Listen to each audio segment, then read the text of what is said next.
And we're going to put a marker right here for our awesome archive team, letting them know we're getting into the game. And before we get started tonight, I just need to say that apparently there was some issues last week. We were trying to do a show, and my internet died completely. Not last week, 2 weeks ago. And like we had to cut, and I said we'd come right back, and I tried, and we couldn't. So I don't actually remember what part of the VOD got cut and what part of the VOD didn't. So we're just gonna pick it up with more of the seer. And I was gonna say you were gonna restart the scene with Irithyr. With Irithyr? No, it was Lash. With Lash. I'm pretty sure it was Lash. Yes, no, it was Lash. yeah, my bad. I'm misremembering. The first major issue was with Irithyr, but we managed to get that. Yes. It was with Lash okay, my bad. Yeah, just restart the scene with Lash and we're good. Our heroes have gathered in the care of Caer Dineval and basically stopped a cult from doing culty things. And among the cult, there is a seer whose name is escaping me right now as I pull up all of this information so that I will have it. But she had a lot of things to tell the various members of the party, and also she had the ability to answer questions that you guys have, because that's fun.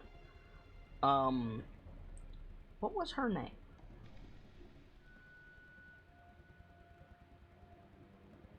Her name was Hethel Akorin. She's a shield dwarf. And some of you guys have asked questions already, and you were basically going up one at a time and getting some stuff, asking some questions, and then moving on.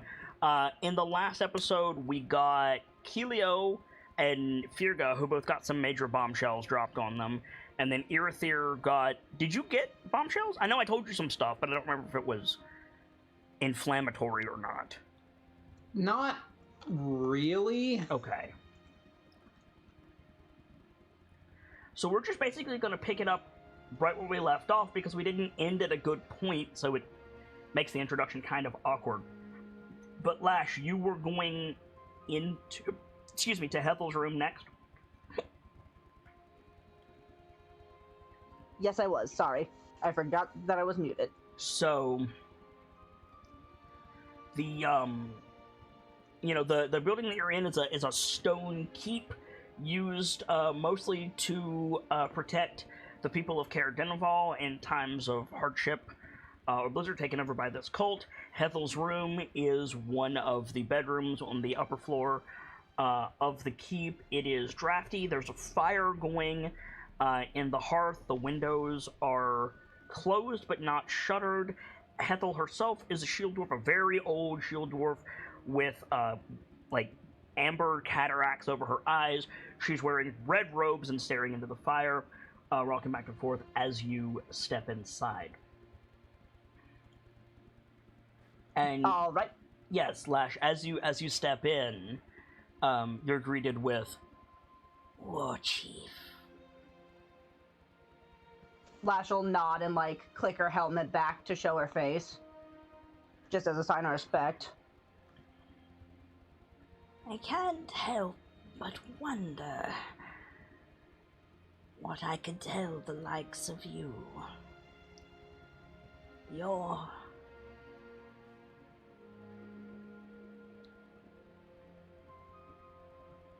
I'm trying to think of the word.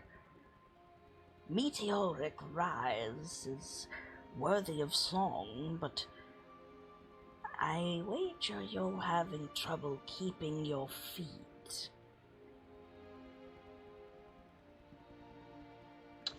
That's the way it could be put, yes.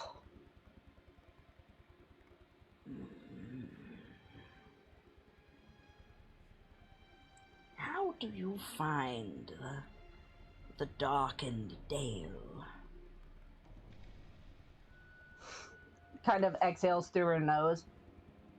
Unfortunate situation that it's in, but if it weren't for the eternal darkness and the kind of makes an upwards gesture. All that going on above, I would probably visit here if I had the chance. The darkness does not suit you. I'm meant to fight for the light, aren't I? Nevertheless, with eyes accustomed to the dark, the sun can prove too much. I know that for a fact. What would you ask? How do we kill Arl the Frost Maiden? And if you don't know that, where would we start?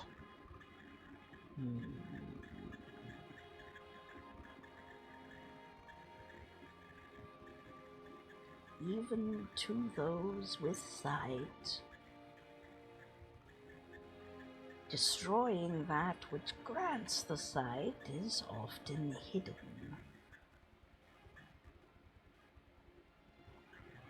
It is said everything upon the wheel has a weakness.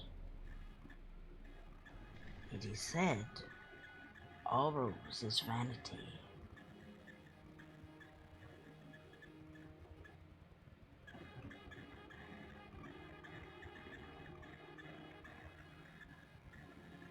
Holy fuck, we can use that. Yeah, You Lash can will definitely nod. use that. Yeah, Lash will nod. Vanity,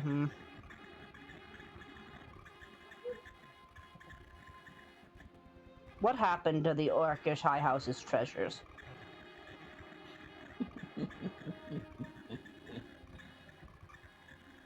Are you asking for a list to cheat your questions, War Chief?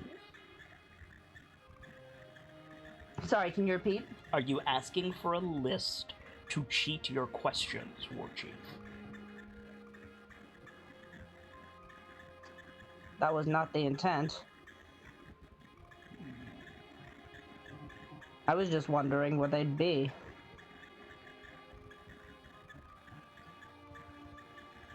Where Or they what are happened. least looked for and most useful.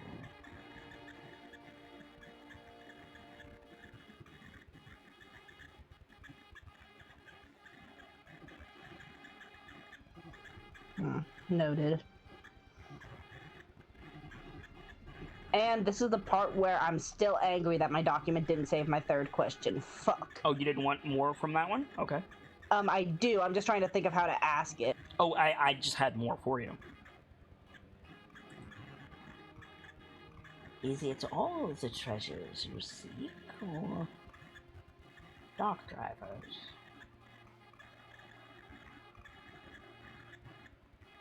All if possible. If you only know dark drivers, that'll work as well. I do not know what is beyond the veil of the Frost Maiden. I know what is within the sphere, what was and what will be, or may be. And I know where the treasure you seek is. Lest you forget, the lover was not of your people.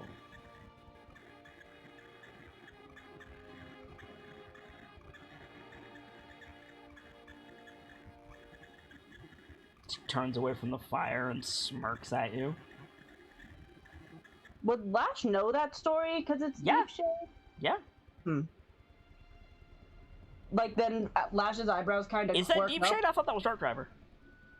No, that's Deep Shade. Lover and Liberator is Deep Shade.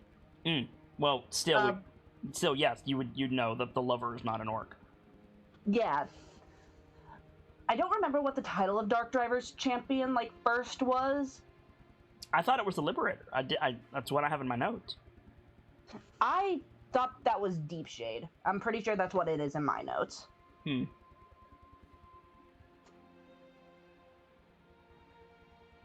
Well, we can convene on it later. Point being, Yeah. She says, Who else around here has grand stories, and a place to commemorate them.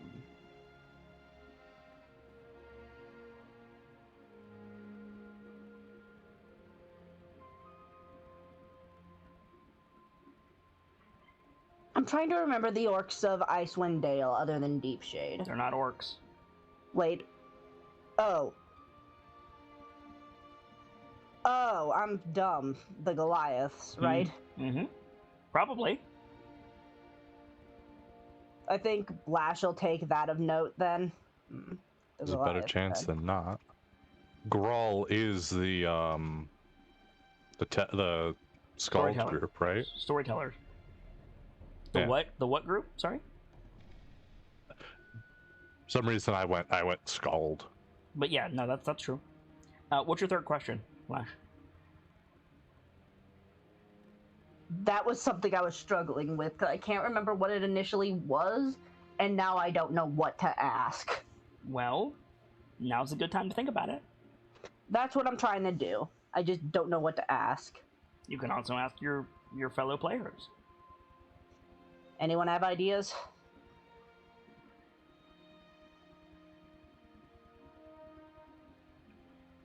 The halfling is typing backstage instead of talking.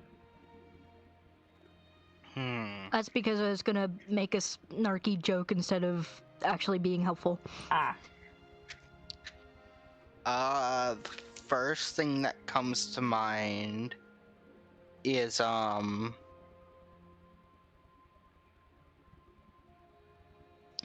does one win in a battle of wills against Grumsh? Because that's what you've been doing in those streams. I don't know if that's like a relevant thing to ask, but I mean, the thought. the answer is somewhat obvious. It's Yeah. have a better will. Yeah, like, be more willful.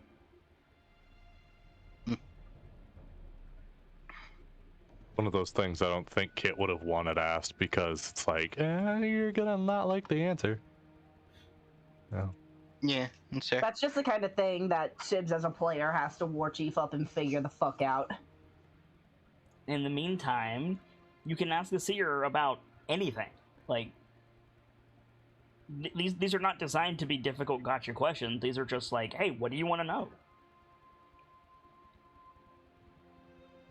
Then easily I know exactly what Lash would probably want to know. Okay. The refugees that my group helps get refugees out of the Underdark. Are they making it to Star Metal okay? She can't see outside the veil, she mentioned. Right, I forgot, sorry.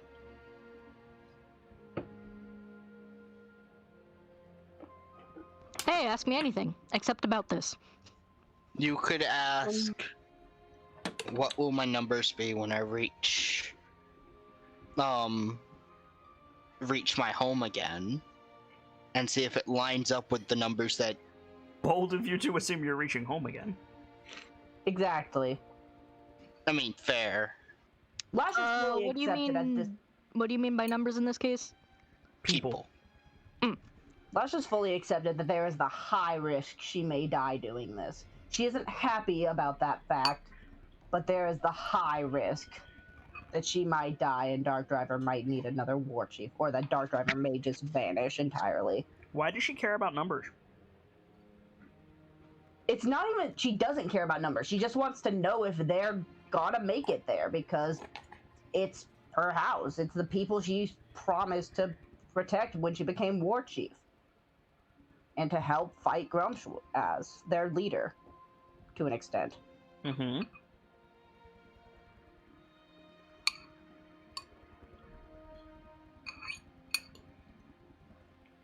Box scoop. Sorry, I'm trying to keep it quiet. What is for tasty? Noodles. Nom nom. I had some very tasty macaroni a bit ago. Buttered. So,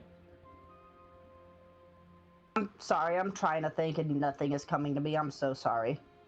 nothing to be sorry for. I'm just surprised there's nothing you want to know about the entire story.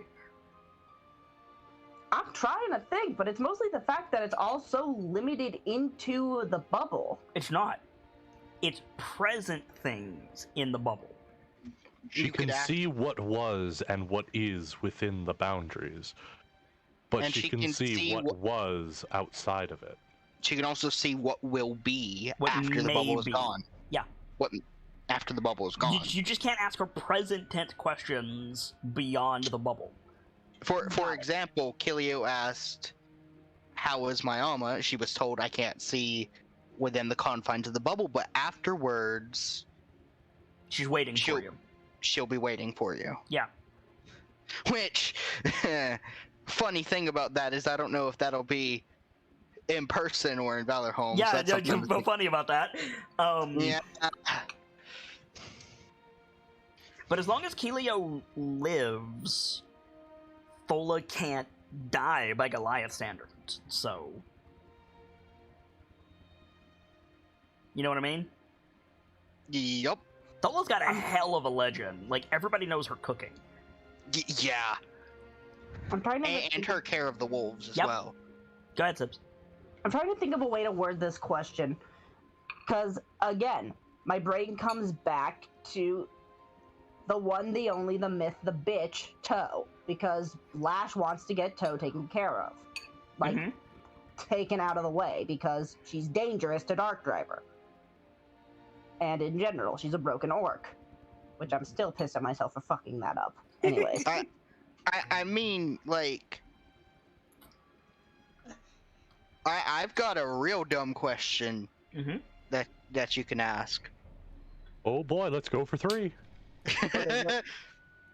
Sorry, that's mean. like, okay, yeah, she's she's a broken orc. Can she be redeemed? Not in Lash's mind, no. I mean, why don't you just ask her where Toe is, then? Because isn't that a present tense question? She'll tell you, like, She can answer present tense questions in the bubble. Lash doesn't know if Toe is in the bubble. Right, But exactly. But if she is, who would know? Fair. Could I make a suggestion? What?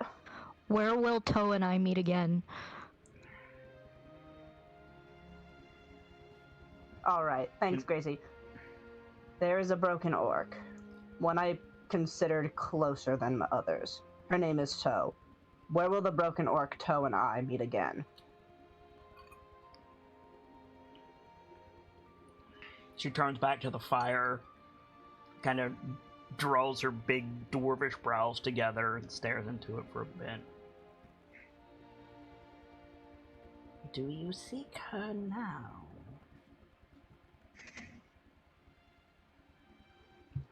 I seek her to do right for right. Do you seek her now?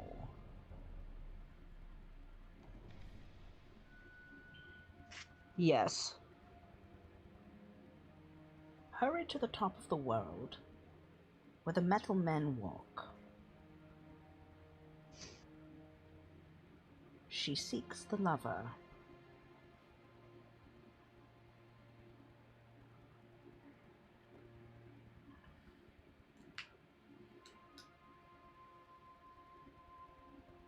Nods. That's your 3, Strikes. by the way. Yeah, I know. Nods. Strikes chest. Thank you. You step out. Who do you pass in the hallway? I'm trying to remember who was coming up next. I think probably Dawn. I think it's their decision. Mm-hmm. It's between me and Cook. Correct. Yeah. Yes. It's between Dawn and Guiding Wind. I mean, I guess that's up to you, Chief. What do you want to do? I'll be right back. You can go first. Okay. Okay, so you pass Lash, looking pensive, stepping out of the room. You have to duck to get in.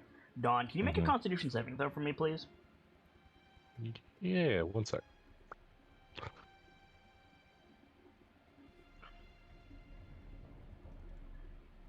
A Hadn't con opened my save. sheet yet. Interesting.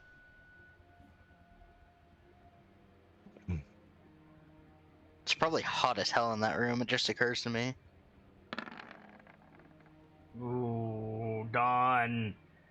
Hmm. Dawn. Should I re-roll? I can re-roll. You're gonna take 3 points of fire damage. And you, Okay. you step in and the stone embedded in your chest starts to burn. And the dwarf seer recoils slightly. Like, turns her head to look at you, even though she can't look at you. Chieftain, Seer.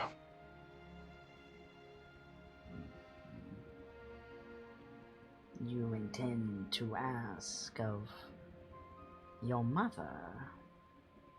I had. I believe you have your answer.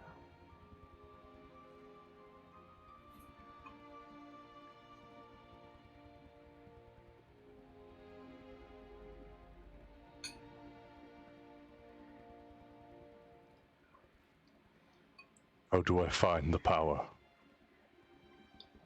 The power? I need some clarification. It was made clear in the vision Mm-hmm. by the mother, Yes. not non-verbally. Dawn does not have the power to stand by her in this fight, I mean, it's a war. in this war.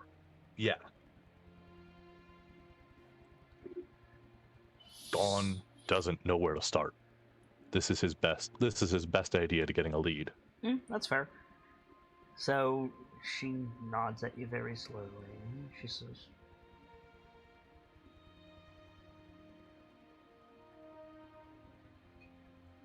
Each aspect was given a means to focus their power.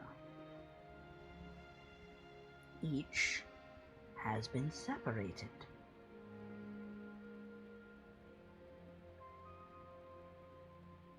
As much as a mortal can do, find the stone's focus and return it to the throne.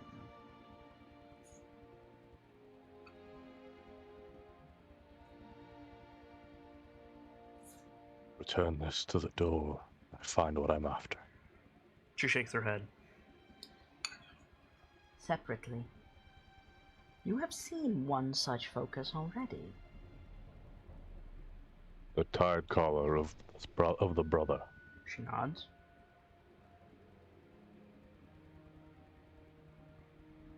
Find then- that bone of stone, return it to the mother's throne, and turn the tide in the war.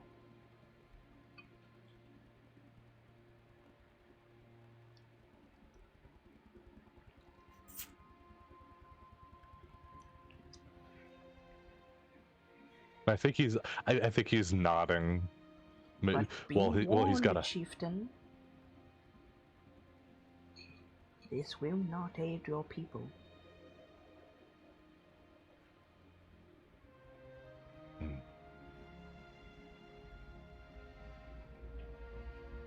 It is not in faith, but in the power of the mind and the work of skilled hands that your people will find solace.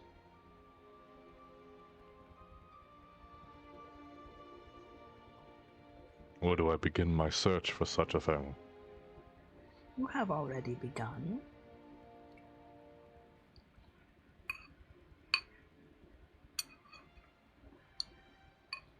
Seek out speak of- those that you believe to be from the mother, but are distinct. You speak of the firstborn. I speak of many things, chieftain.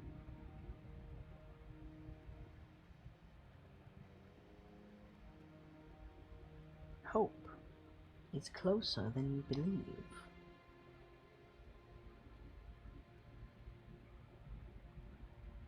Hmm. But, as always, be wary, for it may not be the hope you expect, and the choice may prove difficult.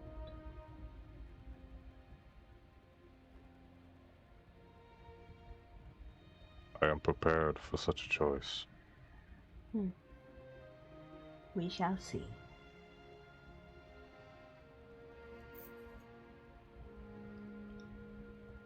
That's 2. Mm-hmm.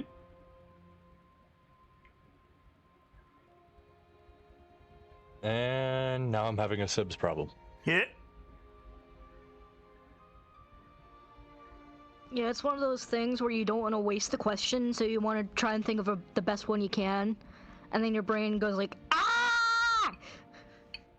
See, I had those other 2 ready, and then for this, my ass is just sitting here like, I didn't think I'd get this far.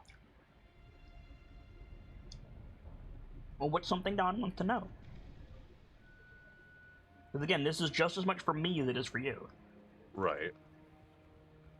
Or for that matter, something Gamzee as a player wants to know about. Valid.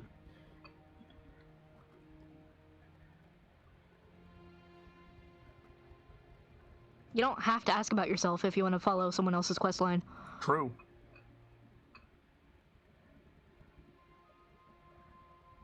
I'm surprised none of you asked about Runyak. Fuck! I hate that you said that as soon as the thought hit me. That's not okay. I'm not even fucking kidding. I literally I took a bite of my chocolate and I went, oh yeah, I could ask if Runyak's okay, if there's a way to save him, and then you fucking say that and it's like, god damn it. I mean, what does me saying that stop you from doing that? It doesn't. Just I'll just stick chocolate. Just Yeah, one I of love- those I'll take my notebook back things. Yeah, right? Yeah, a little bit. We do it to you enough times. It's only fair that it happens back. Oh, yeah. It usually does. Yeah. Anyway, How I'm dare sorry, you this say is- my idea before I can say it? There's a few ways you could word it. I'm sorry, this is super off topic, but really quick. Goddamn white chocolate peppermint candy is so good. Hard it really pass. is. Mm. More for us. Don't Oh, like I white love this chocolate, shit. don't like peppermint. Fucking love Don't this care shit, for dude. white chocolate, but I love peppermint. Cam, Like, so you got a question. give me Is it some- the Ghirardelli chocolate? Ghirardelli makes good shit. It's Hashtag not a sponsor. But you could be with twitch.tv/ or patreon.com/the masquerade. Hashtag not a sponsor, hashtag, but I'd like to be. Yeah, hashtag L- Ghirardelli, hit me up. it's LINDT. That's the Lindor chocolate stuff. Mm-hmm. Mm-mm. Lind and Lindor are two different companies. Really? I did Yep. not know that. It's a white chocolate peppermint candy bar, segmented, kind of like a Toblerone. Ooh. What's your third question, Peppermint Boy?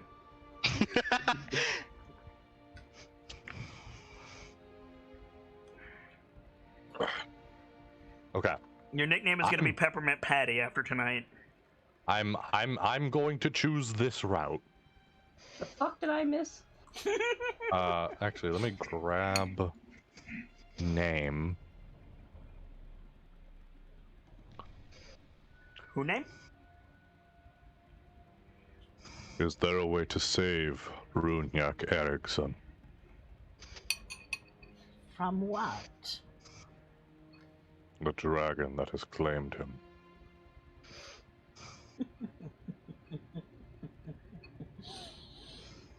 In that regard, Chieftain, Runyak Eriksson is precisely where he needs to be. Can you say the same of yourself?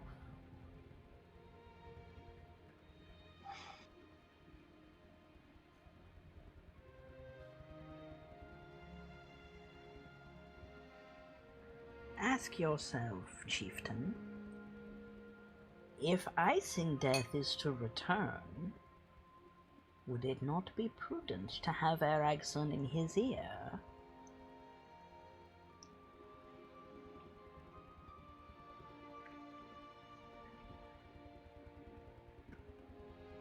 He has claimed my friend, but my friend has not given up the reins in total.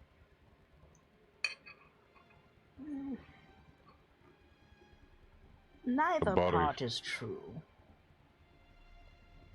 Icing Death has claimed himself.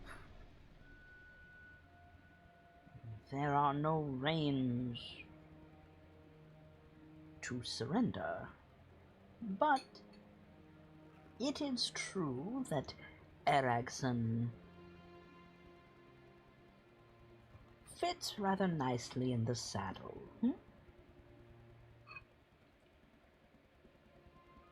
I believe I understand. I, for one, take heart that we do not have to deal with the full anger that is the god of the frost.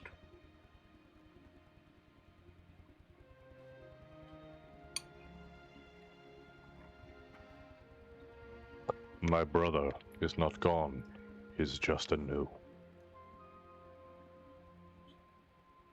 The man you know is gone. But the god to replace him may prove a different force than his previous incarnation. Some would call that corruption.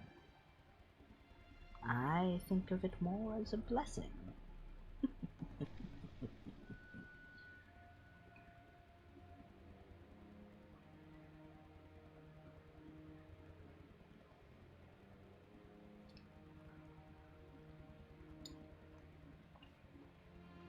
Your words have brought me solace. It feels as though the mother's grip is stronger. Thank you. She nods at you. One final word, chieftain. Do not let faith and a desire for cosmic justice blind you to the present and the realm that is yours.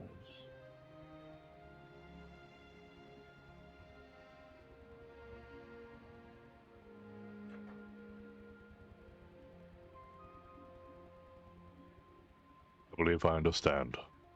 I will take these words to heart. She nods at you. Yeah, you leave. I noticed that everybody who leaves Hethel's company is just a little bit quieter. Tells me I'm doing my job right. Yes, Excuse it me. is. And yeah, you pass Guiding Wind in the hallway.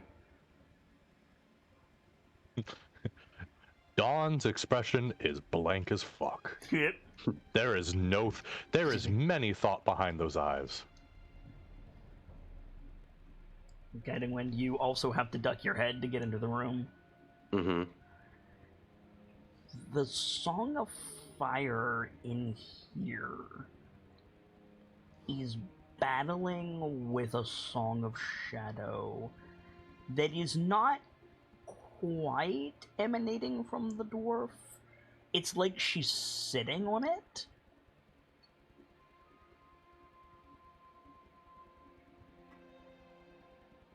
And she's watching with the detached bemusement of a lord whose castle is burning whilst he's on a hillside far away.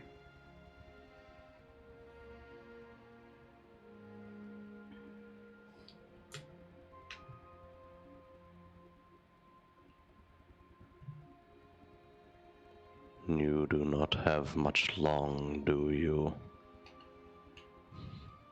She doesn't turn away from the fire for you. She nods. I do not have many regrets either. My time will end when you leave this room, Guiding Wind.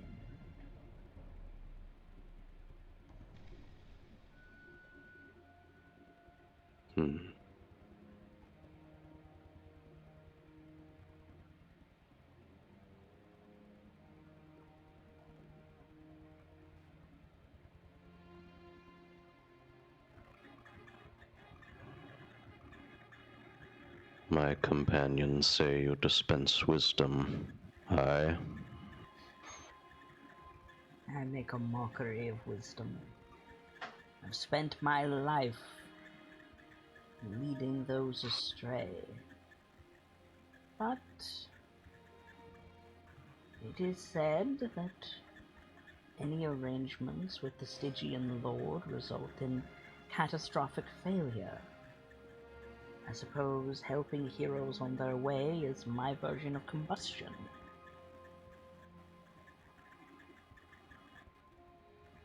Hmm.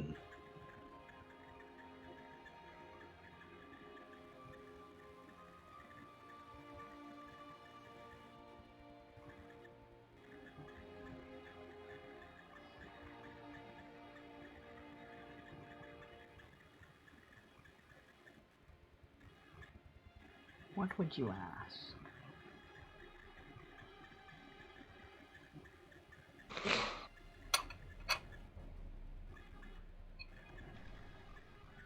The weapon the Stonekin brought to us. How may I make it better?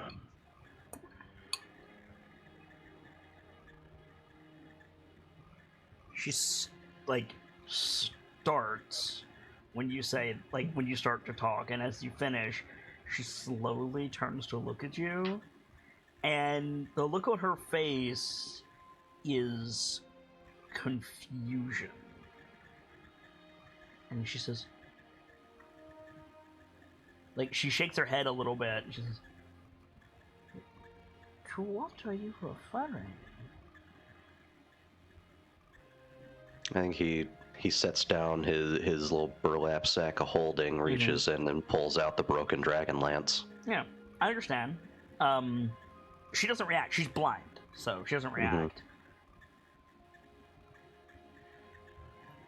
There was a weapon brought to our home by a man in the sky who was turning into stone. The Watcher.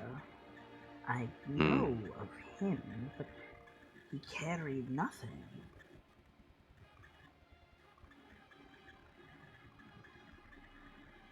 Alright.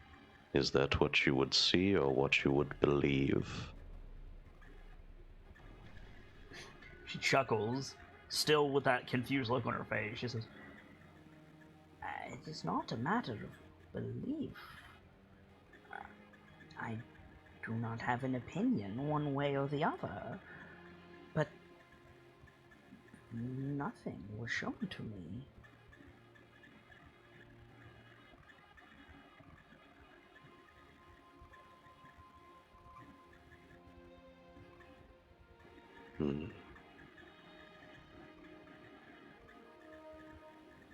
She pauses. What are you holding, Seer? Songkeeper? It is as if made of starlight, passing through glass.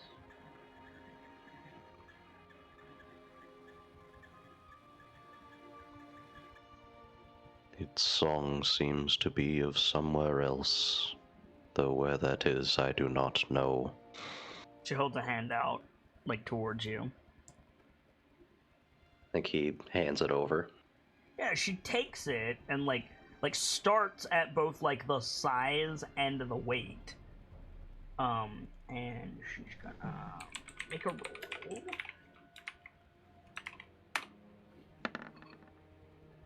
Wow, she rolled like ass. Okay. Shakes her head, just. My seer's eyes or dwarvish hands cannot make sense of this. It...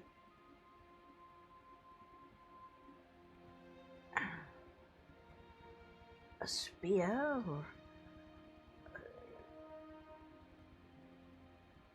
a rod of battle of some description, of unknown make, unknown material that resist the sight of the vistas? I do not understand. And I cannot help you, Songbearer.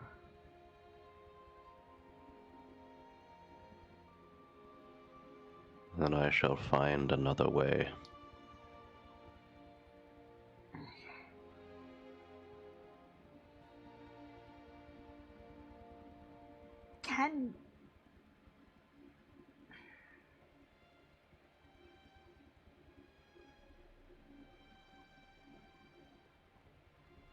Can the Thanes chosen not help you? The one I that have- waits below? I have not shown this to anyone else thus far. Speak to my kin in your eyes. She should put you on the path.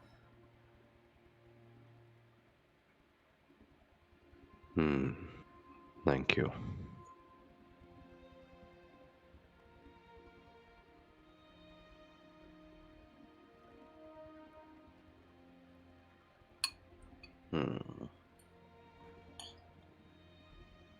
I'm curious what else Guiding Wind wants to know. I am too. I'm trying to think of them. That one was the most pressing.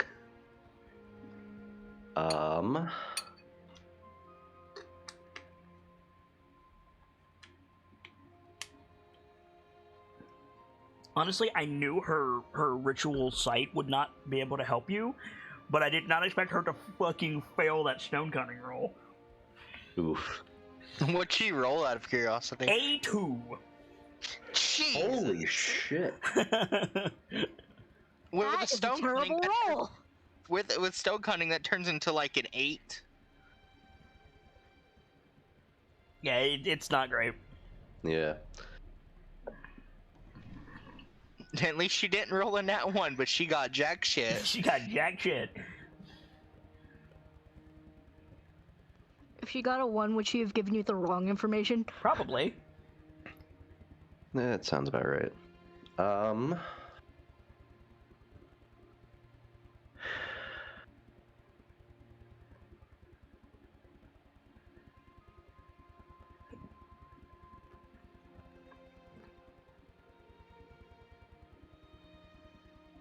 Okay. You got something? I think so. I gotta think of a way to Guiding Wind Eyes it. Guiding Wind Eyes, nice.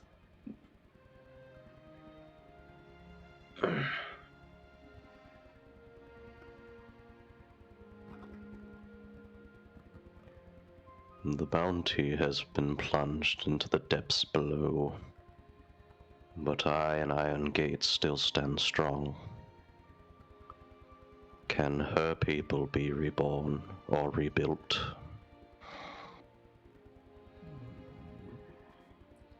Not in your lifetime, Songbearer. But with time and the relative peace that these forgotten realms can provide, it is possible. But only if you are successful.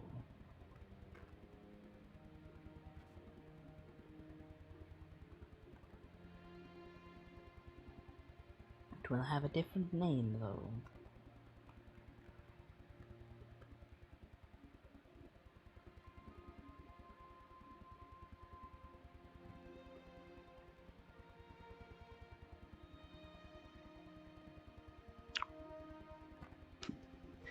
Yeah, now the conundrum of the last question. You can ask what the new name will be. Could. I'm curious what the new name will be. So am I. Yeah, fuck it, why not? And when it is rebuilt, what shall she be called? The Solace of the Tides.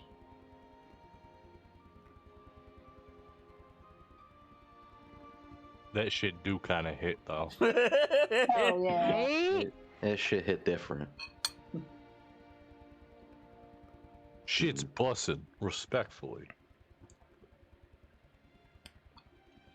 Sheesh. I'll Shit's save busted. myself out. I'm gonna fix it.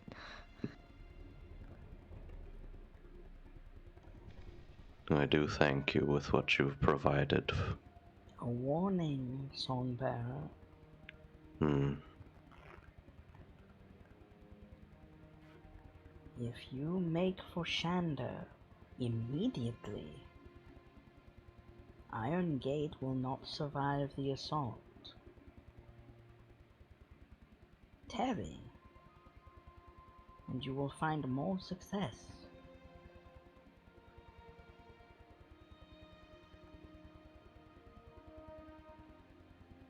We'll find more success if we do what? Wait. Oh, Just okay. Don't go to bring Oh. Shander immediately. Yeah. All we have to do is find Terry, whoever that is. Terry Crews busts out of a mountain with a Viking helmet and a battle axe. He did. There's he absolutely he a- did a- do a a game of red- D&D, and he played a or I think he played a barbarian or a bard. I He don't played remember. an orc barbarian. There's absolutely a redhead man that is just played by him. No, I see. The thing about it is he was going to be the captain of the guard in Goodmead. Ah, nice. The guy But- that died? Yeah. Oof. The bro that got fucking iced, as the kids might say. I mean, Yeah. in fairness, Groovy is overpowered as fuck. I Yeah, mean, but so are the champions, so it's an even fight. True. Cool. You gonna? Ju- Hey, hang on. You gonna leave, Gaddingwind? Yeah, he's gonna take the land, stuff it back in his pack. Just Yeah. You He's- turn to go, and you hear. The only way I can describe this is the Dark Souls teleport sound. mm-hmm. And you look back, and there's just a bundle of red robes sitting on the rocking chair. Oh, Ah, so Dark Souls 2. A little bit. bye, I guess. Bye, Felicia. I think as opposed to just about everybody else that's come out of the room, Guiding Wind is coming out with a face of contempt. Contempt. Really? Yeah. Interesting. Okay. Boy, Angie. So do you guys want to like meet back up somewhere? Yes, because Lash Sure. now has I- questions. Cool. And I I have rolled. think there's a scene that needs to happen though first. Sure. Does it involve at least two of you? Yes. Cool. You have that scene. I'm gonna have pasta. Where are we? Thirgrim, weren't you running after Kilio immediately? Yeah, Figure was trying to catch up to make sure Kilio was okay. Okay, so like in one of the hallways, or maybe you duck into an adjoining room so you don't get hit by a cult patrol. Yeah. Yeah. Okay. Yeah.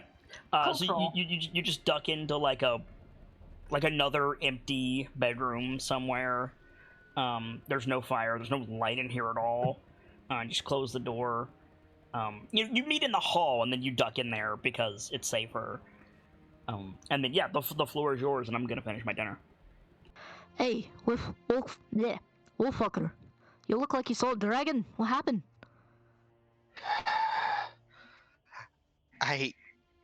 No, not a dragon.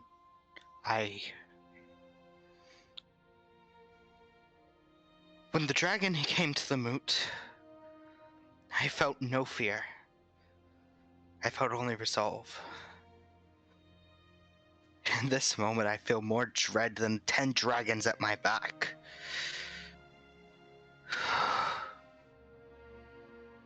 What'd she tell you?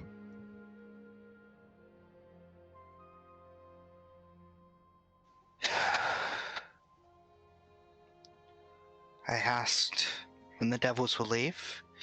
They'll leave when she does. I asked about my Alma. I was told that I will see her when she will be there waiting for me. And then I asked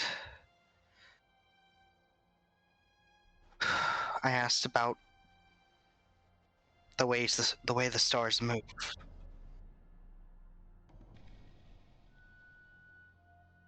And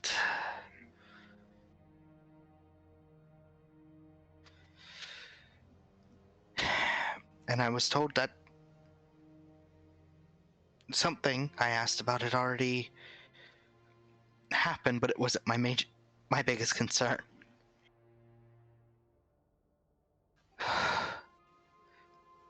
There's. Oh, I got a question. I'm sorry, my phone's ringing. Give me 1 second. That's fine. I need to. Yeah, what's up, friend? Okay, so I know like Clan Kern and Clan Nash. You gave me information on that last time. Clan Scar, like what's the deal with those? Why is that a big concern? Make a history check, because you might not know about Clan Scar. Okay.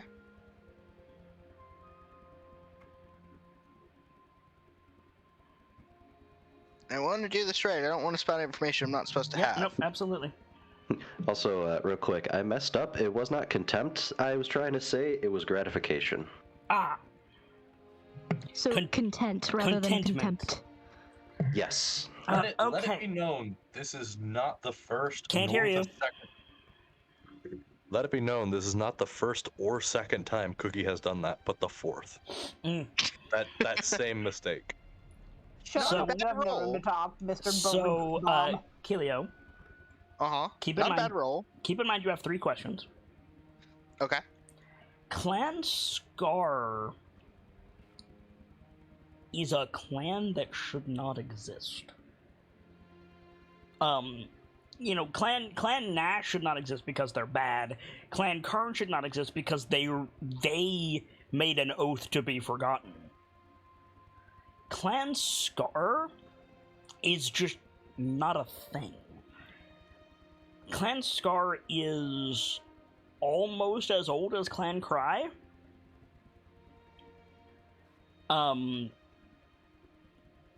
They were voyagers, basically. They were shipwrights and far travelers. They extended beyond the north. And they followed the spirits, but they had this habit of showing the other clans things that they didn't believe possible. And one day they came back with ships made of wood not native to the north, with figureheads of these great and terrible dragon beasts like you've seen in Chult. I mean, sorry, not in Chult, in Goodmead. They had some of these feathered creatures with them. Mechanically, they're like Beastmaster Rangers with dinosaur pets. They're also Drake Wardens. And they told tale of a place, a warm place of infinite hunting, where there were beasts that could challenge the clans, as well as all the prey that they could ever want. And they set out to make a home for them there, and have not been seen since. It's not that they did anything bad, it's just that they vanished. And it's been so long that most of the people who even passed down their stories, including Clan Valdak, just don't remember anymore.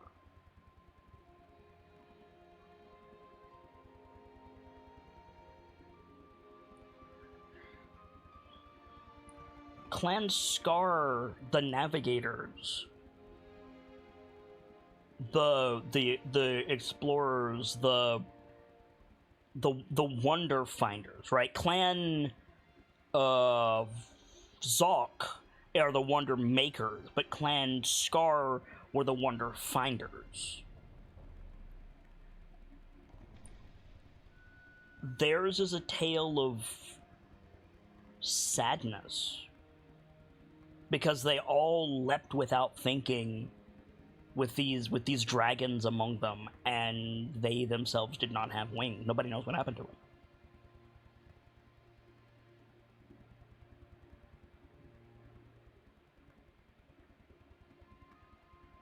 Hello? Oh, sorry, I was on push to talk. So Well done. You have 3 That's questions on great. top of that. okay, cool. It's fine. I said nothing relevant during that, so we're good. My first statement is the main concern with them. It's not a question. It is more of a statement. The main concern with them, where Clan Nash is, oh fuck, they're bad for us as people. Hang on.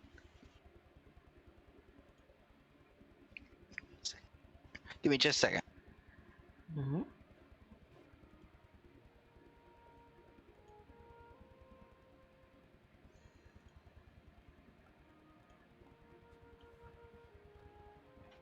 I'm back. Welcome back.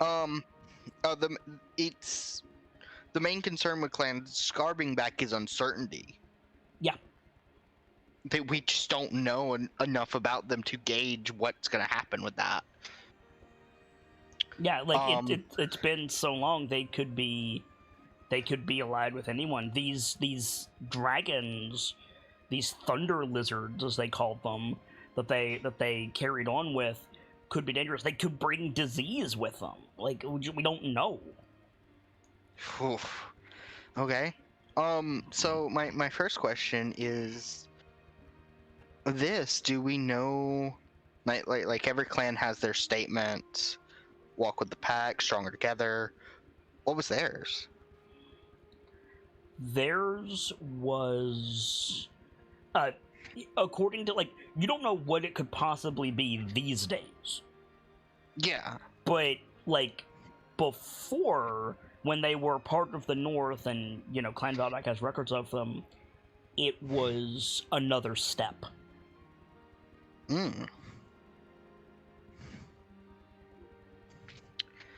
So, alternate path of questioning. Mm-hmm. What do the Goliath clans in the north know about these thunder lizards? Nothing. Nothing. Like, there is like an account of like 2 or 3 Clan Scar ships coming back once, and they had these fantastic dragon creatures with them that they called thunder lizards, and they urged kin to like come with them to this hunting ground across the sea that it's warm and it's full of like beasts, and like everyone will get to Valorholm if they come over here. It like, they were mad. They were completely insane. They'd been at sea for too long. There were some people who believed them. There were some people who believed them, and they didn't come back. Whew. A tale of hubris. Maybe. I've got no idea what to use The this last only question thing any of the clans have seen similar to the boats and figureheads that the Clan Scar had are in Goodmead.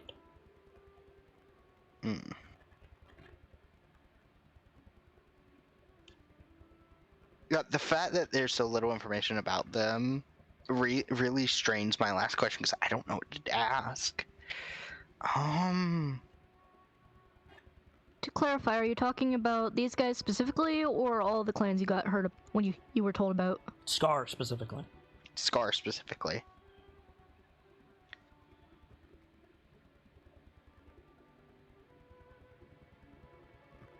Is there any stories about what their treasure may have possibly been? They...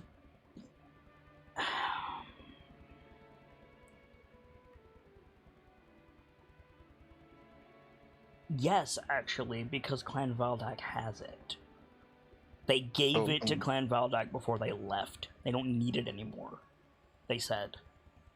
Oh, shit. Yeah. This is definitely a tale of hubris. Yeah, a little bit. Oh. It was supposedly a device for navigation. A special gift from Elk. They were originally with Elk. That would help them always find their way. Supposedly Clan Valdak has it. Hey, we're gonna fuck off across the ocean. Here's our treasure. Bye. Basically, yes. we're gonna fuck off across the ocean. Here's our navigation tool, Yeah, which any person that has ever heard of traveling by sea realizes that might not be a good What the fuck? idea. they Bye, kept Mom. I'm gonna miss dinner. they kept their horn, but they left their treasure. Mm. That Alright, almost that's all the sounds questions. worse as someone who knows jack diggity shit about Goliath culture.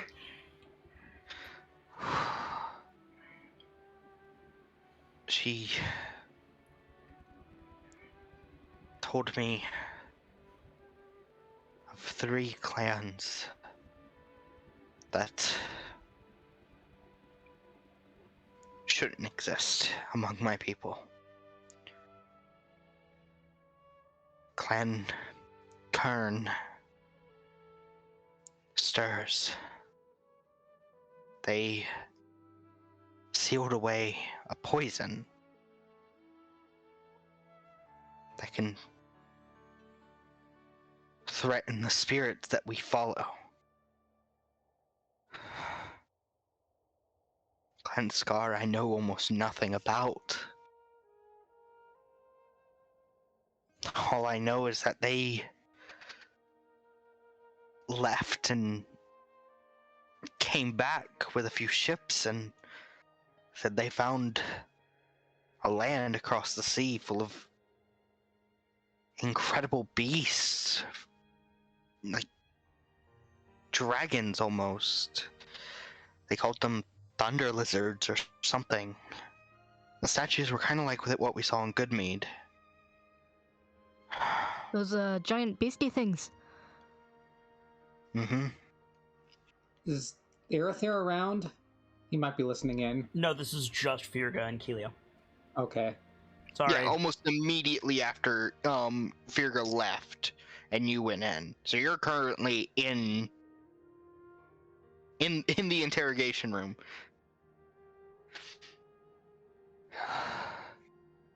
And Clan Nash,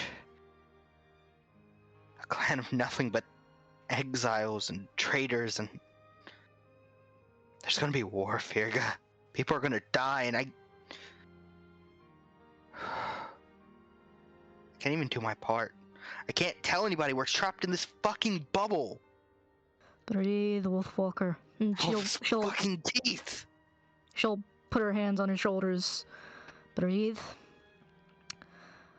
I'm the Remember- best messenger in the clan, Firga. Aye, you're the fastest, but you're not the only. Do you I'm trust your the kinsman? only one who knows this right. There's no way anyone else knows this right now. I can't even get to a message to the Primarchs if I wanted to. Do you trust in your kinsman? Do you believe in them? I do. Do you think they can hold out until you get there? This might sound like hubris, but we're not trapped in there with the bitch. She's trapped in here with us. She just doesn't know it yet. Take inspiration, Firga. Hey, you!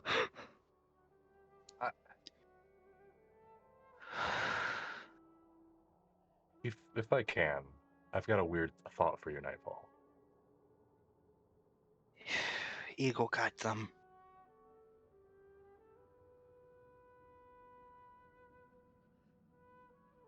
I'm sorry, my phone keeps going off. Hang on.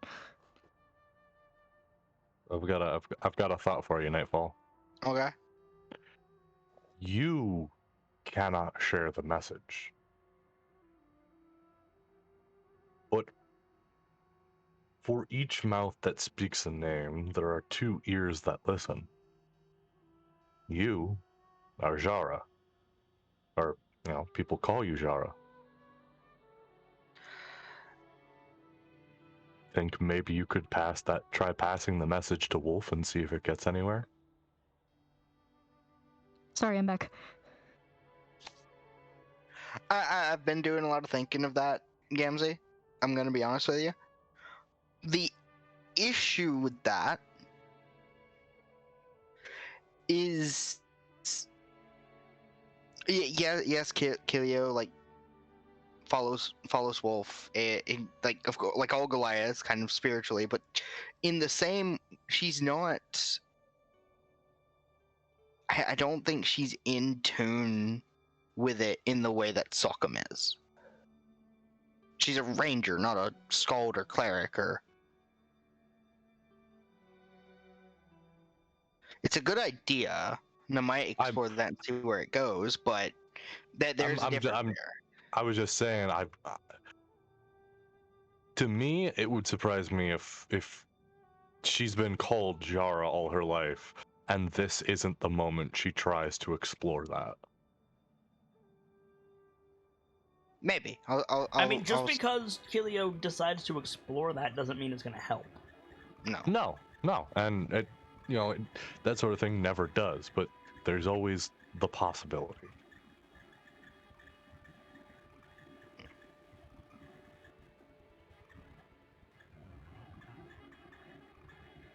Anyway, I gotta go let a dog outside. God damn it, Sherman. Okay. So I think Tuvir, like she says, she exhales. Eagle guides them. For a moment, she breathes and looks up to Firga and nods slowly. Our people are strong. You're not gonna go down without a fight. That's for damn sure. We'll give them all 9 levels of the hells.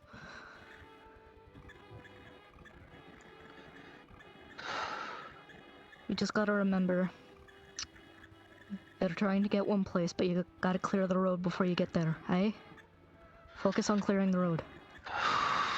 Aye.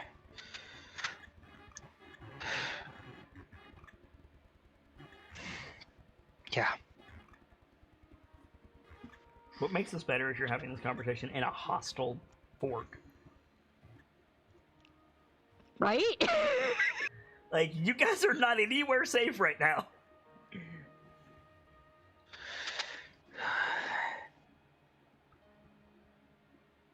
Come on. There's some cultist is gonna walk in here and they're gonna be like, "What the hell are we doing in here?" Make a perception check, Kilio. We still... I'm good at these. I know you are. Watch me fail this royally. And we still have that other cult leader to deal with. I have a question. Does my favorite terrain thing apply here? I know I'm in my favorite terrain, but I'm in a building. What would it give you if I said yes? So it it would give me expertise in perception. Sure. Okay, so it applies.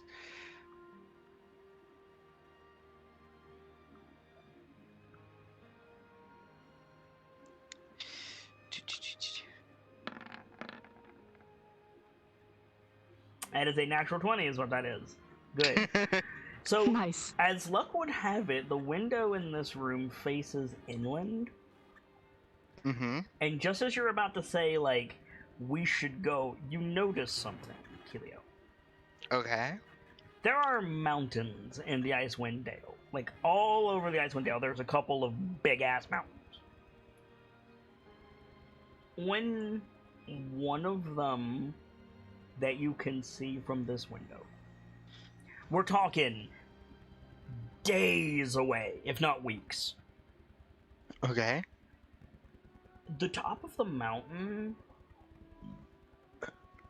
seems to, like, touch the aurora over your head, and you see, like, the boughs of a great tree way the fuck up there. It's, like, lit up in the darkness. I think Kilio, like, steps to the windowsill, Mm-hmm. looks out. Mm-hmm.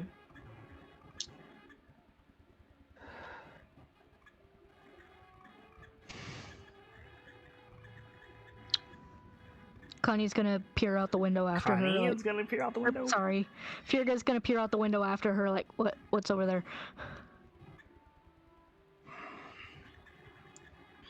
Clan Grawl. They're home. I can see it from here. Wait, She I'm like sorry. points to the mountains. Yep, Firga, you can see the mountain. Can I? Do I The see any sign of tree. activity or? No, you can't see the tree that Kilio sees. The tree touches the aurora in the heavens above. I'm sorry. Which tree?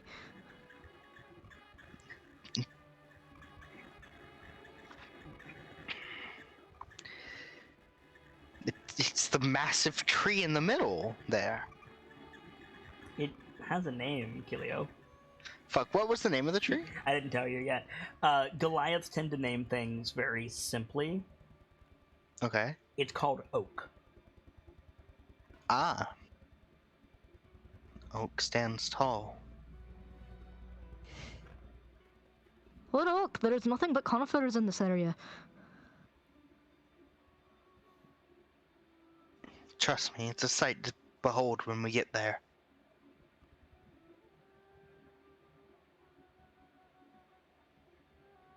Make an I'm insight sorry, did check, you say Kilio clan- Wolfwalker.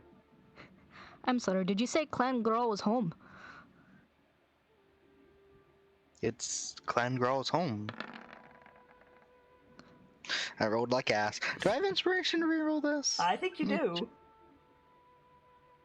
I don't have any inspiration marked, so You should. Go ahead and roll it if you want to use it. yeah, we'll do that. Okay. Nuffle has spoken, unless somebody else Nope. wants to give you inspiration. Yeah. Do I have any? I do not. I do not either. I'm afraid.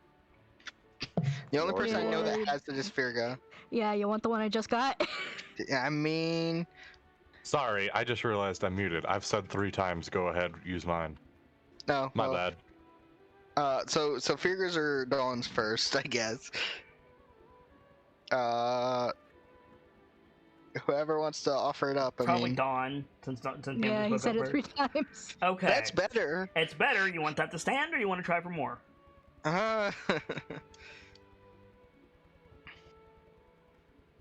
If only someone had guidance. That's a 50 roll, is what that is. Nightfall. That's a what? What you rolled is 50-50. Mm. That's your C plus roll right there. My insight's not super high. Um.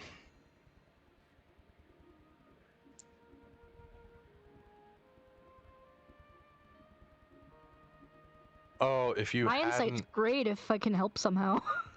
I If you don't think you hadn't- can. taken, if you hadn't taken, if you hadn't immediately used mine, couldn't they have used both mine and Firga's for advantage?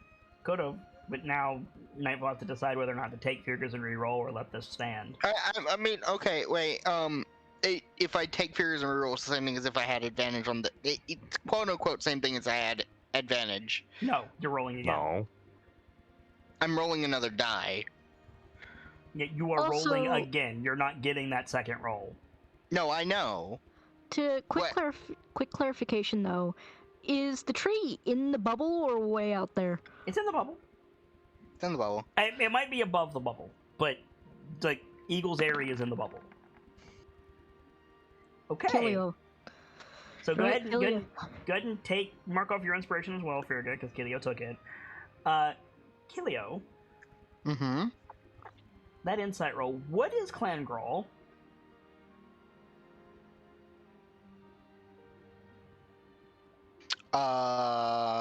A lot of things. I was gonna say if Clan Grawl is full of scalds, maybe we can ask them to get a message across. There's storytellers. There's skalds. Yeah. No, Firga's got it. You get your inspiration back, Firga. Like, there might be something at Eagle's area that could let you send a message. Ooh. Okay. What I was trying to say before you started rolling was, hey, if Clan Grawl is in the bubble, maybe we can get some help. No, Clan Growl's not in the bubble. Wait, I thought... No, Keelio had said that is Clan Grell's home, not Clan Grell is home. And Gotcha. furthermore, everyone went to the moot, so any of the clans that would be here There aren't. is Is it one still member hailing? of Clan Grawl confirmed in the bubble. One. Question 1: Is it still hailing? No, it is snowing. Okay, so the Frost Maiden fucked off. I mean, you've been up here a while.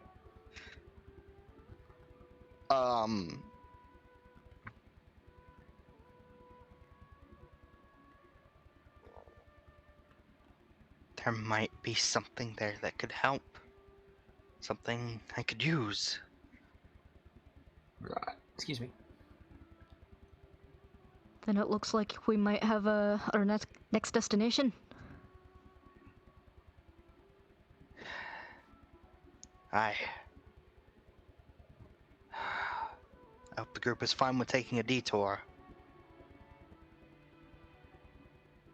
I have to do this, Virga. I have to figure out if there's something there that can help. Hey, I agree. I don't know what would be there specifically, but if... Let me put it this way. The last thing we need on top of everything else is a war between the clans.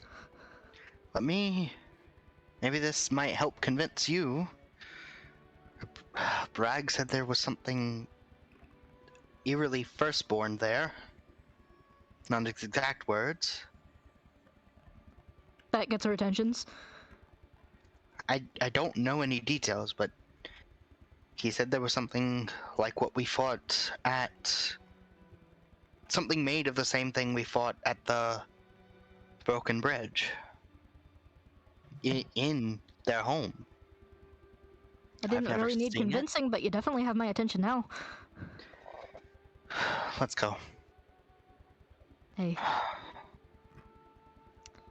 Oh, we still need to deal with that other cult leader. What was her name? Doesn't matter what her name is, she's dead if we find her. Hey. I think it was obvious. Avarice. Avarice. If it was obvious, we wouldn't be trying to remember.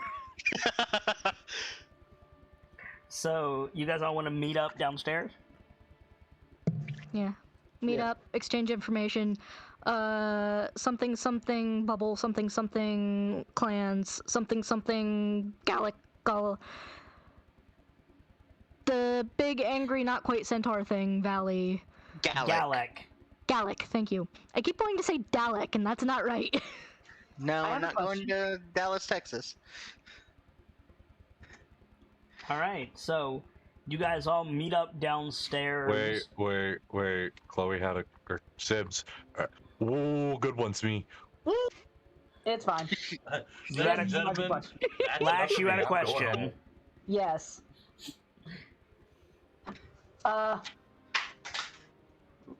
Could I make a roll to see if I know where the fuck the top of the world refers to? Sure, make a nature check.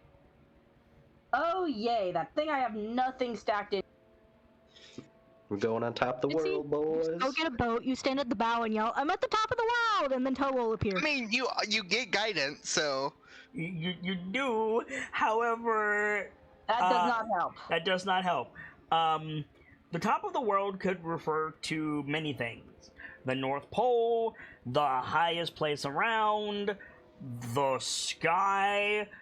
It could be cryptic seer bullshit. God fucking damn it. I say it's cryptic seeker bullshit. They have a bad habit of that. So, are we meeting up downstairs, everyone? Yes. Yes. Cool. Yeah. We crossfade to everybody downstairs. We don't get accosted on the way back? Nope. Okay. Kind of like looking at each other and understanding, like, oh, you saw some shit too. Cool. And like, who is it that breaks the silence and is like, so, what did you see and why is it Firga? Actually, Firga was gonna go find Dawn and be like, "Hey, didn't you need to go do something in that valley with the Galax?" I think Killia was going to say, like, I've picked out our next destination. Oh, Something along wow. those lines. Get in, loser. We're going shopping. Yeah. Get Get in, in, loser. dweeb. We're going to Eagles Air. Get in, loser. We're going to Eagles Airy. Get in, loser. We're gonna go fight. I am now imagining, the Dawn and Guiding Wind just trying to squeeze into the back of that car.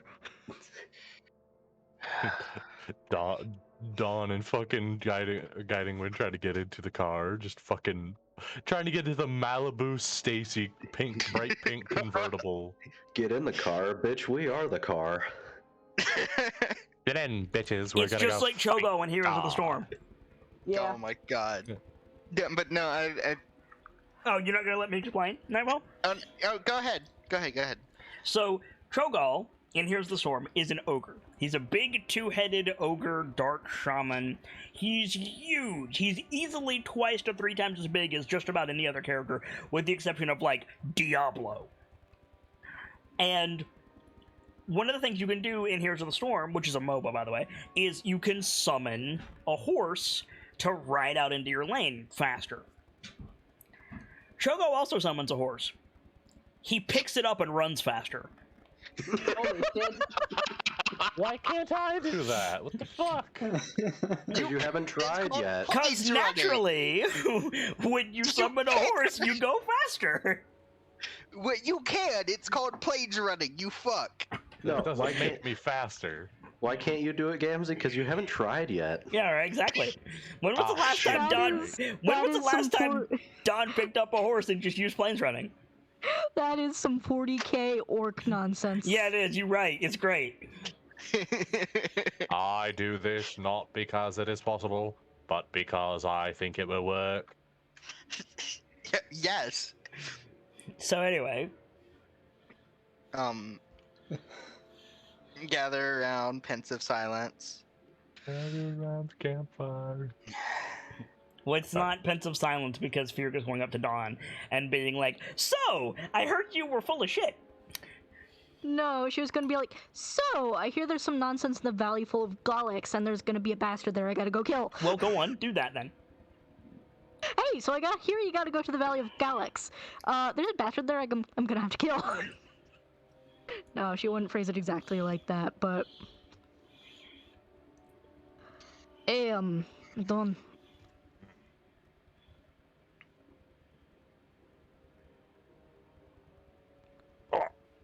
Dawn?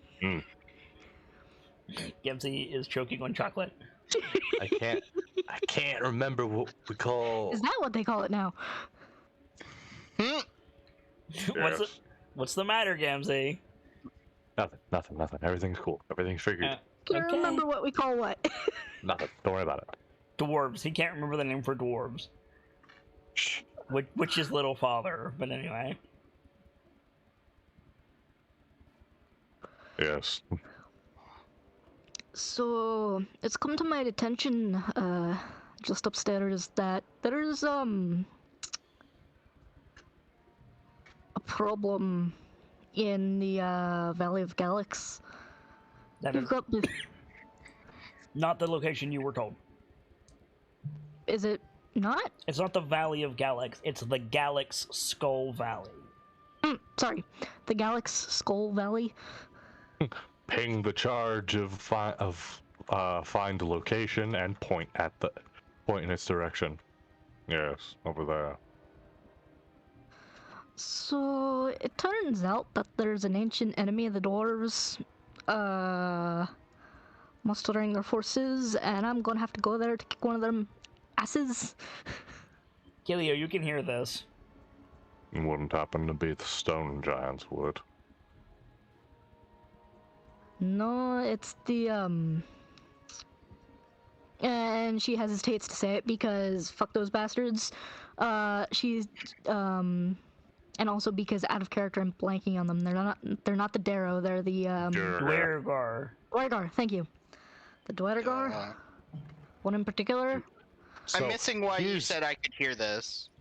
Because Clan Roche's hunting ground is near the tribe of the Great Worm, which is near the Galax Valley. Gotcha. So here's the big question. Does Dawn know what the fuck Drugar are? Can Aerother hear this too? Yeah, you guys are all together now. Lash makes a face because we've discussed Lash knows what the Make Druga a are. history check, Breaking Dawn. Because normally I'd be like, yeah, you've heard of them, but you live out on a glacier and you spend your time huffing seawater, so... If you're huffing the seawater, I think you're doing it wrong. I know, right? Only learning what the people that, you know, are able to shake off the terror of, oh my god, cow people, are willing to talk about. The people who can shake off the terror of, oh, I just almost froze to death then, holy shit, cow people. Yeah, pretty much. Holy shit, I fought a skeleton of you guys once. I think you are familiar with Dwergar, but you are not familiar with why they're considered distinct from dwarves. Hmm. Also, I caught that joke, Nightfall. Another of the dwarves, then.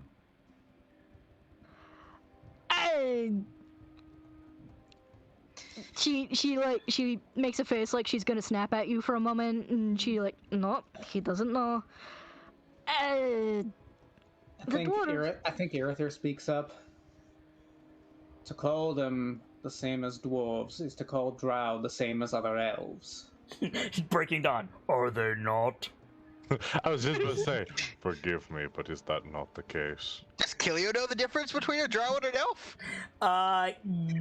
Yes, Kilio, but, like, not only do you know the why, and therefore you dismiss it. What's the why? What is the difference between a drow and an elf? The fickleness of their god. Oh, fucking hell, it's church bullshit. Yes!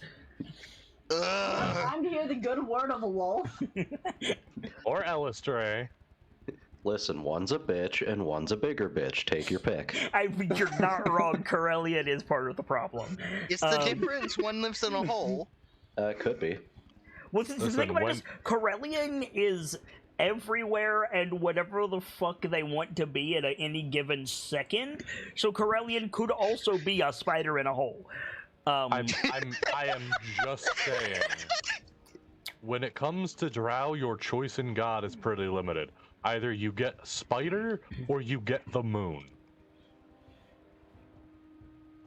Hey, Elistray is like part of like the actual Elven pantheon. So She's not actually. Is she not? She's part of the Dark Pantheon. The Dark Seldarine, because she's Lolth's daughter. I thought. Never mind. The point is, yes, it's church bullshit, Kilio. It's like, what's the difference between elves and drow? They're god. It's like, and this is why we don't have any. Like, as I understand it, she's in the air quotes dark pantheon, but she's not evil. This is why we learned from our ancestors. Yeah, right. This is why we can't have nice things. Ugh. Forgive me, but are they not?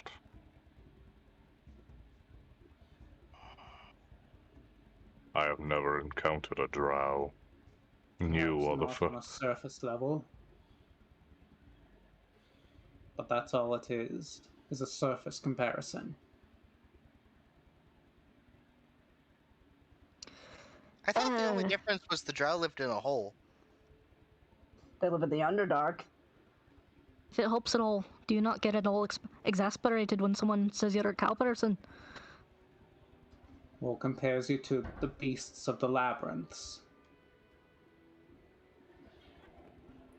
Now that one is true.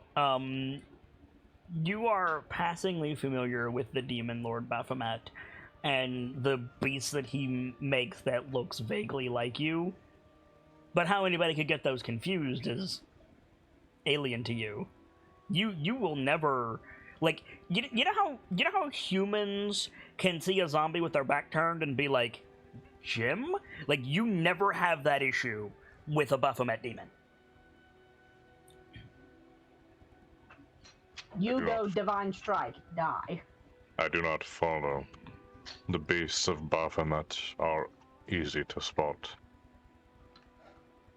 There is a significant difference between myself and them, more so than just cow. Yeah. Hey, then I think you get the point. Erether nods. It is much the same for us and our darker cousins. I see. So in way of saying Druga are dwarf is correct, but they are not dwarf. In term of yourself. Hey. They've been causing us trouble for literally as far back as written history, as far as I can tell. And we've written a lot. From your gauntlet, Firga, you hear... Written history predates current reality, but statement is still accurate. Blink, blink. Well, there you go. We're not going to talk about that. Point being, that are going to bring war to Gauntlgrim, and all the rest of the surface dwarves. Calls surface, you know what I mean. Those that you would deem more dwarf than them.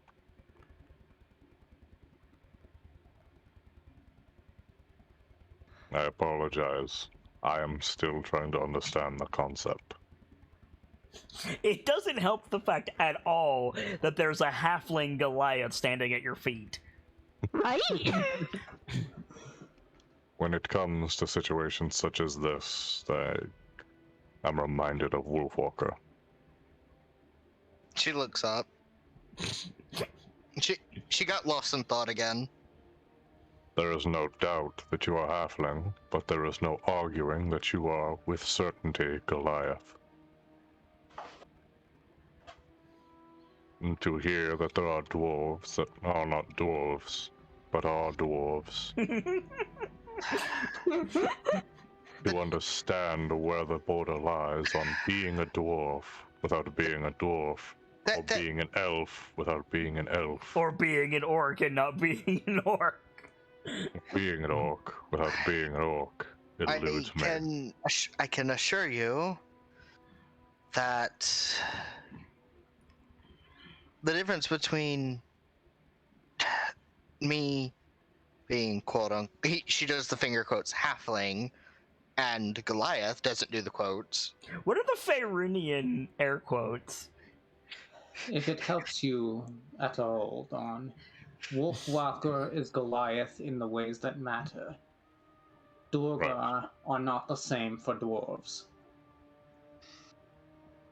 But who decides the way that matters? Apparently the church. The Lord and Savior, the Forge. I'm sorry. Kilio shrugs. Doesn't make a whole lot of sense to me. Well, let me put it like this: if you can show me a Dweregar that's not intent on toppling Gauntlgrim or one of the other dwarven strongholds, then I'll listen. Have you looked? There's a possibility. If you have not looked, how can you say there is not? As an example, not all drow are evil. There is one known as Dritz, yes?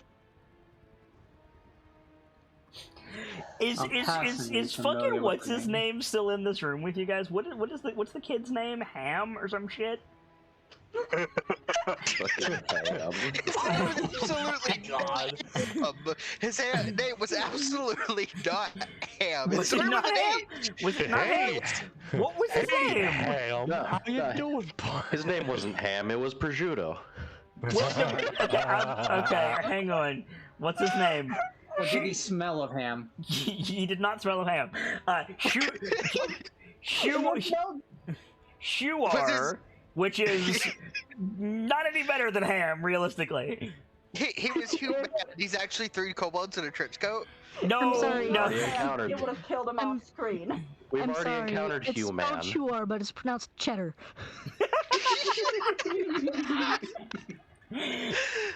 Frickin' okay. Oh fuck. Okay. So is he in here with you guys? Yeah, He can't be if he wants to be. he can be. He can go deal with the other cultists for us. That's what I'm saying. Because like, if you want him in here and Dawn So is like I guess the better question would be, would he feel safer with us or with the cultists? with the cultists, one undoubtedly. But I'm letting you guys decide, because if Dawn is gonna sit there and just throw out Drizzt, you're gonna get something. Okay, yeah, he can say. Yeah, let's have him stay. Okay. Okay, why not? So This is like trying to curate the best results of a dialogue option in Fallout. I know, right? But we've also gotten wind of Drizzt being back in Bryn Shander. And I can't Yes. remember where we heard it. Goodmead. Yep. Right. So you say that, and Huar looks up and he says, Duerden? Yes. Hey, that guy. No, I believe he is a man. Sorry, what? Well, I'm sorry, I don't know where that joke came from, but you really gotta feel out how his last name is said to figure that out. I would have interpreted that as a duder then. Are you...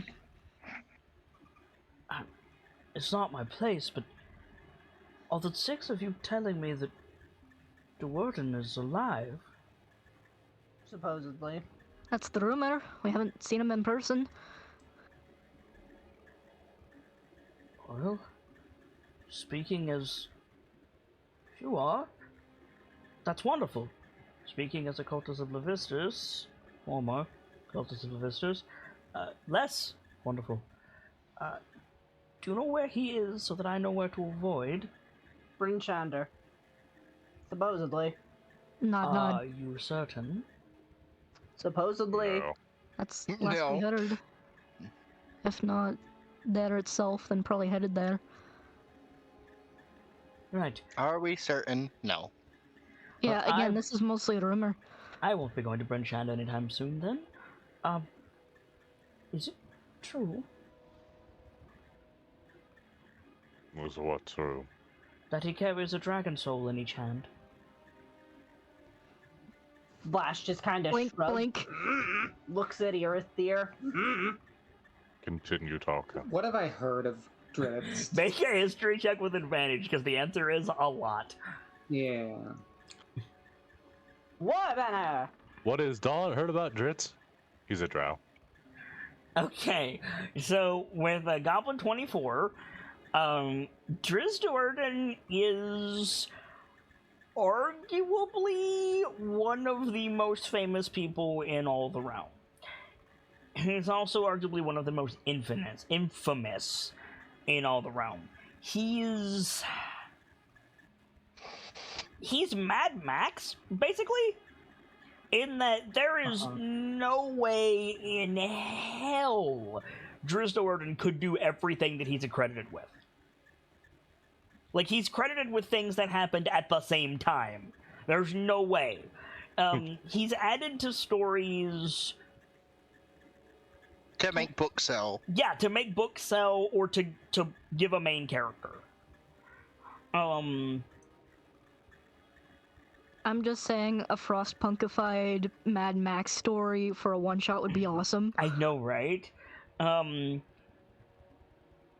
being said, if 10% of the things that people claim Drizzt has done are true, he's gonna skunk all of you champions in like 2 seconds. That is assuming he wants to skunk us in the first That's place. fair. That is absolutely fair.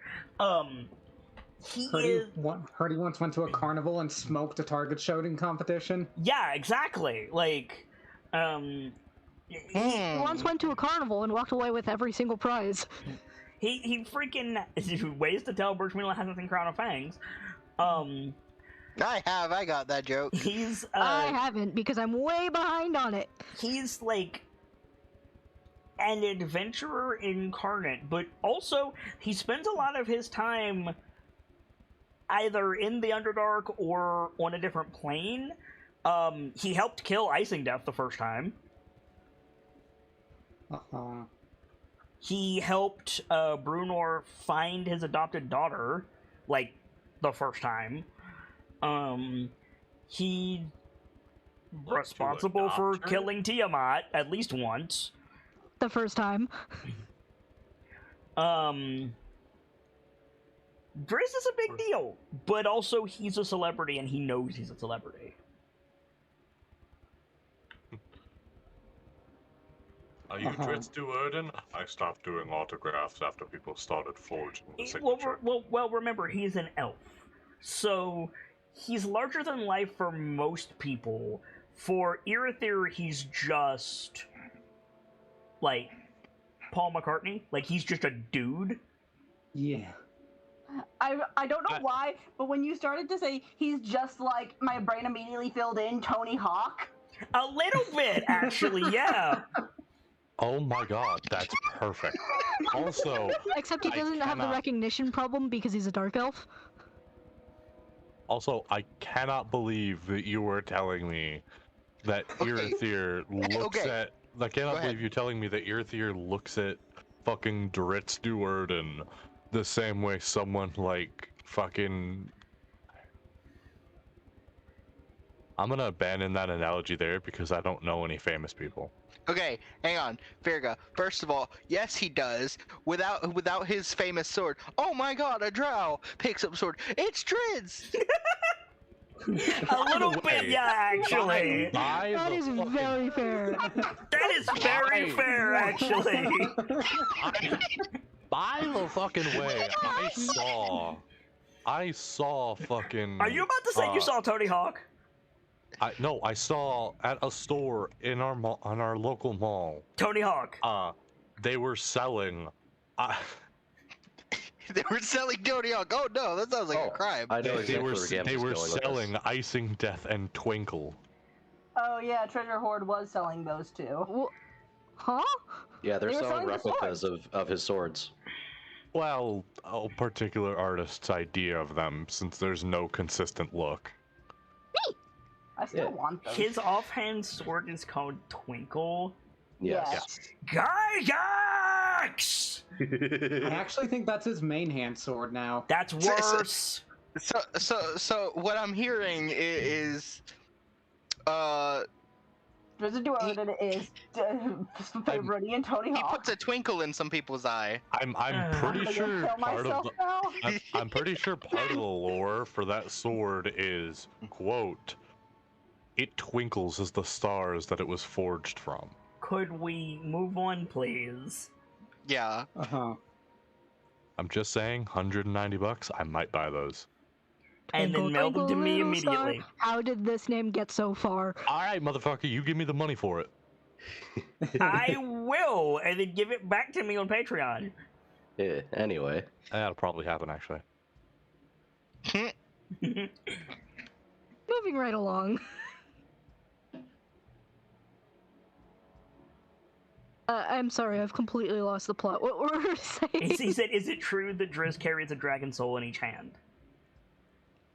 Is that true? Do I get any questions? Oh yeah, you got 5. Yeah. Yeah, in lieu What of does answering, I think Virga just looks at mean by Irithyr. that? Like, What I'm trying does- to correlate that information to what I know of Dritz. I don't understand your question, I'm sorry. Does he wield a dragon soul in each hand? Technically, yes? Why is it only technically?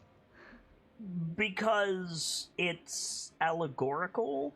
Icing-Death is not the soul of Icing-Death, but it is enchanted, and he used it against the damn Dreadworm. And Twinkle was apparently forged from stars, so yes.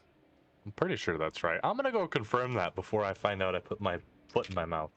Ah, so he's been to the Star Metal Hills. I say he can't have Icing Death's soul in his sword. That soul is in his own fucking membrane. Or part of it, at least. Mm-hmm. No, currently that's beating Runyak over the head to try and jack his body. It could be. You know what occurs to me? If there's Quoting- Okay. Quoting a book. It was forged in the magic of all the powers that all the surface elves hold dear, of the stars and the moon and the mysteries of their souls. Corellian's crotch?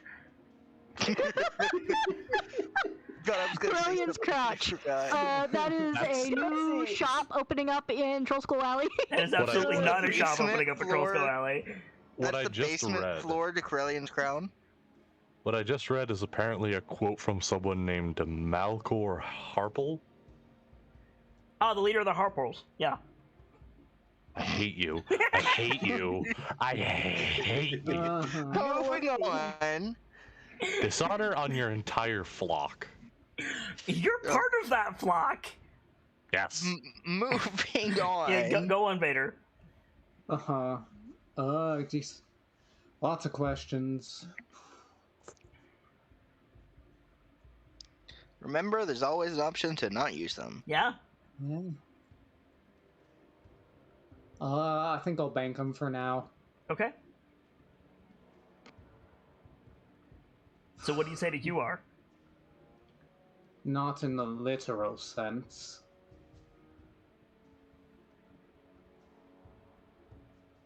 That doesn't give me a great deal of comfort. Is it true that his hair is made of spider's thread? Not likely. I That would cause it. Not in the literal sense. That would cause an innumerable amount of infections. Likely would draw in specific types of animals. Which would in and of itself lead to different forms of infection. Is it true that he can fly through shadows? That one is true. That sounds like something he could accomplish, yes. I mean, anyone can fly through a shadow if the shadow is large enough. In my experience, yes, we record them, we keep up, we Goliath's value, legends and stuff. A lot of them get exaggerated. I believe I heard a member of your people pulled from the ice once Gilliam, say... make a perception check. Sorry, Don. Well, that's happening. I believe I heard a member of your people pulled from the ice once say, "Remember, boy, there is no star beneath the ice. Every skald tells their tale to the highest to make it more spreadable." Sounded like you rescued a scald. Perhaps. Something I would not know. spreadable. Okay, what's that perception check for, Kat? You feel a weird shiver go up your spine. That's what that perception check is for. Look behind Legend me. lore flavored spreadable peanut butter. Vader, how do you do this? every single opportunity, it's like you take Birch Mila's Halfling's Incredible Hack and just go upcast. I'm sorry. What? Hack. Can you I say what I rolled. Like, can you help me understand what the fuck you just told me, Kat?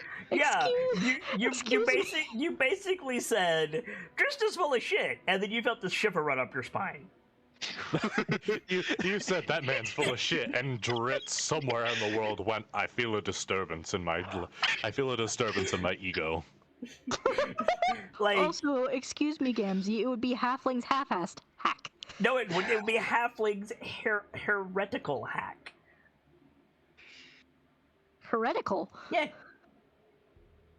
Why would it be heretical? because you're a heretic. Confused halfling noises. So, do you understand now, Keelio? Aha. Someone's I'm gonna talking keep shit. that to myself.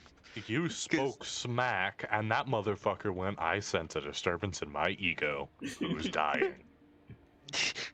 There's a pop-up in the corner of Kilio's screen. Dritz will remember that. No, you get a no. You get a pop up at the corner of your screen that says Keelio didn't notice Jordan's presence. Oh shit. Da-dun, da-dun. Fuck. Thanks, Gilio. For some reason, Drist's left ear starts burning and he can't figure out why. Oh, it's that little bastard.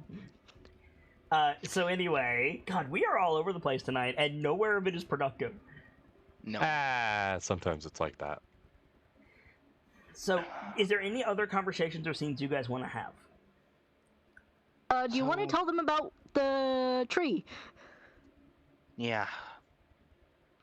You also failed to mention the name of the Durgar.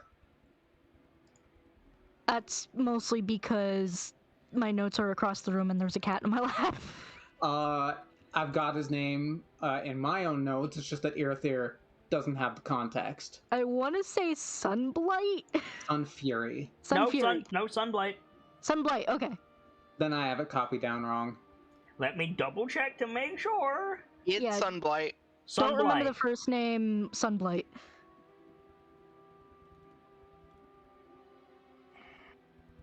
Or did you tell me Sunfury and it was a different person? I believe I told you Sunfury. Yeah. Did I tell you anything about a Durgar? No. But I must have miscorrelated. Give me the context for Sunfury so that I can remind myself. There's a similar firstborn spark in their lair. No, Oh. that was Sunblight. I just misspoke. Okay. Oh. Oh no. So yeah, before moving along, Firga's gonna stop, think for a second. Wait a minute, Irithir, you know a lot of things about a lot of things, eh? I'd like to think I do. Do you know anything about the name Sunblight? I can just imagine Irithir having twitched at the you know a lot of things about a lot of things, just twitch. No, Irithir, you don't.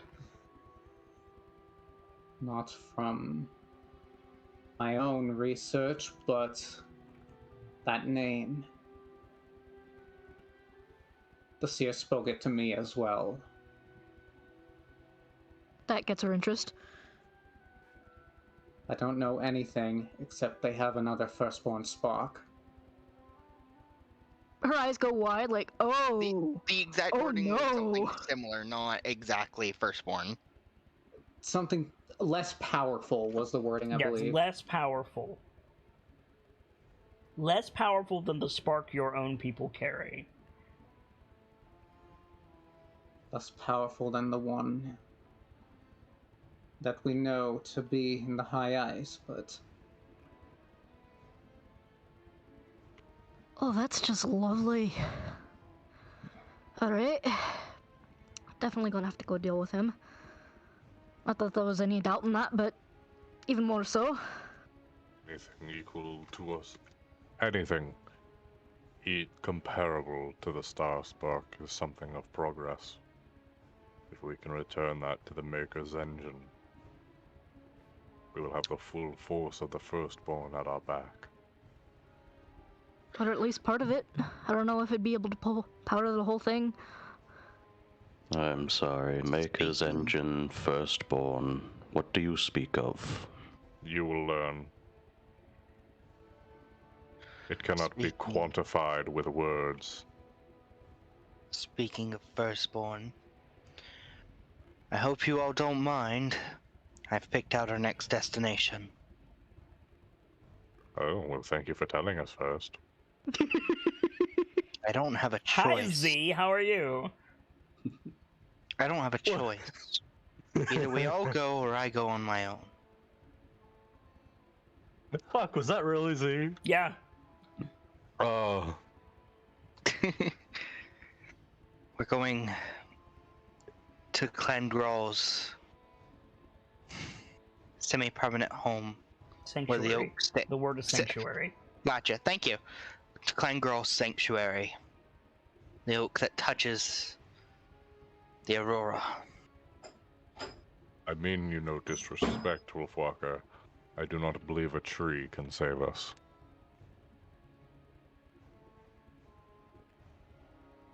Perhaps, as many things, I hold ignorance of this tree. Nor do I, in all due respect to Wolfwalker. But if I understand it, she was saying there might be something there that can contact outside the bubble. There's supposedly something firstborn there, but it's the home of skalds. People that tell stories and spread their tales. They have to have something there that can help with some of my problems, but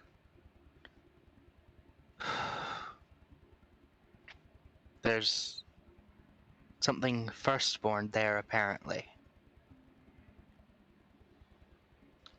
Your confidence is in a way comforting and troubling. What we've seen so far is that, excuse me, anything firstborn could be a boon to us.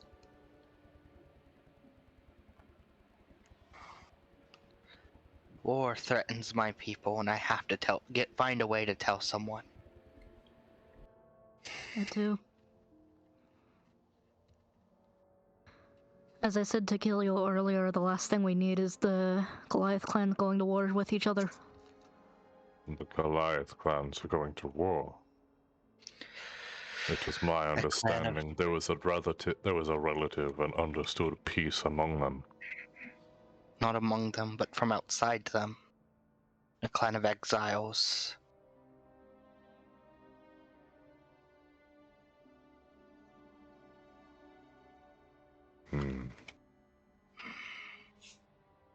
And unlike the origins of Hallistone, these exiles have chosen not to find a new path, but follow one that the pain of being exiled have taken them.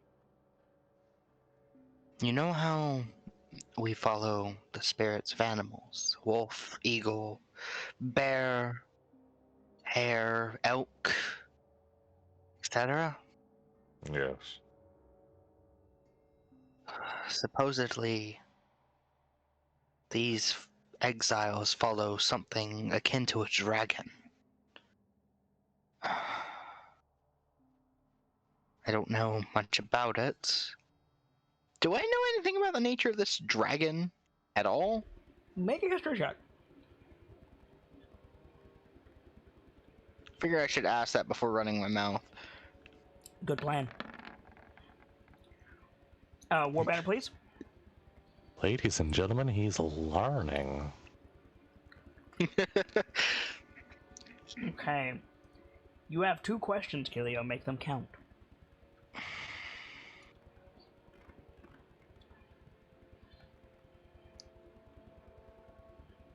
You're not getting anything free with that roll, I'm afraid. Nothing free? Okay.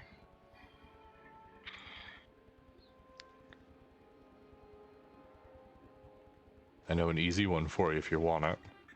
I'm willing to take suggestions. Does it have a known name or title? I already told Kilio this. Oh, did you? Mm-hmm. The Goliath name is Winter. Oh. It might have gotten cut off in the last VOD, but I did say that. I don't remember you saying that, but thank you, I will take that. To be fair, last time I was at Cook's place, Mm-hmm. and my internet was shite. And I was real fucking out of it. It might not have come over on the VOD anyway, so it's fair. But no, I did say that the Goliaths it's a dragon. They know it is a dragon, and they refer to it as either dragon or winter. This winter keeps dragging on and on. God damn it. I guess my Which first should tell you something, Nightfall. Yeah, which dragons do we know are real interested in winter? No, like, not even. Like, you know who that is. Yeah, that's Ice and Death. Because... Rhetorical question, Kit. Because why? Why is that? Yeah, that's Icing Death. I want to make sure that you know this. Because they are the embodiment of... I mean, yes, but no. No, fuck. Okay. Help. When Runyak was, like, starting to get corrupted, Bragg went for his axe and shouted, "Winter." Ooh. Remember? Winter's, Right. Winter's return heralds the return of Nash. Yep. Lovely. This wasn't a matter of if, this was a matter of when. Oh, fuck. Okay, And- so... And boy, have we hit the win.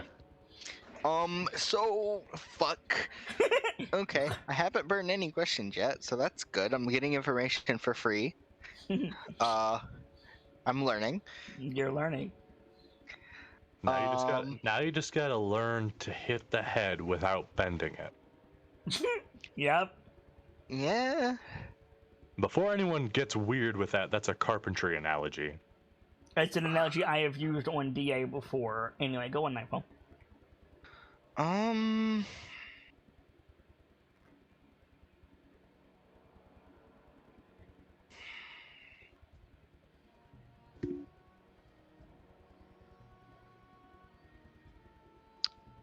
thinking.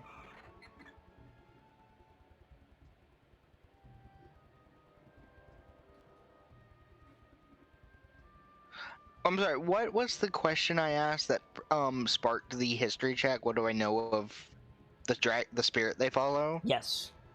Okay. So you can ask me anything about the spirit, or you can ask me anything about Clan Nash.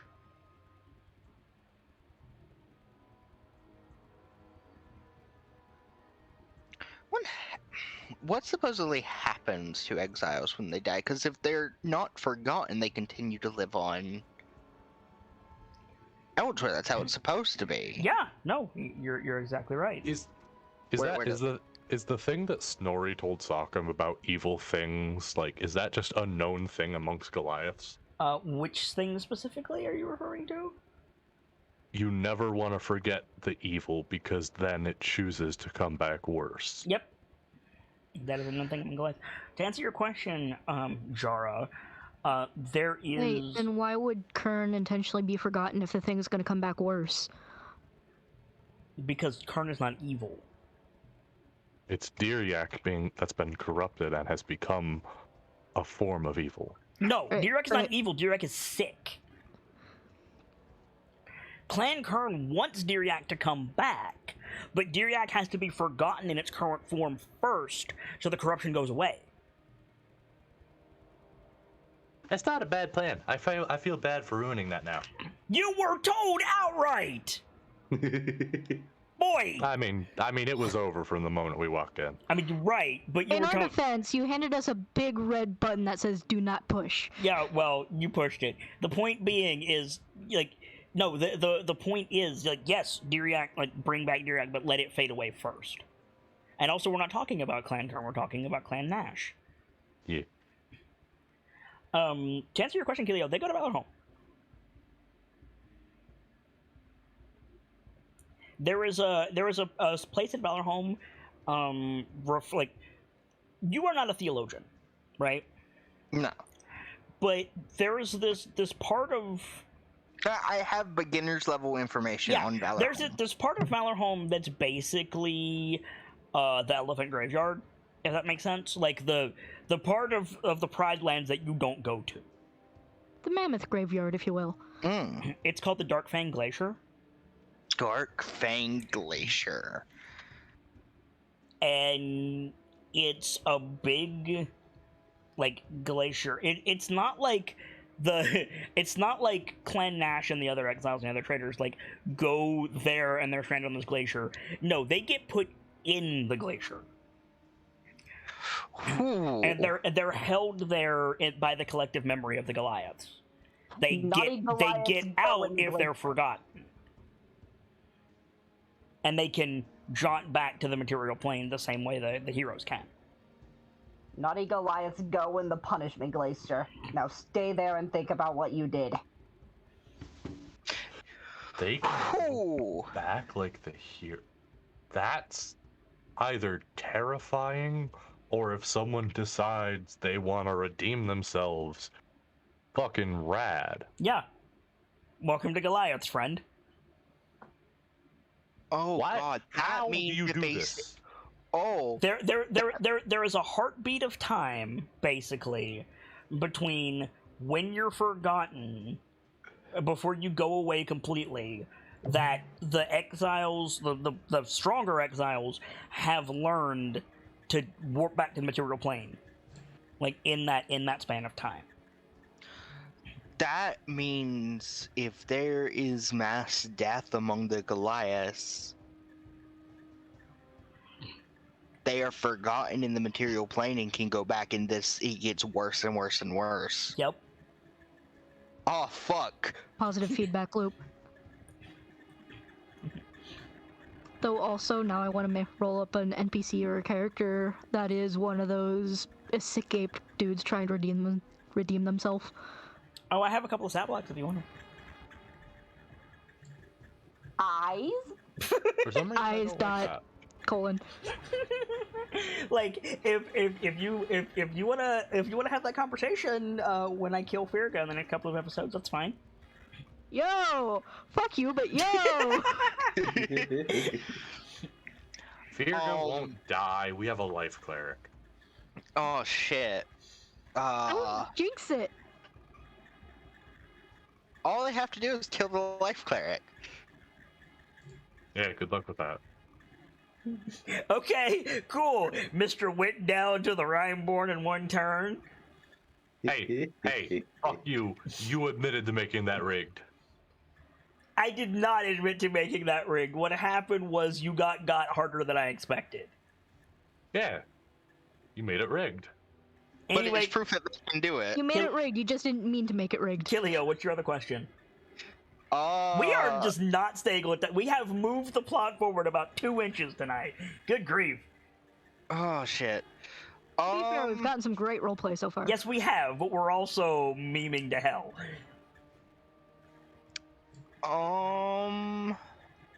We like that sometimes.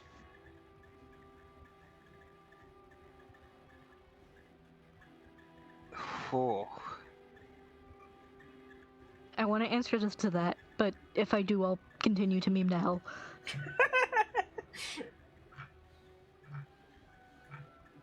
I think.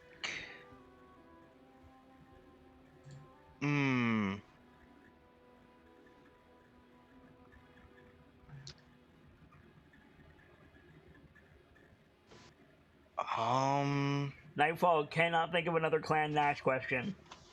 I can't. Gams, if you're there, I'm willing to accept help on this.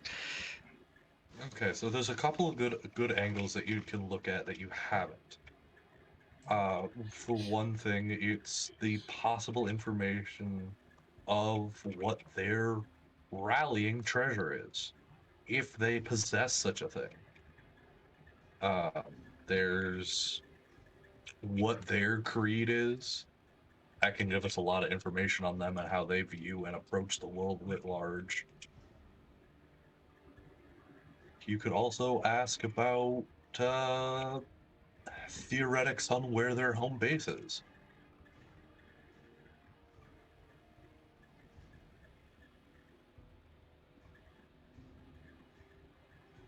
That's basically all the ideas I have right now. Pick your favorite and run. You shouldn't ask about the home base because I already answered that.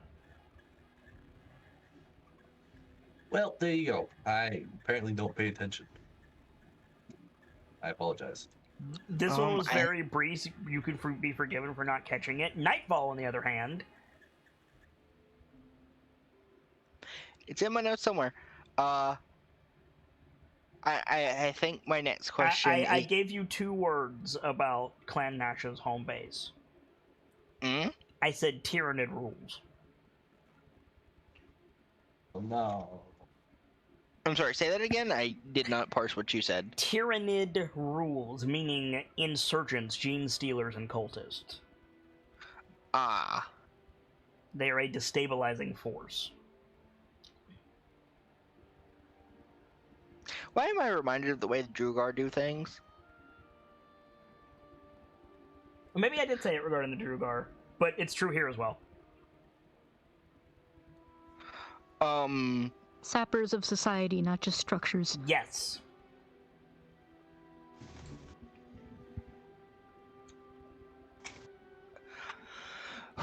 Though, Clan Nash is more like those, mongrel coyote dogs, like actual half-breed dog and coyote animals. Mm. Those are cute. Those are cute? Is that what you just said? Yeah, what? I can't like a breed of dog?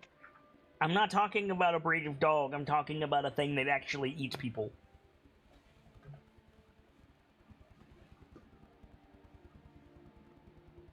Okay, fair enough. No, I mean, lions have also eaten people and they're cute. Yeah, fair. What I mean by that is Nightfall is a member of Clan Nash, usually posing as someone else, will insert into a clan, get a bunch of people together for a hunt, and then lead them into a Clan Nash ambush and kill them. Ugh.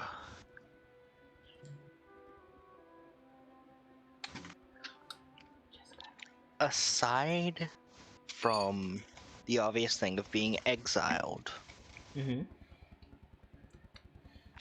is there a reason for their grudge against the clans?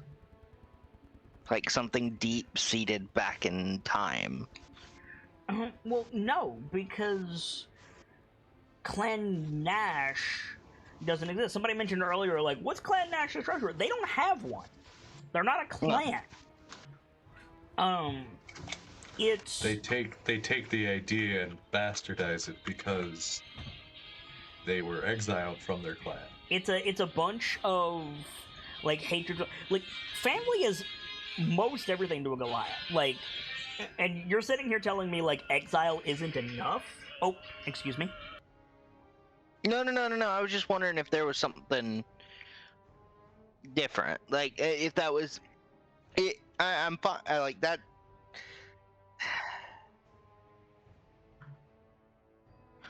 It is enough, but I was wondering if there was some rallying force behind it that had different motives that we don't know. Yeah, it's called winter.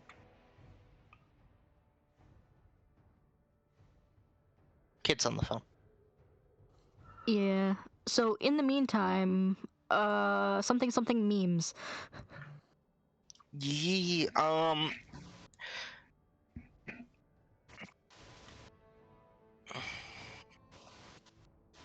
Right. Kit was saying earlier that we were memeing to hell, and what I was trying not to say to interrupt things again, what was that no, Hethel is the one who memed to hell. Alright, I'm back. What I miss? Nice. Nothing. We were just chatting a bit. Nothing important. Okay. But yeah, it's exile and then like draconic corruption are the two big ones. Okay, thank you. So I think that's all of my stuff. Okay. What was the conversation before I asked that question? You were talking about like Clan Nash following a spirit of a dragon. Clan Nash. It isn't even a clan. It's. You probably wouldn't, like, being a Goliath, you probably wouldn't call them Clan Nash, you'd probably just call them Nash. Yeah, that's fair. Nash. Our exiles, that.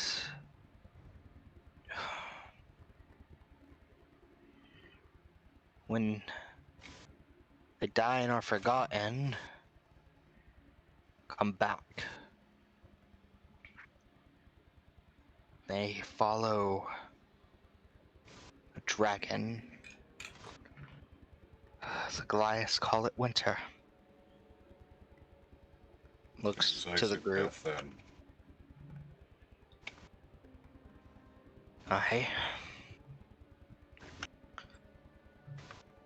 And I was told that Nash will call the horns of war.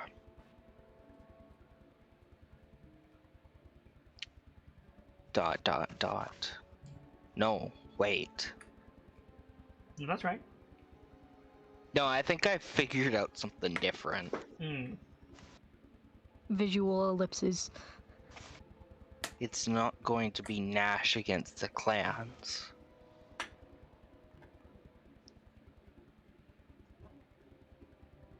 Nash doesn't just fight head on. They put themselves within the clans and cause injury from the inside. They're gonna turn the clans against each other.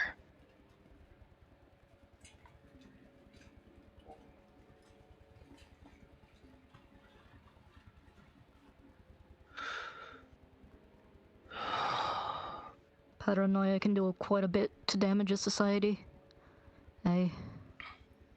You think back, Killia, we see a flash of the moot of you standing across from Nadja Featherkeeper, Primarch of Clan Valdak, as she's handing you Al's Pinion for the first time.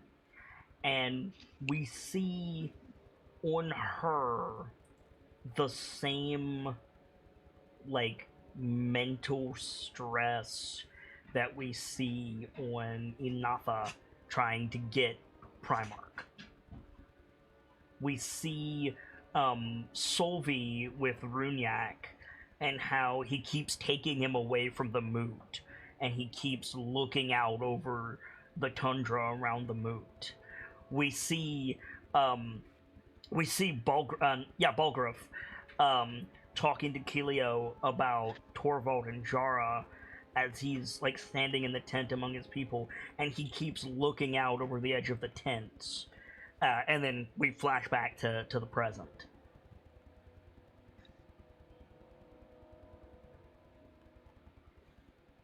Walking Chekhov. Fuck off, Chekhov! Wolf's teeth. Well, Head tilt. An epiphany, I take it. Primarchs. No. The Primarchs already know there's bullshit.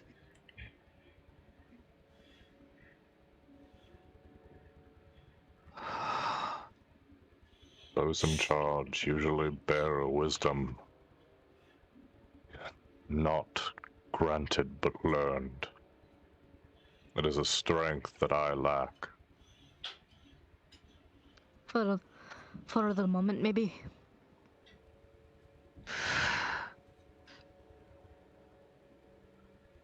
I'm honestly surprised you guys didn't catch that until now.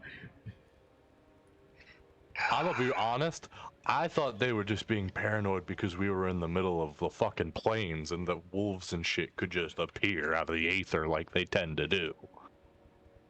They're Goliaths. Wolves avoid fire, dude! Listen, I just figured Solvi was being a bro. He was! Just not how we expected. I assumed it was because Solvi was also walking the line. Mm-hmm. I assumed it was because of all the tensions between the orcs and the humans in case shit hit the fan. It was.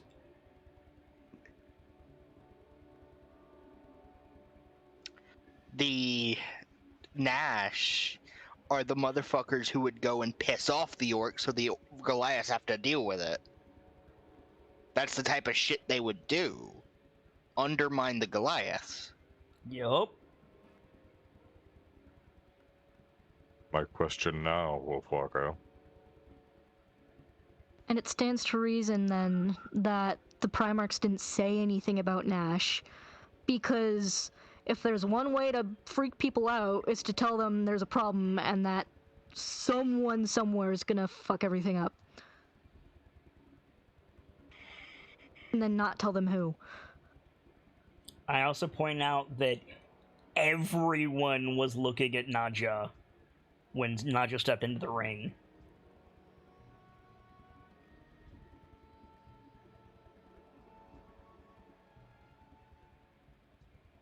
That does make I a lot of assume sense. that's just because spectacle incoming.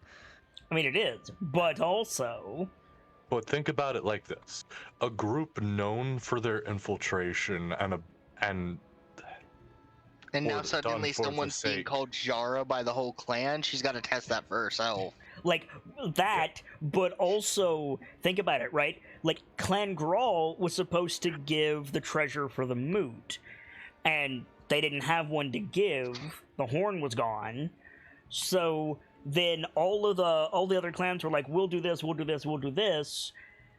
Nadja comes forward with her clan's treasure, and everybody is like, are you sure you want to do that? Like, That would be the quickest way to draw out whoever the insurgents are. yeah, and now you see that the moot was political even for the Goliaths. Fucking goddamn it!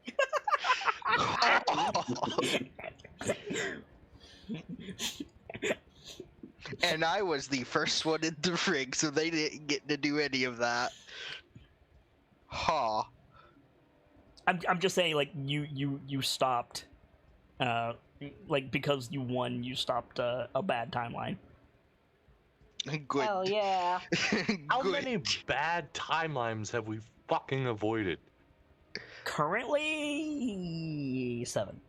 I hate that you keep track. How many have we bumbled straight into? That one I'm not telling you. A lot. Like, even if you can't tell us when. More than 3. Lovely!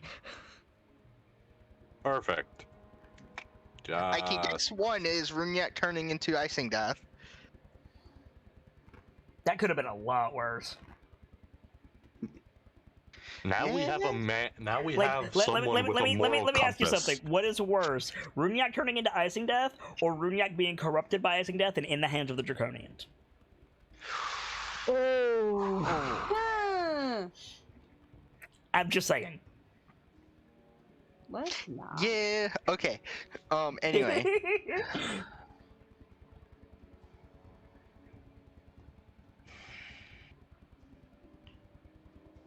Also, Inatha So was much quiet looking at the Ring of Valor, if you recall.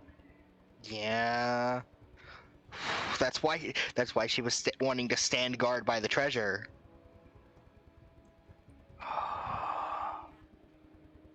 What was Ragov doing during that time?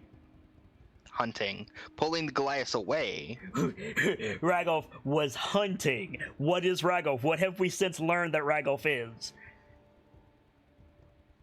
A blood hunter? Yes! Yeah. So Ragov was hunting Nightfall.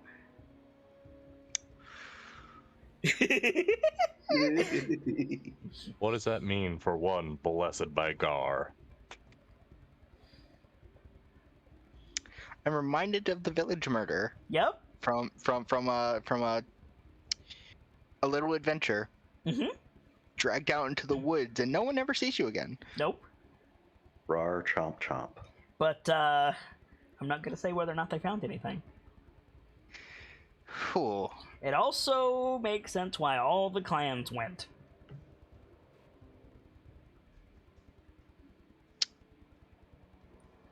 Keep your friends close and your enemies closer. The most terrifying thing here is I think the Kilio goes quiet in thought. Just like heavy thought. Go ahead, Sam. And also, I'm sorry, one last comment. If everybody goes, that makes it harder for anyone to stay behind to, sabotage. Mm-hmm. I was saying, what's more terrifying is the organization that the various Primarchs and the clans had means that they have more information that led them to believe the time was coming. Which, again, look at Inatha and Ragolf. Look at how they were acting during the moot. because they were both in line to be Primarch in the next couple of days. So they were given that information at the moot, and that's why they reacted with stress.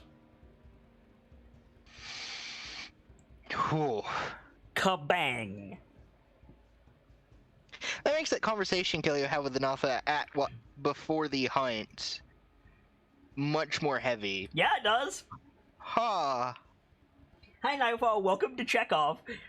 I've been shotgun blasted, yes. Oh, you haven't even felt anything yet, bucko.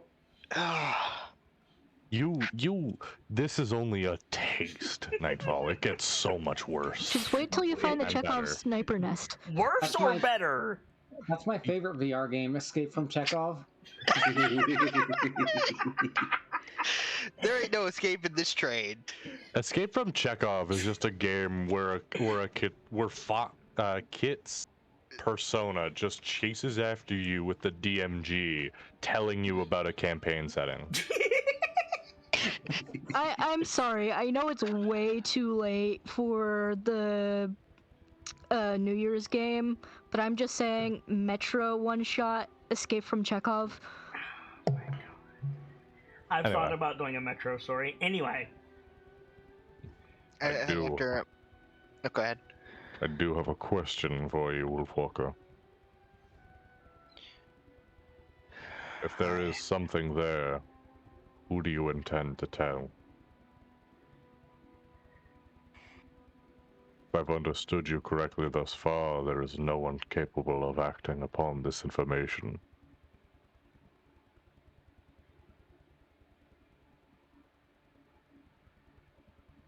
Do they know about the other clans, though?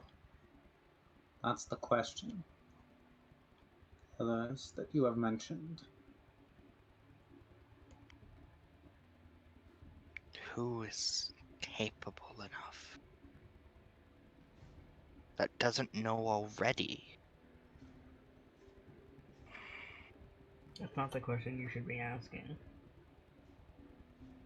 You're focusing in on Nash, which is good, but Nash is a slow burn, and you know that. Nash is not the Yeah. biggest threat on the board. No, I think it's Diriak. Yeah. Like- yes. Like Clan yes. Kern. Yes. The question you should be asking is, who the fuck woke up Kern?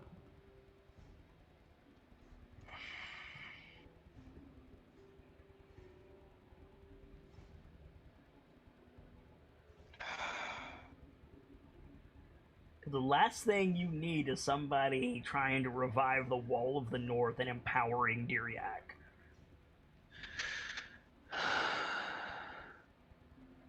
Well, I guess... I need information. I need... No. Someone decided to wake up something that needed to be forgotten. Isn't we'll that see. bad for you? Yes and no. One of the spirits we follow was corrupted by something... We call it blight. I don't know its other name. There was... From what I was told, there was one day where... This motherfucker is a cultist. I wonder if he knows, depending on what you say. I think that Earther might get a check based on what I say next. Yeah, go ahead. There was one day where it ripped its fangs across the sky and Diriak was poisoned. And You so are like lifts his head fangs? and sits up a little bit straighter, and he says like, "Are you talking about the Night Serpent?" The DC was 20 for him, by the way. Oh, Nice. Is that its name? I don't know its... Do I know that name? Make a religion check. Sure thing, boss. You probably know the name, the Night Serpent, yes, but let's see how much you know. Oh, yeah. Dendar the Night Serpent is... I'm gonna get this wrong because I don't know a lot about him, but I know he's a bad dude. I believe he's neutral evil. He's a bringer of destruction, so probably chaotic evil. He's like an Ouroboros. If he catches his tail, the world ends. He spreads lies and like the poison of deceit throughout the multiverse. He's a major god, I think. Uh-huh. If I'm remembering what I read correctly, what's the freaking Cholton god's name? Is his enemy? Ooptao. Ooptao, yeah. Ooptao, in an attempt to fight his influence. He's either intermediate or major. I don't remember. Sorry, Gamzee. Dendar is major. Major, I thought so. Born, if I'm thinking right, part of his entire thing is literally, this wasn't exaggerated, was born alongside the very first nightmare of the Dawn Lord. That's right. But yeah, if Dendar attacked Valorholm, that means two things. One, it means that Valorholm is a real place, and two, it means that it takes a god to kill a god, basically. Uh-huh. Even though the Goliath spirits are demi at best. If it takes a god to kill a god, we're gonna have one hell of a time with Arl. Yeah, you are. Oh, don't worry. We just gotta supercharge one of us with the star spark. The Star Spark is not inside the bubble, homie. We'll figure it out. Okay, fair enough. We'll figure that out when we get there. We'll burn that god when we come to it. And Kilio continues, and after the poison spread, the clan that follows it drug it from the sky and chained it somewhere.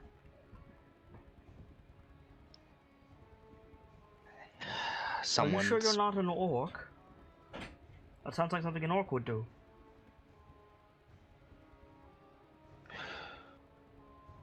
I was going... And to stop the corruption from spreading, the spirit needed to be forgotten and remembered as it once was.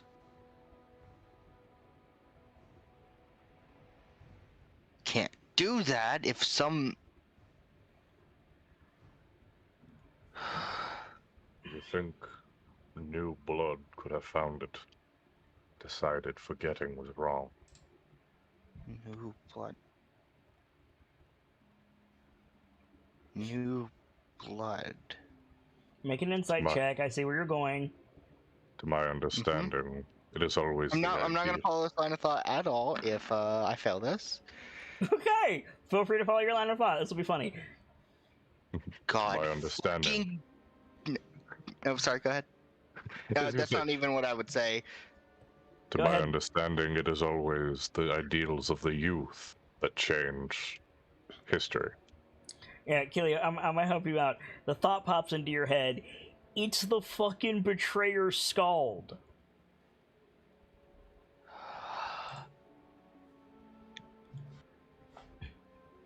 Fucking Scalds.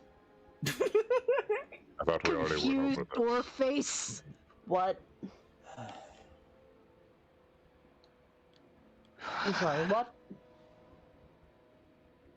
You remember those upstarts in Waterdeep that we were talking about in the bar? Vaguely. What about them? It was one of the fucking Goliaths. It has to be. Oh. Are you certain? No, but... Boy, is Keelio gonna have word for Sockum the next time Sockum calls him Anjara.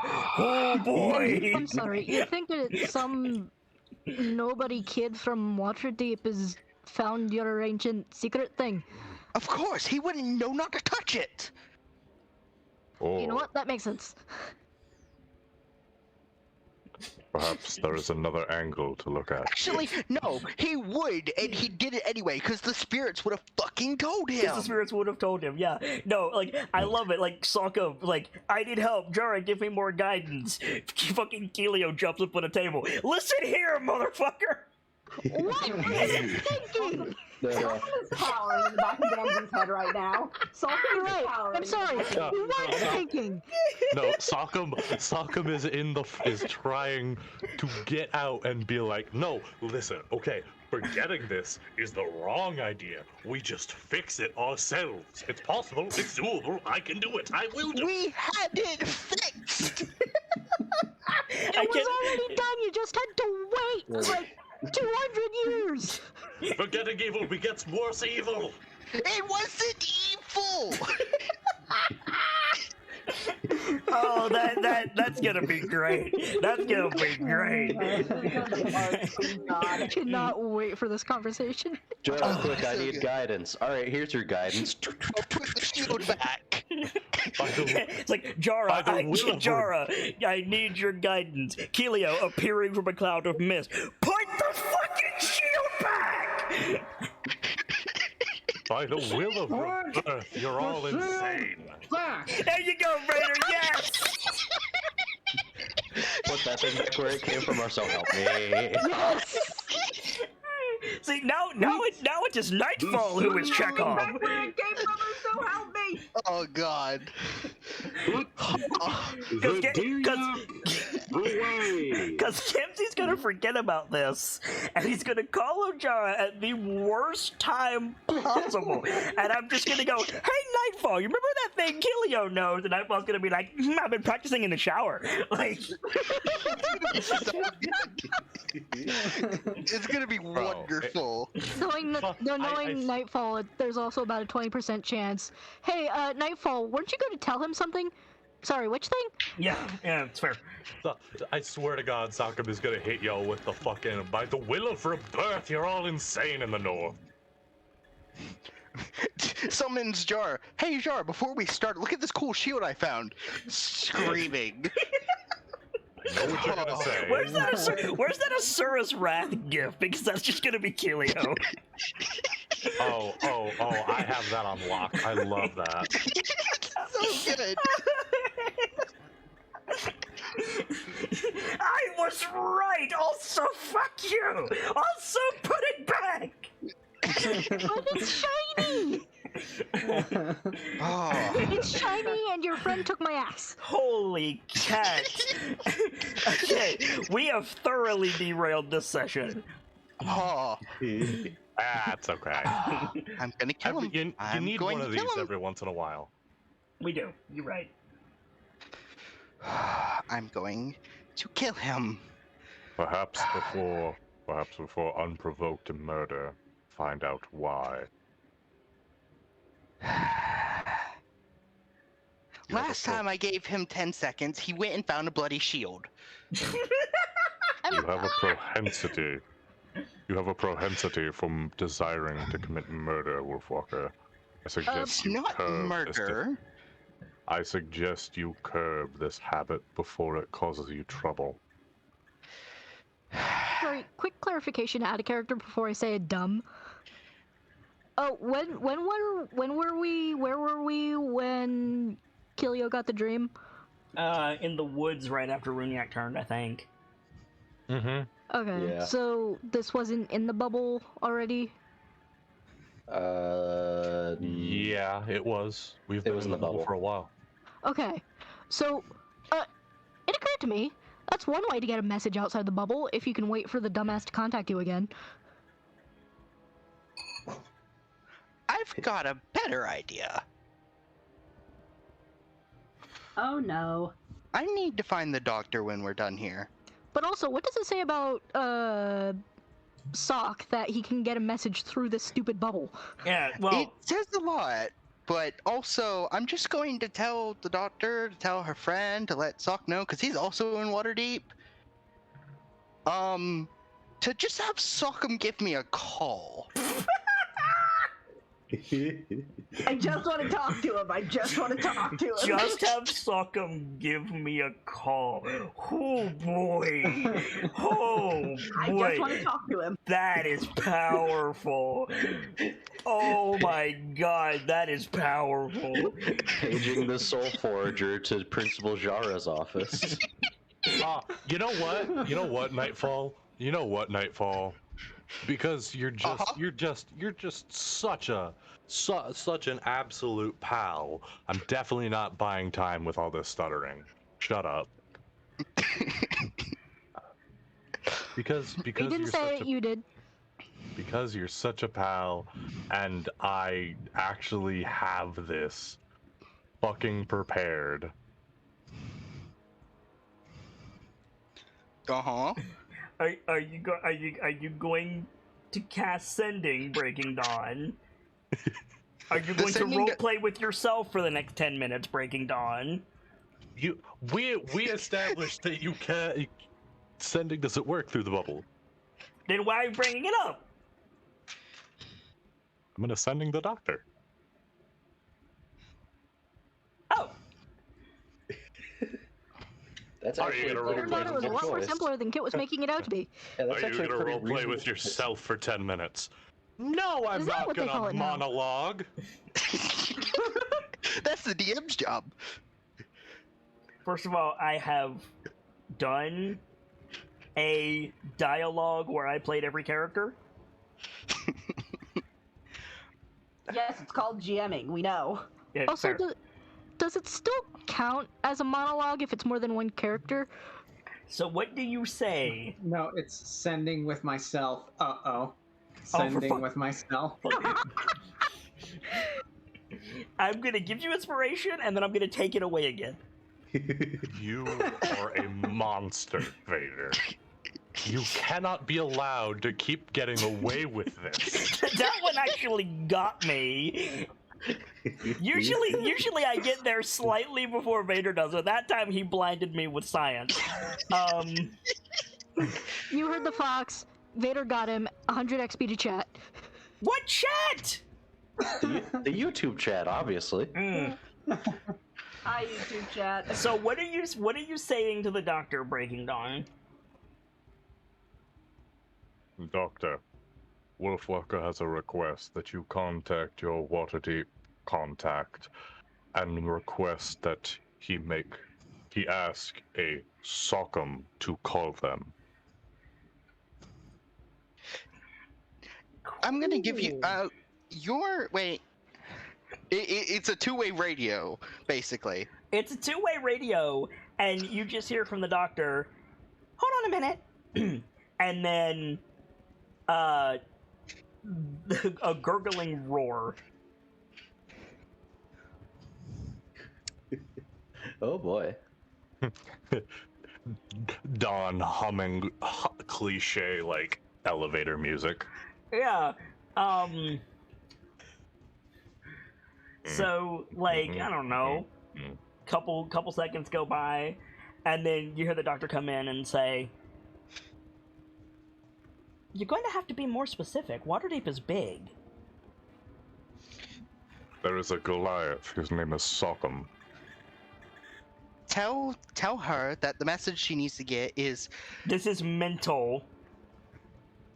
No, it's verbal. You have to say it verbally. Do you? Yep. Are you arguing with the GM right now? I will hush. Because if it's verbal, the doctor can't respond. Ah, gotcha. Hold on. Don't worry about it. Let's not worry about it. Usually If it's that's like the case, the doctor cannot respond, and this is moot. It doesn't say anything about verbally. It's got a verbal component, but I say the creature hears it in its mind. Yeah. yeah. Okay, and don't worry about it. I'm dumb. Once again, Nightfall argues to gimp himself. Anyway. To be fair, he probably didn't foresee the whole not being able to respond thing. That's fair. So, But I was going to This is tell all- Dawn exactly this is what already to say. different from the raw spell. Yes. 'cause- You know. a Yeah. Goliath named Sockham, says Dawn. So you hear, oh, what clan is he with? What clan is the boy? He's one of the ones from that group that found the Vault of Dragons, remember? We talked about it in the bar? Wolfwalker apparently does not know their clan, but says they are among those that found the Vault of Dragons. They Which I found it? still... We've already had the discussion. We've already talked about this. She's distracted. Oh. Yes. I suppose. Hang on another second. And then right before the line cuts, you hear basically blasting, like pew pew noises. Couple more seconds go by, and then she comes back and she says, "Okay, well, that shouldn't be too hard to do. I can't promise anything. He's kind of busy." The sooner this message can be relayed and contact is established, the better. There is apparently civil war being brought about. And he is apparently one playing a significant factor. So he needs to be arrested? More zapping. To my understanding, he needs to be made aware of his folly so he can fix it. By the way, since I've got you here, can I just leave the shipwreck? It's swarming with undead. We did warn you. You failed to mention the propensity. That is fair. My apologies, good doctor. Like, the big shark was one thing, but I can't really see in front of my face because there's so much... Hang on! Zap! You didn't even tell me to look for anything in specific anyway. One moment. Guiding wind. Are you certain there is nothing of specifics the doctor should be looking for?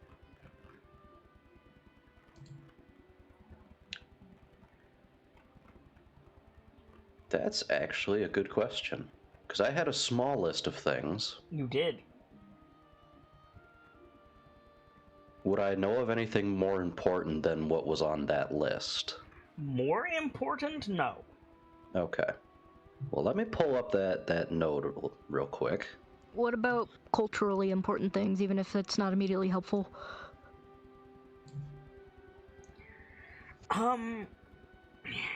If she could rescue the fire elementals, that would be huge. Yeah. Which, if it's underwater, they would be ruby gemstones set into the forges that the fire elementals could hide in. Yeah. If she is having trouble finding any equipment or weaponry, ask of her to find the gemstones in the forge. Anything of high importance if she can find equipment?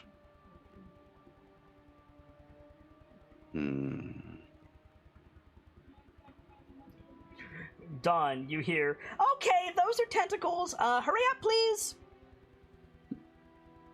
With speed, if you do not mind. Apparently the doctor sees tentacles.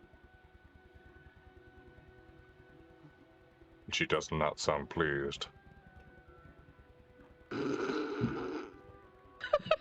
Meanwhile, Sims is over here going, "Undead Kraken?" No, I know it's an undead kraken.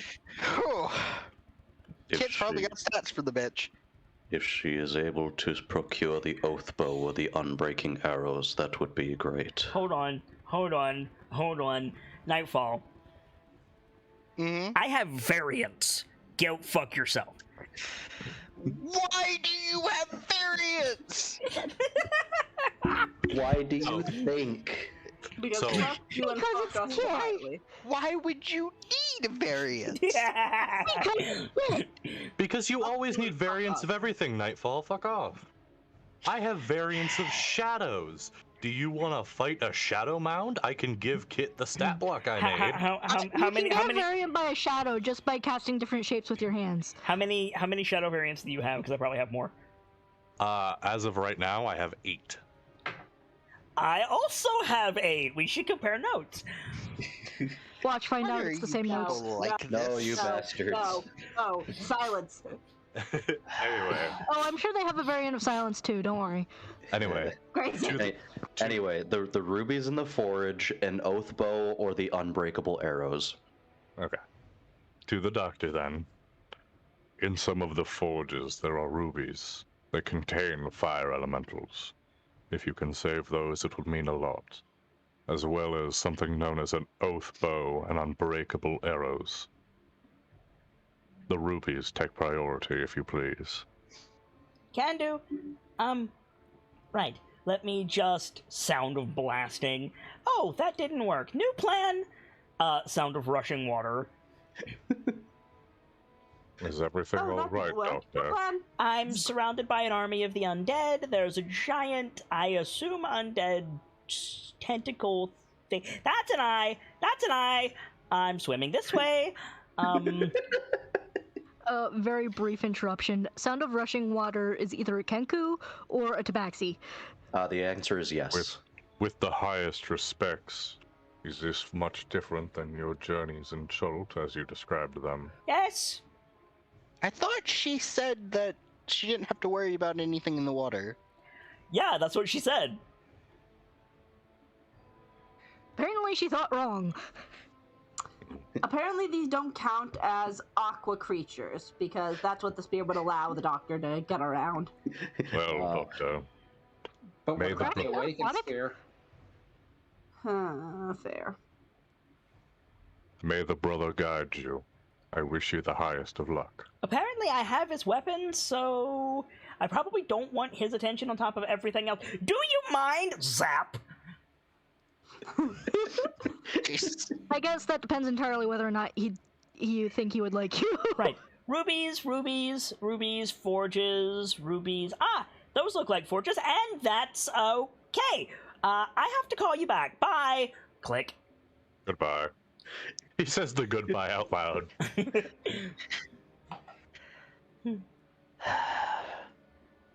All right then. There is an undead kraken underneath the water. Lovely. I'm glad we walked on top of it. There's a let's bloody go deal with these kraken. cultists.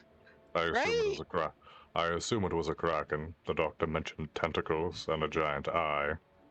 That fish would be so I'm dead. glad we walked on top of the water. Let's go deal with this cultist, shall we? More dear. Also, We've you wasted enough time. yes. I don't have an encounter for Avarice, so if you guys just want to, like, smash cut to throwing Avarice in the cell and pulling the speaker out, that's fine with me, unless you guys really want to do that encounter. I mean... We've wasted a lot of time here. Do we really want an encounter? I mean, Killian was gonna stab him, so... I mean, that's fine. Okay, so dead Avarice and then pulling the speaker out of a cell. Like, do you guys have anything you want to do in Caradenival? I know that that's not like me to just smash cut through that, but honestly, Caradenival was kind of boring, and I want to go to Eagle's Airy. Anything same. useful? I want to go to Eagle's Airy too. Avarice? Nothing that. You're always so excited for Goliath stuff, and I love it. It's not that I'm so excited for Goliath stuff, it's that I'm excited for my stuff. Yeah. That's fair. That's fair. Yeah. There- So... You know what? There's- We just said the same thing, but different. Is There there is anything- actually one thing that I want to get out of the way Sure. Is there? that Is has there- been a long time coming. Yep. Well, actually, 2 things. Mm-hmm. The first is when either before we go do this or after and going back up towards that main room, Guiding Wind is going to stop everybody, dump his bag out Okay, on the table. let's have a scene with that. What's the other thing? Yeah. The other thing is asking Firg about the lance. Okay. Or, I suppose more specifically, Scout would probably be the one. Those are things you should do before you go get the speaker. Yeah. And what were you going to say, Firka? I was gonna say, if we are just gonna smash cut to having killed Avarice, did they have anything useful on them? No, like that's the thing. They're just a mook. That's why I don't care. Like, they don't... Like, the stuff that I have for black swords, you guys have already done. Oh, this is the, it? the rest of it is CR 1/4 cultist, and that's it. Like... We did it. We saved Care Denival. Now let's get our shit and get out. Yeah, like you guys, like the two interesting things were the fat tiefling and the seer, and you did both of those. Yeah. What I'm hearing is this comes down to, do you guys want catharsis? Because I really don't think you need it. Yes, exactly. I found it. The map is scaled weird. These enemies are beneath you. Like, I want to move on to cool stuff. However, the thing with Guiding Wind counts as cool stuff. What were you going to say, Nightfall? I found it rather enjoyable that the cult leader just got sat on. Yeah. So, like the thing is, that's what we're dealing with here, is people we can just sit on and be done with. Yeah, and like, the Lunar Devils are gone because I almost said Helena. Like Hethel. Hethel, thank you, said they go when she goes, and she went. So like, you're done. Like, nothing can hold a candle to you in here. Yeah. Image on screen of Kilio with the ricochet blade bouncing it between the crossbows. What now? Yeah, basically. But but before you guys go and rescue the speaker, like, this is cool, and I want to have a scene with her. So go ahead, Guiding Wind. Yeah. So it's just, before we go, there is something I would like to gift all of you.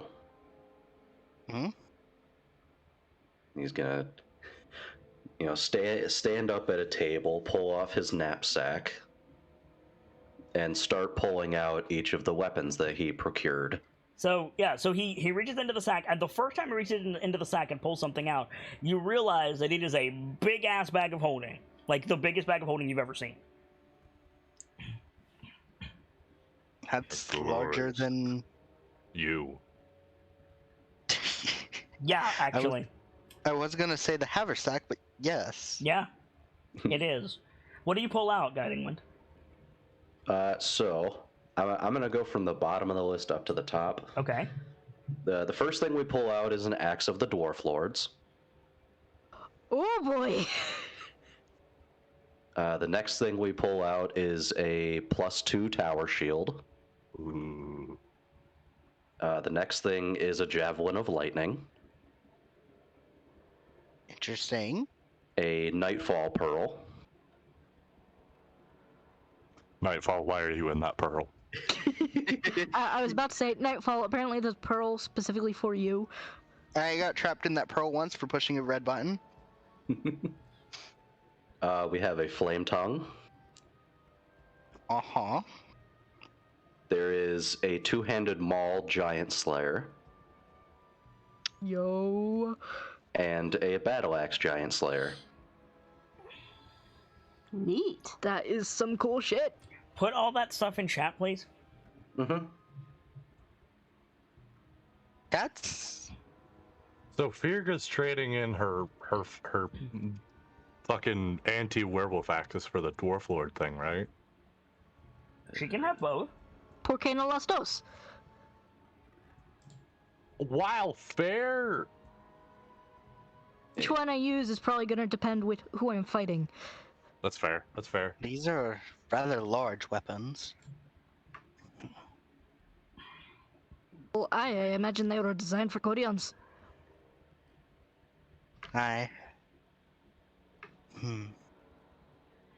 Orth is here with us, right? The animal, the wolves came with all Guiding three of the wolves are with you. So I hit level 8 a little bit ago. Mm-hmm. This is something I have not discussed yet in on screen. Mm-hmm. Orth got a feat. That is not on my list. Which is kind of dumb, but this might be a little relevant. I'm just gonna link it in chat, I think. Okay.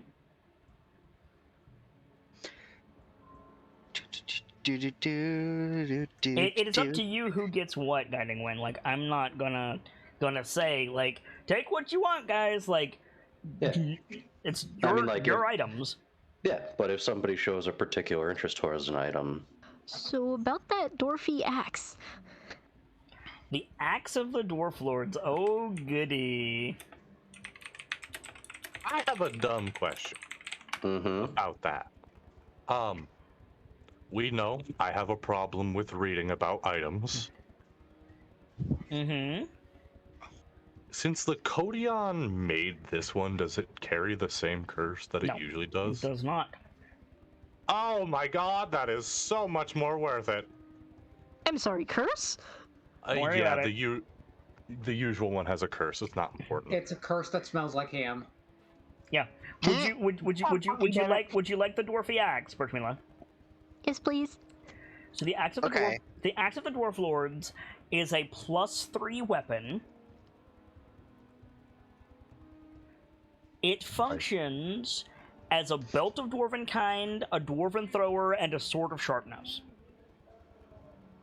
I'm sorry. A belt of dwarven kind. A dwarven thrower and a sword of sharpness.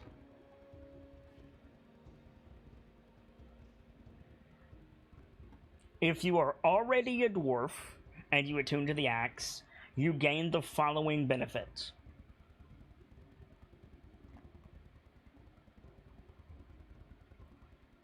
Are you ready? Go ahead. You are immune to poison damage.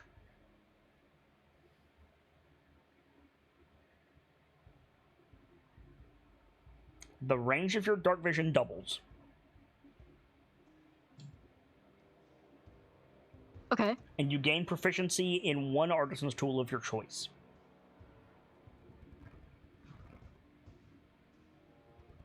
The axe has one other property. Okay.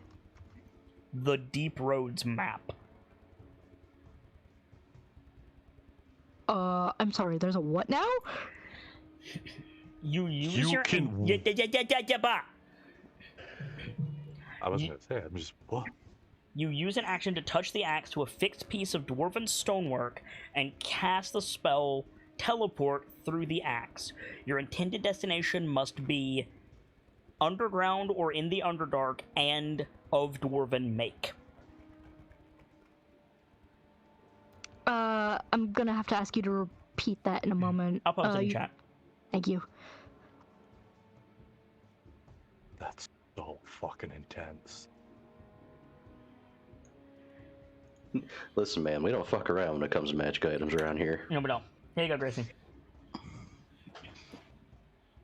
The only addendum is that your intended destination must be held by the dwarves or of dwarven make.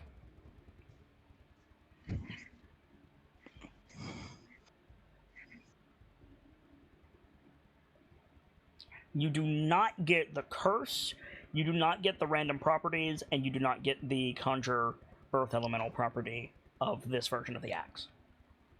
That's pretty fair, actually. It's still powerful as hell. Yeah, That's it is. so fucking intense. Mm-hmm. I rolled for what items were on the Bounty of the Deeps, and then I rolled again for what Guiding Wind could see. I didn't tell him it was an Axe of the Dwarf Lords. He just grabbed it. No! I am going to guess that's probably the most intense thing in this pile. No. Oh, God.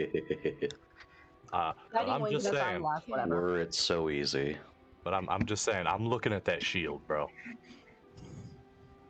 Okay, so what's the belt of dwarven kind do? Vader actually Vader linked it posted all the backstage. hyperlinks. Yep. Thank you.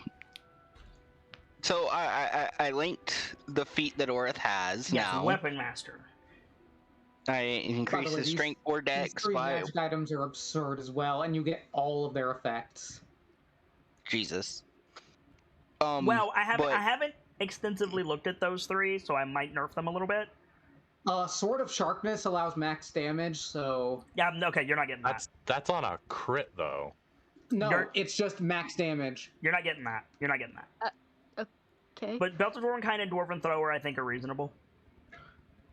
Because Dwarven Thrower is just a weapon of return, isn't it? Mm-hmm. Oh, wait, it's max damage against objects. and extra damage on a crit. Where are you seeing this, my friend? Sword of Sharpness. I'm looking at that right now. When you attack an object with this magic sword, Oh yeah, hit. yeah, I see it. Very top. Okay. Yeah, no, ignore the Sword of Sharpness. Creature. Belted Dwarven Kind and Dwarven Thrower, I'll give you. Sword of Sharpness now. Yeah, the Dwarven Thrower. It's just a weapon of brilliant, return, special. right? It I has. think It might have grants something special. it grants the object a range of 20 feet and 60. It deals an extra 1d8 when you hit, or if the target is a giant, 2d8 and immediately returns to your hand. That's fine. And And then Belted Dwarven Kind is just the poison. Belted Dwarven Kind is plus Poison. 2 to Constitution. You advantage on Charisma with dwarves. 50% chance each day at dawn of growing a beard if you're capable. Yep. And if you aren't a dwarf, you just get dwarf traits. Yeah, that's fine. So I know you tossed out the rolling max damage thing, but would I still get the extra damage on a nat 20? No. Okay. Unfortunate. Throwing out the entire Sword of Sharpness, apparently. Yeah, I mean, it's so strong, and the stuff is already so strong. It's like... It's... Yeah, it also is like... You can sever limbs with it. Yeah, no, I'm not giving you a Vorpal axe. That's on the 20 though. I'm still not Doesn't giving you a take Vorpal much. axe. But Alrighty. Yeah, we gotta earn the Vorpal axe. Yeah, you do. But like with everything else that it has, the poison immunity, the dark vision increase, the Deep Roads map, like I think nerfing the Sword of Sharpness is acceptable. yeah, absolutely. You won't hear any arguments I from just me. wasn't sure if you meant just that part or the whole thing.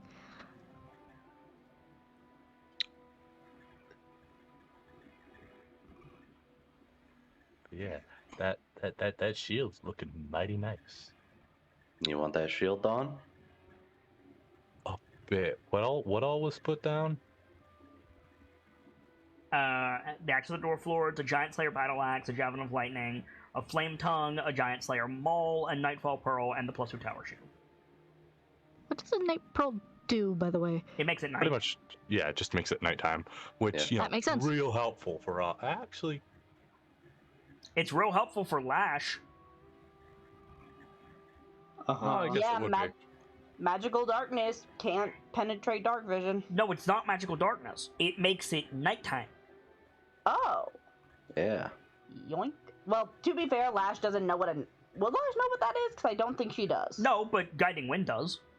Yeah. And Irithyr does. We've What established this. Yep. What I'm saying is it's useful when you beat Aural and then miss sunlight sensitivity over here.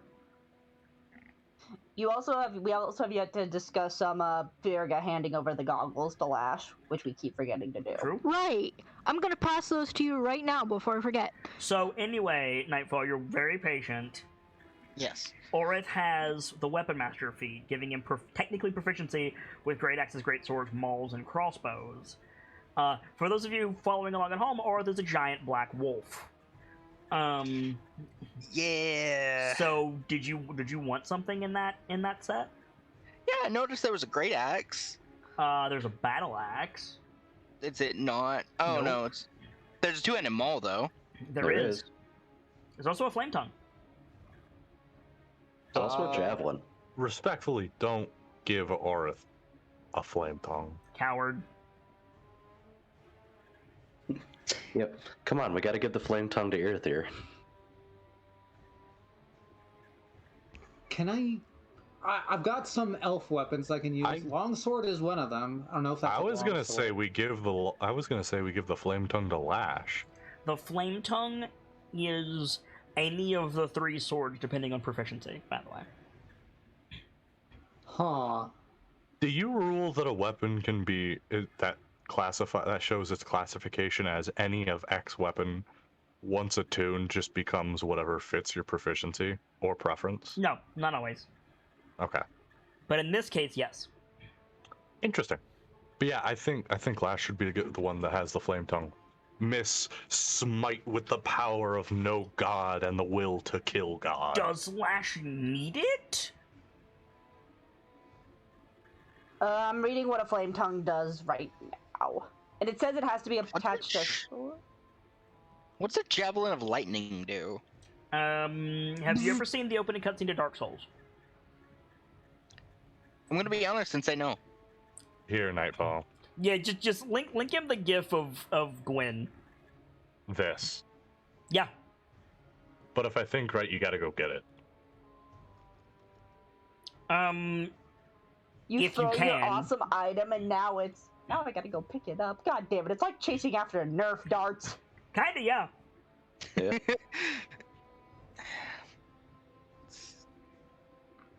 Usually you have like 5 of them. Which, like, Yeah, I don't know. I think Orith is going to come up and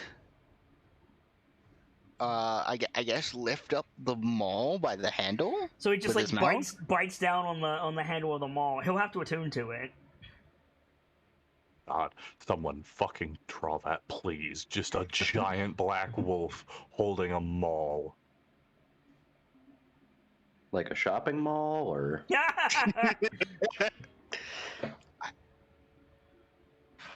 I think Killier like looks at Orith for a moment and then just kind of slow nod. Okay. That. Now, here's something. I've got a. You just took the giant slayer maul. Let somebody else speak up. Yeah, that's fine. So. Yeah, if nobody minds, I want that shield, please. Okay. So that is a +2 tower shield, which provides you, when attuned, it provides you with 3/4 cover. It gives anyone behind you total cover, and because it is a +2 tower shield, that is an AC bonus of +10. It's also magical, so, you know. +9, excuse me.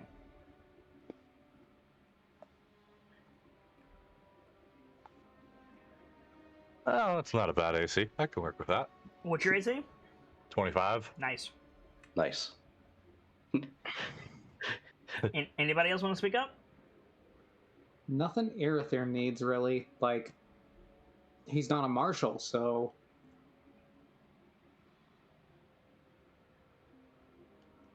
I say anything you guys don't take, we're just throwing back in the bag to give later. Like, if no one else is speaking up, if someone else wants it, I'll let them like get it. But Killer's got thrown weapon fighting.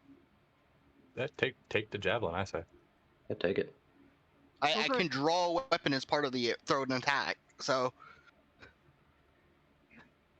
You're already carrying a quiver of holding, a bow, and a dagger. Even attuned, you're looking at encumbrance, or close to it. Just put the javelin in the quiver. I guess. It's got a javelin compartment you mentioned, right? That's right, it does. Thank you.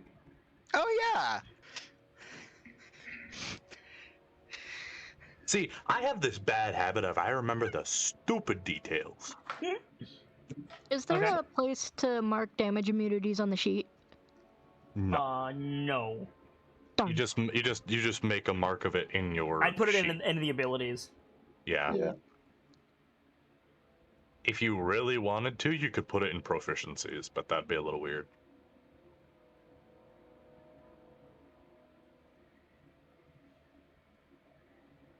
Oh, by the way, Firga, regarding the Belt of Dwarven kind, Firga is unable to grow a beard, so you don't get that effect.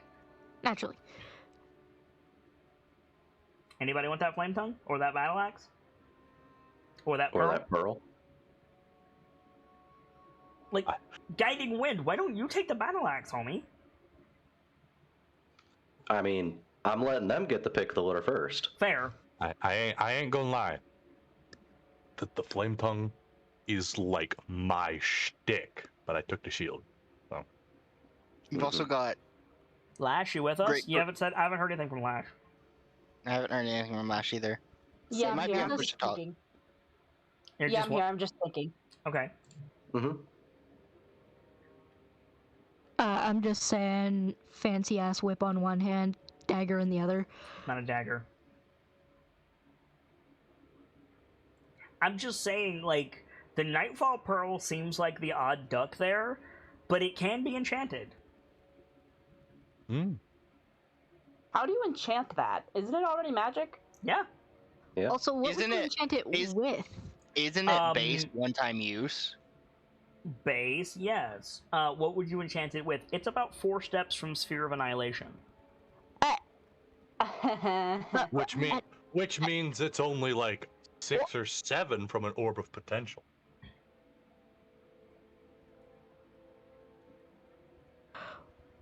What are reading the Oh boy. What? Am I lowballing that number, Fox? A little bit, 6 yes. or 7? I figured. I realized that as soon as I said What were it. you going to say, Firga? No, I was just trying to think of what to use it for because that opens up some doors. Yes, it does. Mm-hmm.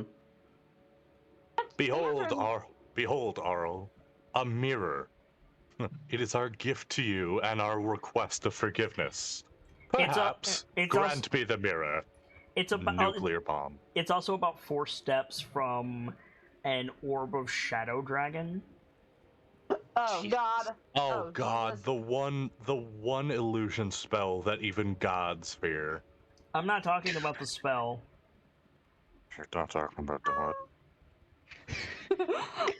I'm just saying, like, if we could get like an enchantment on that thing to make it replenish, I'm just saying, like get once a creative day. with the pearl. Is my point. I'm taking the yeah. Nightfall Pearl. This is gonna get good. Wait, you're taking the pearl. What? You said it would be good for me. No, I didn't. Fucking Yes, laugh. you did. I did. Base, it would be good for you. I'm trying to dangle it in front of the caster. Fair enough. But yeah, just the Nightfall Pearl base would be good for you. But also, there's a Flame Tongue on the board. Due to the value of the Night Pearl itself, I don't know how your enchantments work, but it could be possible to enchant it. In my mind, on the theoretical, to enchant it with the properties of that one feat that can create, that can simulate material components below a certain value, but supplement the value minimum with the value of the pearl itself. You could make an absolute beast of an arcane focus out of it, too. All right, I'm gonna cast a spell that requires something that costs 500 gold. Don't worry about it. Pearl, go. I don't know if it would fit the party's flavor, but my brain keeps going Shikamaru. Yeah, well, yeah, you could like. What I'm saying is, in its base form, yeah, it's not super great. But if you enchant it and you have a freaking artificer with you, technically, like you could make something out of that. Just get creative. We have an artificer and a handbook. Yeah. Scout. We have an artificer, a handbook, and a guiding wind. We're all set. All right, and an Irithyr. We're all set. I'm just saying, like, Irithyr take the Nightfall Pearl, Lash take the Flame Tongue. You should. Flame Tongues are so good. Yeah, I'll take the Nightfall Pearl. Okay, that just leaves the Giant Slayer Axe. Alright, mark it on your sheets. I still gotta find out if this Great Sword of Spring's Thawing can do more. There's someone who can help you with that sitting 2 feet from you. Wait, was it your... Okay. Okay, yeah, I see in the chat now. Sincerely, I consistently forget that Guiding Wind is from the Enchanter's fucking Motherfucker, race. I wasn't talking about Guiding Wind. There's 3 people that could technically help you. Yeah. There's an I also artificer, a mage, and an enchanter. Breaking news, Guy Gamzelis is not smart. You're pretty smart, you're just not wise. So something about goggles? Yeah, I handed off the neutral vision goggles to... You handed them off backstage in a chat that no one can see and didn't say anything.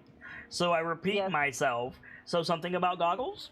I verbally said I'm going to hand them off before I forget. And then She did say it. The goggles of vision neutrality, which I had bought from Thwip. What do those do? Let me pull that up. I believe, if I'm not mistaken, they cancel out sunlight sensitivity and give the effect of dark vision. That they're better than goggles of night vision.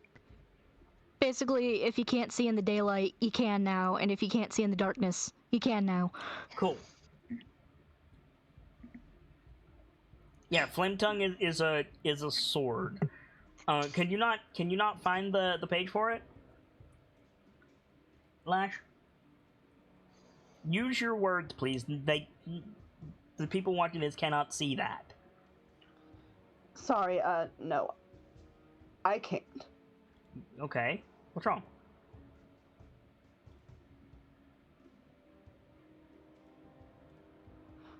I'm very bad at taking cues like that, so when you said that it was good for me, I misunderstood that. No, you did. I misunderstood what you were saying that you thought that I said.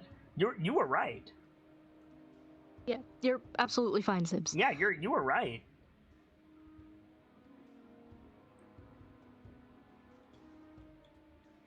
Thank you, Vader.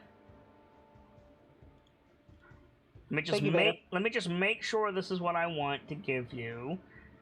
Yep. Flame shield bright line 40-foot radius.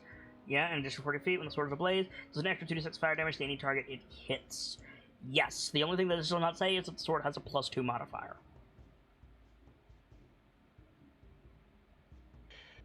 Okay. So it's a +2 longsword that sheds light in a 40-foot bright, 40-foot dim radius, and deals 2d6 fire damage to any target it hits. I've got. Oh, sorry. Go ahead. No, I was going to say what we were going to say. That was what I was about to say. Could I get the stats of the Giant Slayer axe? No, because you don't have the Giant Slayer axe. Not Giant Slayer axe. Giant Slayer two-handed maul. So it's a standard maul with the Giant Slayer property, which I will grab for you. Does it have any plus modifiers or anything? Yes, it does. I'm seeing what those are base.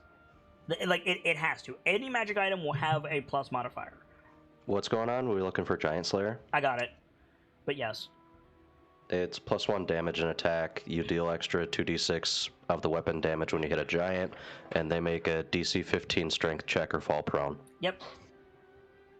I'm currently waffling on which artisan's tools I should take from the axe.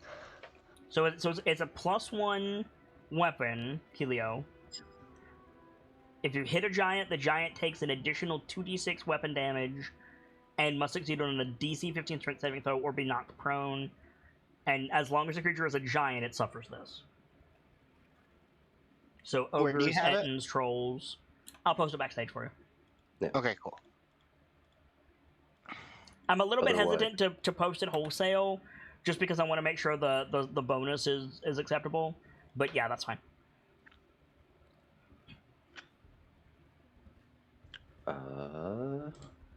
So are you taking the battle axe? When? Yeah. Okay. Yeah. Let me make sure that I got this put in right for hitting a giant.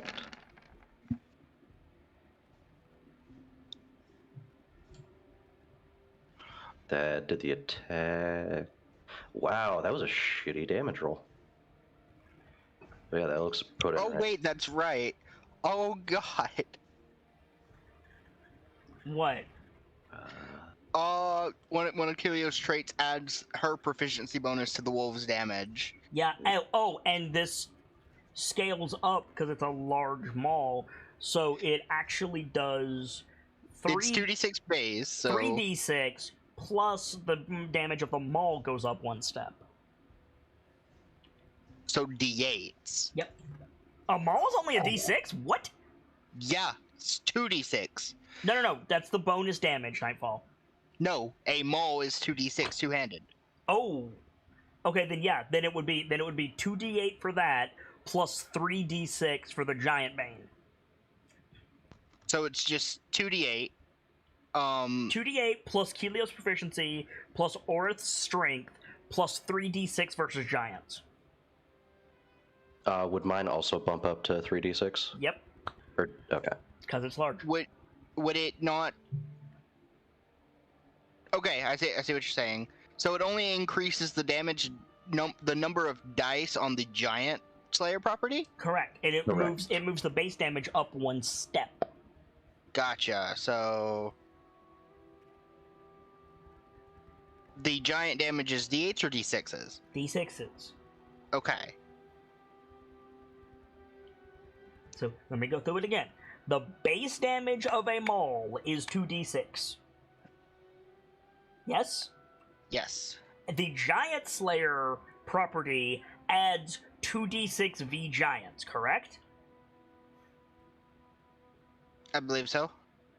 Are you I'm taking quoting- the 2d6 from the Giant Slayer and saying that's the base damage of a maul? I'm following what you're saying. A maul raw does 2d6 damage. It's two-handed all the time. So a base Giant Slayer maul versus a giant would be a +1 weapon, because it's magic, +1, that deals 4d6 plus strength damage. That's base, right? Okay. I'm following. By taking it from medium to large, the base damage increases 1 step, so 2d8 instead of 2d6. And the Giant Slayer damage increases by 1 die to 3d6. So the damage of Orith's Maul would be 1 plus Kelio's proficiency plus Orith's strength plus 2d8 plus 3d6 versus giants only.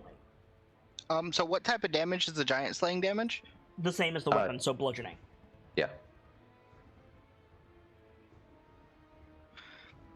Okay. This is terrifying.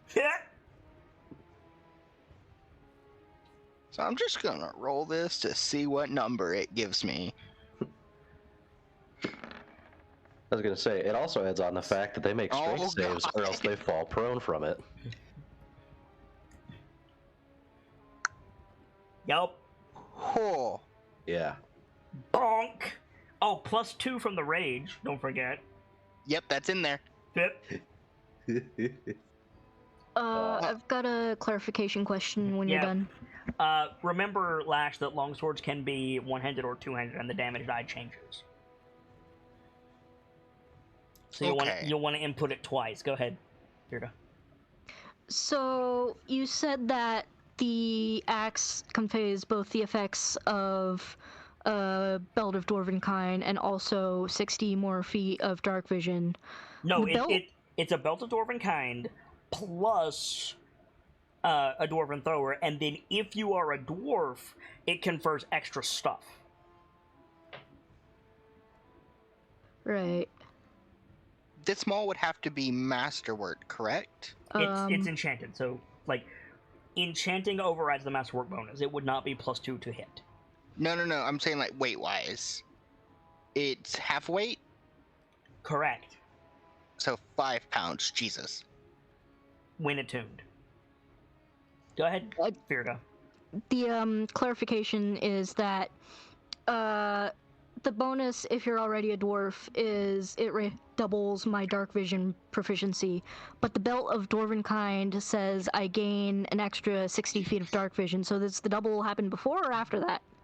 So it takes your base, takes it to 60, then you get 60 from the Belt of Dwarvenkind, so you have 120 feet of dark vision. Okay. Jesus. Can I get the stats on the Javelin of Lightning? That dark vision is only supposed to come into play if you're not a dwarf, I believe. Does it? Hang on. Javelin of Lightning, yes you can. Oh, you're right. Here you go, posting it backstage for you. And cool. Again, I want to take a look at it before you make it into law nightfall. Shouldn't take me long. Okay.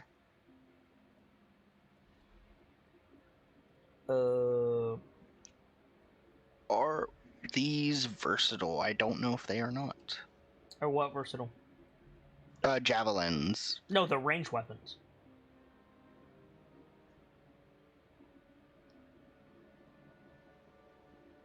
So Spears are versatile, not javelins. So I would have to use my strength with a javelin. when you speak the command word, it transforms into a bolt of lightning, forming a line 5 feet wide that That's not extends what out versatile from is. you. That's finesse you're thinking of. Oh, finesse. Yeah. Versatile out means from you get you. extra damage if you two-hand. Oh, yeah, that's right. Out from you within 120 feet, each creature within that line must make a DC 13 dexterity saving throw. Excluding you and the target. Excluding you and the target. Must make a DC 13 dexterity saving throw. The target taking 4d6 on a failed save and half as much on a successful one. Lightning bolt turns back into a javelin when it reaches the target. Make a ranged weapon attack against the target. On hit, the target takes the damage from the javelin plus 4d6 lightning. Yeah. Nightfall, you can just copy this as is, except it has a +1 magic bonus to it. Okay, looking online, Cookie linked it backstage. Yep. it's saying javelins are strength only. Yep. So, that's fine. I still get all my other bonuses. Yep. So, a magic bonus of 1. Mhm. Correct.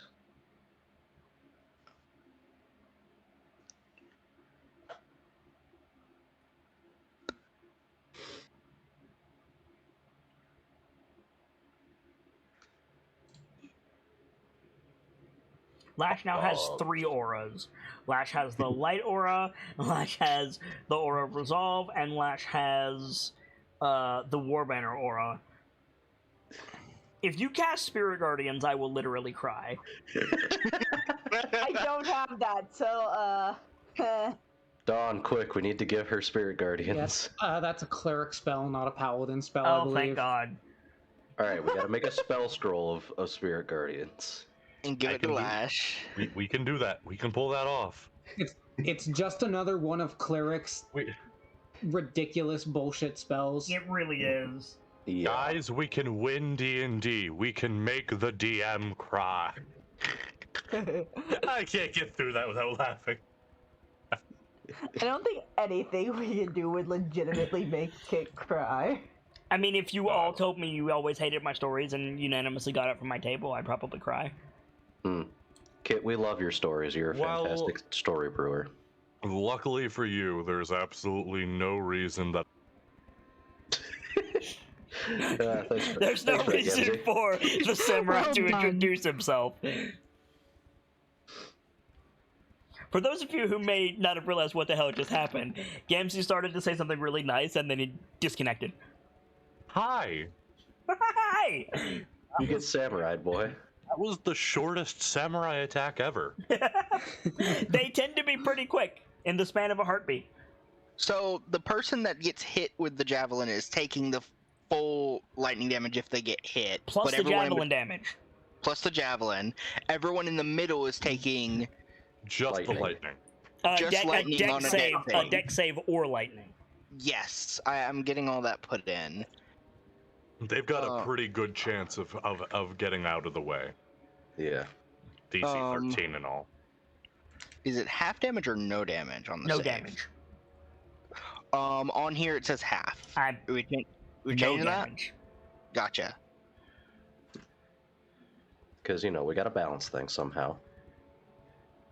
Type 2. By the way, I had to get up for a little bit. Did we call show already, or? No, we're still going. No? Okay.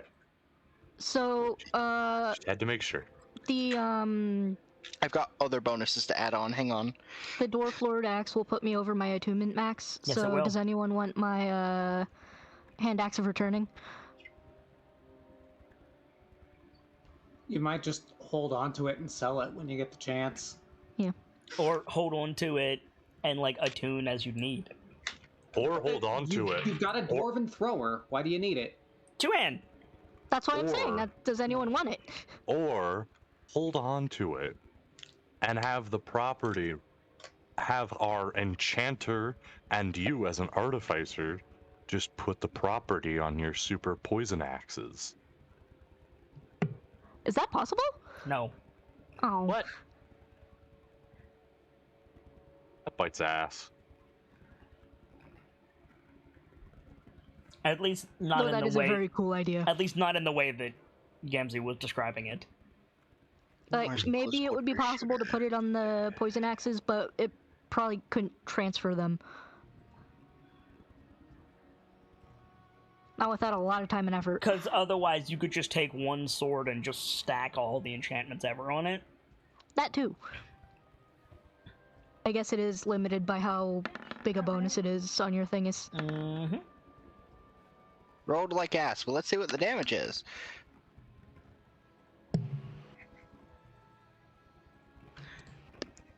But if you did have like an air quotes blank masterwork weapon with the pluses on it, could you transfer it over from a different weapon if you found it?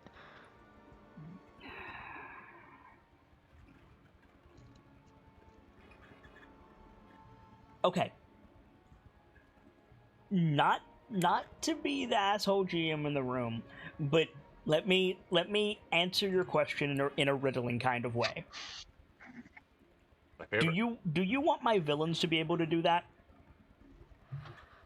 Oh dear.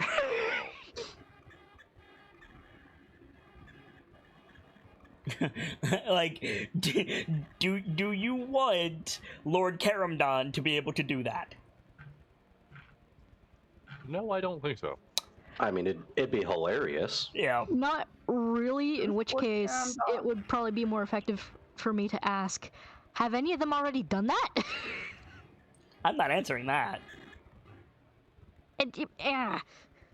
Did I come back to? Don't worry about it. Firga is trying to combine all of her axes into one giant axe, and I'm saying no. I am not. But we need to have. But we need. I am plotting for Voltron. future. I am plotting for future characters. Okay, so everything but is we put need in. Voltron. Oh, Voltron, I can let you have. Where Except can the I name get is Bone and Voltron? It. I will take my notebook back, Nightfall.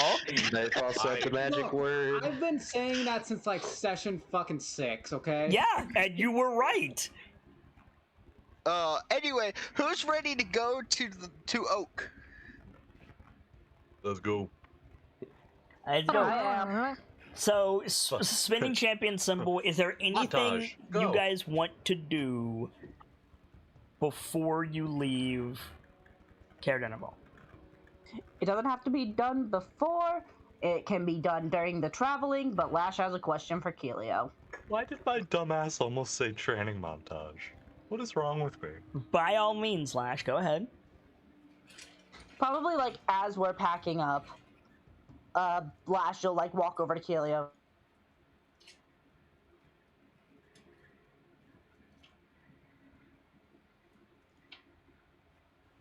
On my notes, but also my push to talk kind of fucks that up. You're That's good. fine.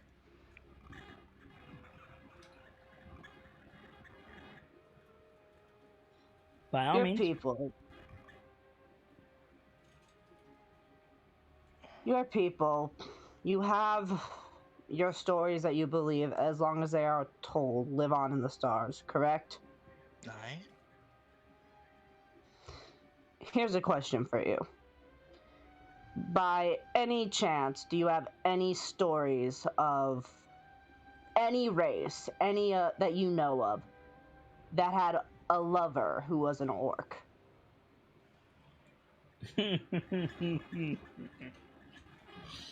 a history check, Nightfall. The mundane answer is, of course, they're Yeah. Goliaths. Yeah, no, absolutely. Add 2 to your roll. Okay. History? Mm-hmm. Oh my god, my sheet is being dumb.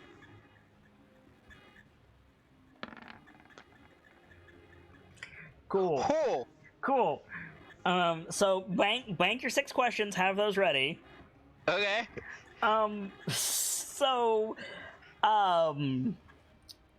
The first thing that pops into your mind is that I almost said Andre, that's not who I meant. Eric was a bit of a hoe. Like there's a reason that Jara kept like not being around and wandering off hunting, because Eric, destined to be betrothed to Jara, couldn't keep it in his pants. Was busy cutting it off. He was fond of his drinks and women. He was fond of everyone else's women too.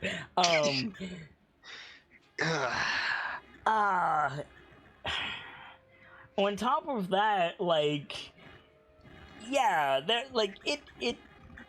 Yes, you know several Goliath heroes, and also several Goliath people that you just know that are just like, muscle lady, yes please, like, Oh, a lady almost as strong as me. Let's go. Yeah, like, and this is not just dudes, by the way. This is just like across the board in Goliath culture. This is across the board in Goliath culture. Whoa, mama. There's a couple of there is a no. You know how like furries are a thing that is known amongst like people? Yeah.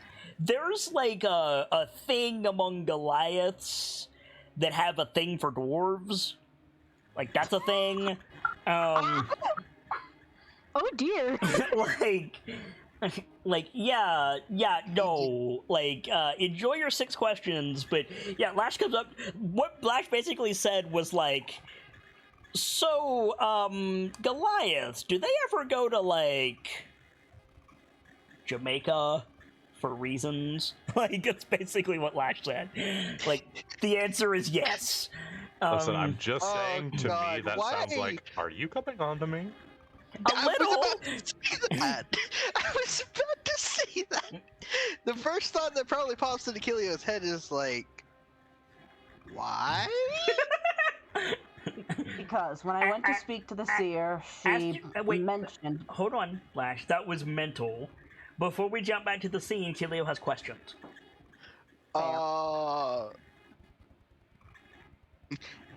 Any notable orcs that were brought to the clans because of the lovey-dovey bullshit? Notable orcs? Yeah. You crit. Yeah, there was.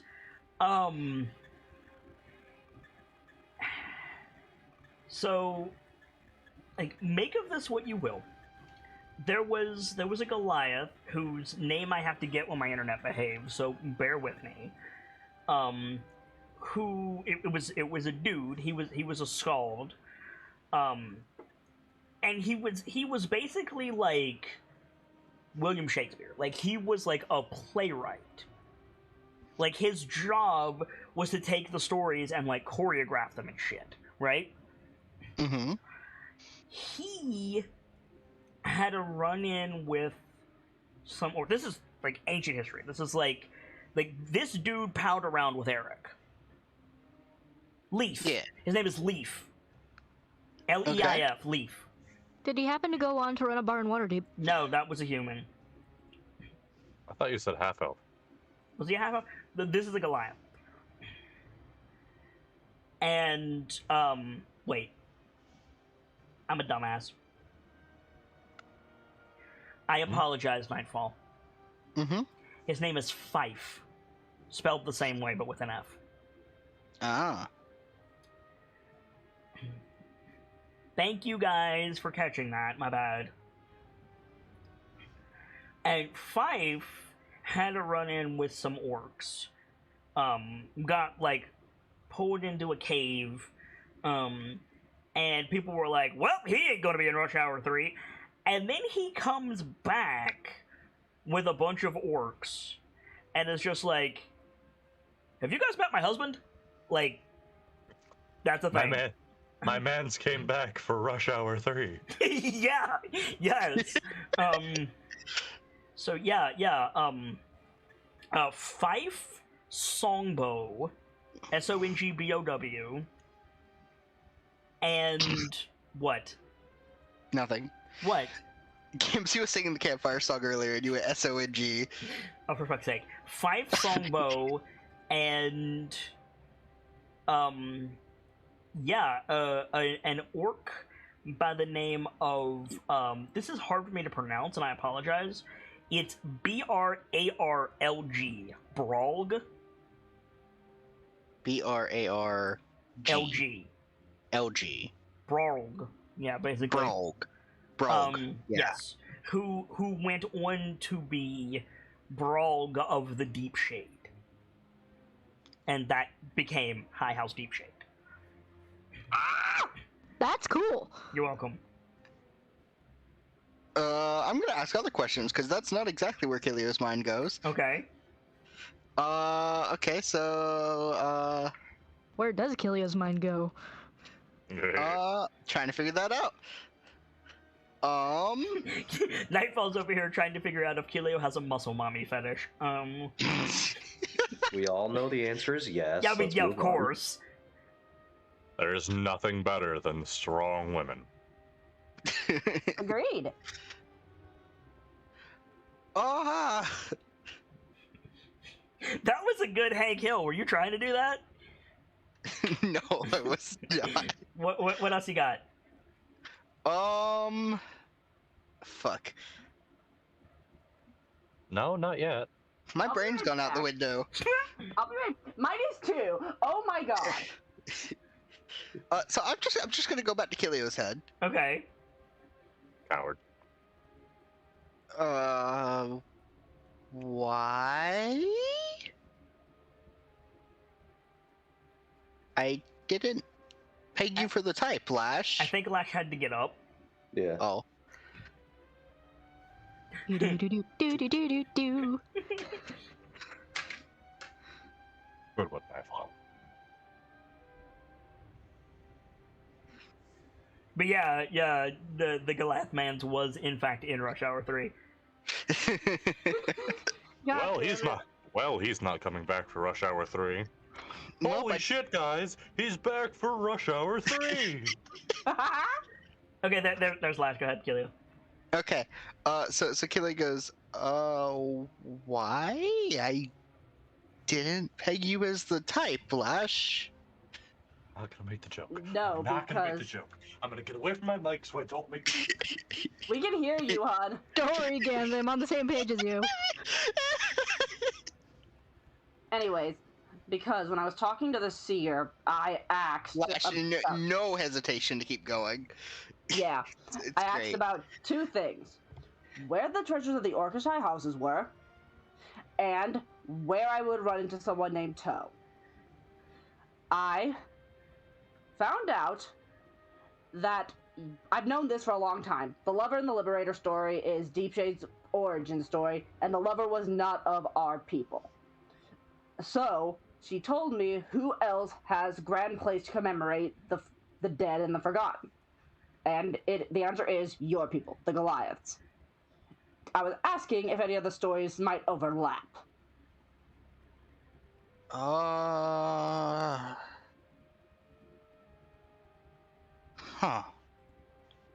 Now that you mention it, there was someone from. This is like a long time ago. Clan Groll. There was some dude who Some dude, nice Kilio. named. Fuck, what was his name? Thief? Was that it, Kit? Fife. What was his name? Fife? Ooh. Did you say he went in or was he pulled in? He got captured. He and a bunch of Goliaths got captured, and Clan Grawl and Eric specifically was like we're gonna look for them, but they're dead. Those they didn't know what orcs were at the time. Those were like warrior creatures from below. They're dead. And then a year or so later, Fife and most of the Goliaths come back with a bunch of these orc warriors, and Fife is like, "Have you met my husband?" Was Fife a dude? Yeah, Just Fife was double a dude. checking Fife's that. a dude. Okay, cool. I'm just double checking that. I don't want to fuck that up. He came. He was captured in a couple of other Goliaths and came back with a few orcs and was like, he's got a husband when he came back, and it was an orc. Do you know of anything else about that? Because Lash is kind of like shaking a little, like it's in her hands, like she's trying to keep composure, but it's like, hold the fucking phone. Did they have, like, I haven't used all my questions. Did they have a place of commemoration that I would know of? Did they have a what? Just like a place of, like, commemorating them, aside from, like, the way we commemorate our dead is, like, stories and stuff. Yeah. Like, Brawl is not a member of Clan Grawl. He never was. Five came back to Clan Grawl, like, with these orcs. They didn't stay.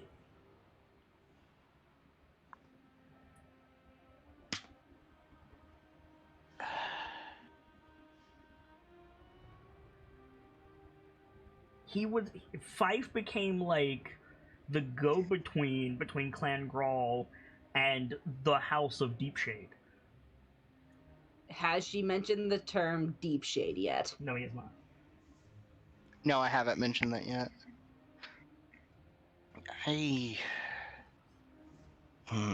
They didn't stay either.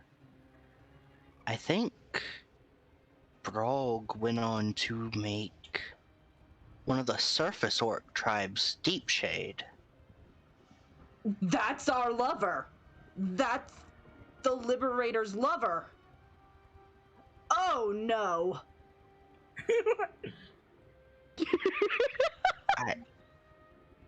I mean, like,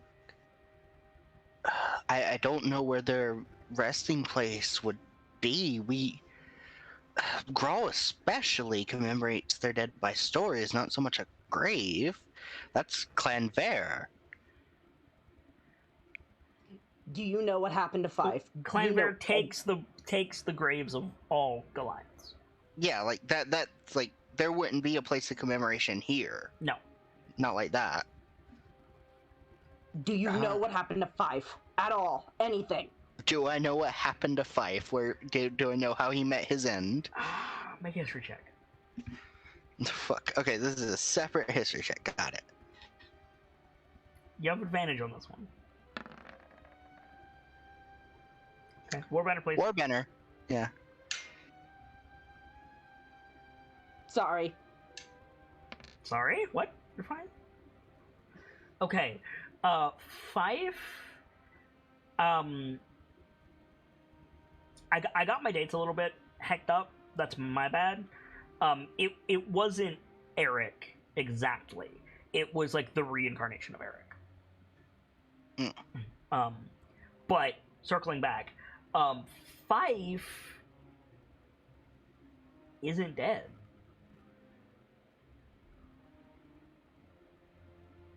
Oh no. Oh no. Oh no. Oh dear. Okay. Oh no. At least not as far as the Goliaths know. He's living with the Deepshade. Dot. No, I don't know what happened to him. He should still be alive. Oh, this keeps getting worse and worse by the second.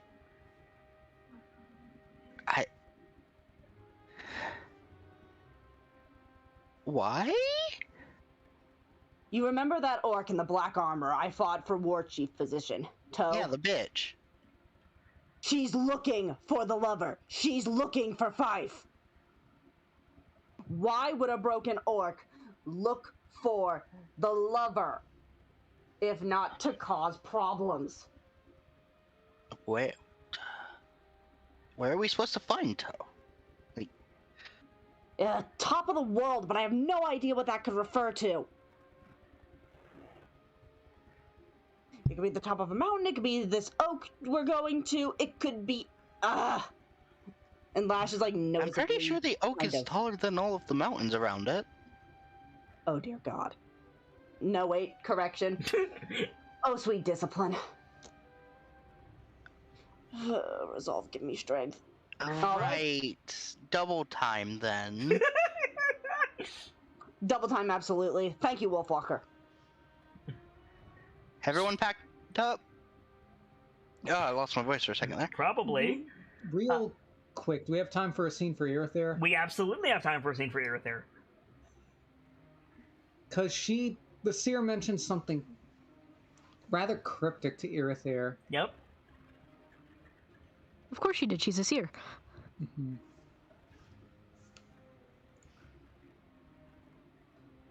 So, I'm not sure how to go about this, actually.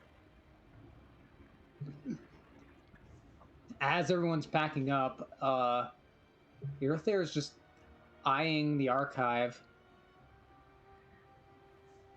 Listen, she said. To what? Are we doing this? Are we? I think we are. I mean, oh God. Oh, sweet discipline. Yep. Nope, not that one. This one.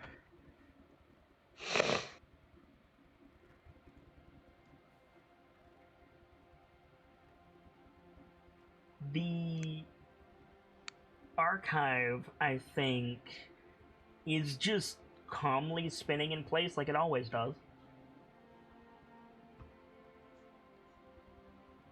I think he closes his eyes and focuses on his hearing.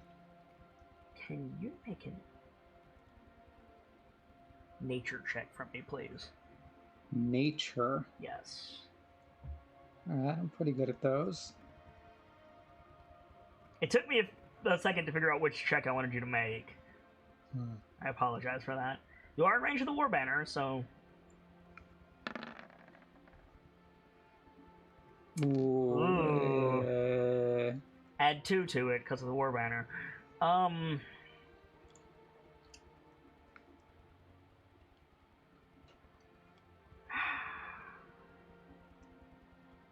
Do I want to spend my portent here, or...? You are close to a long rest. I'm just saying. Yeah. Fuck it. I'm gonna spend the natural 20 she gave me then. Okay. You hear what sounds like just the air moving from the spinning of the archive at first, but when you close your eyes and focus on it, it's not a gyro spinning. It's a different rhythm than that, and it sounds different. It is a noise that you've heard before, however. It's wing beats. Uh-huh.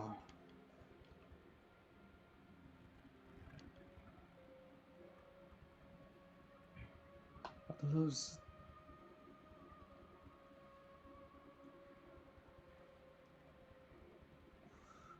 He'll keep listening. You hear...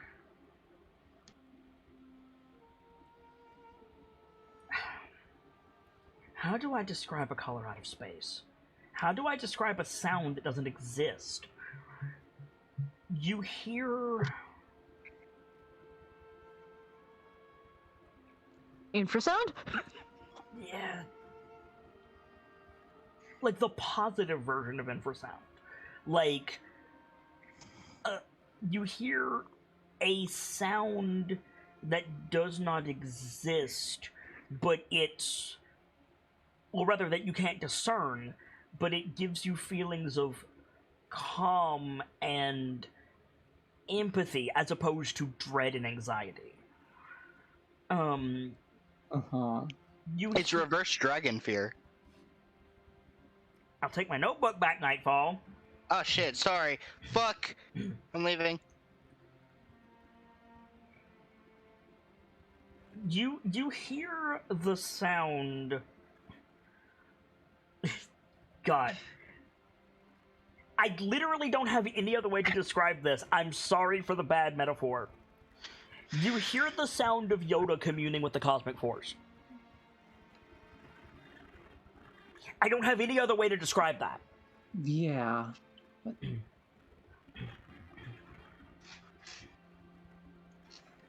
There's...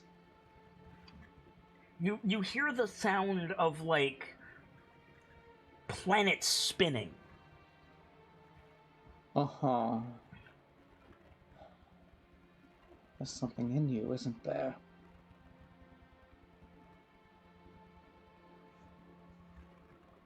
What happens? Good. I have a thought, but do I hear anything else? Nothing that I can describe any better than I already have. Okay. What happens if I cast Detect Thoughts on the archive? Oh boy, we're doing this. Okay. Oh my God. man. Oh, this is happening.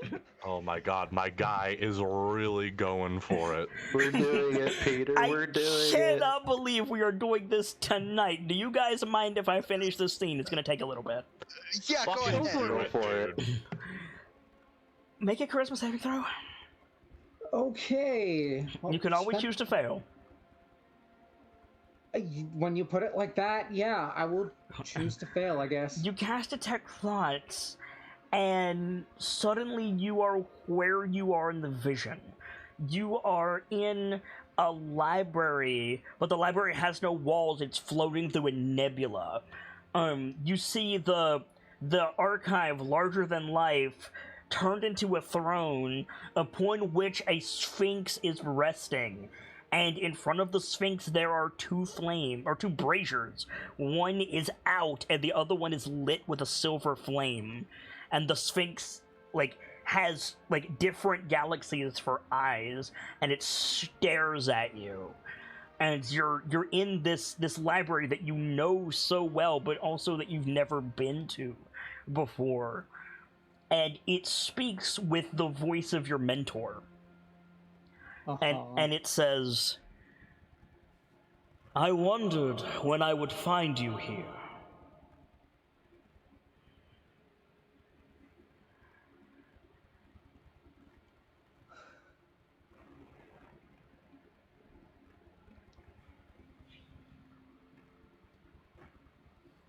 Took me longer than I expected. I acted in haste, not in thought. What truth will you seek?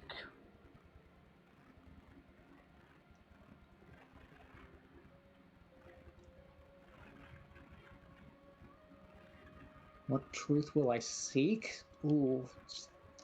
I'm not sure how to answer that question.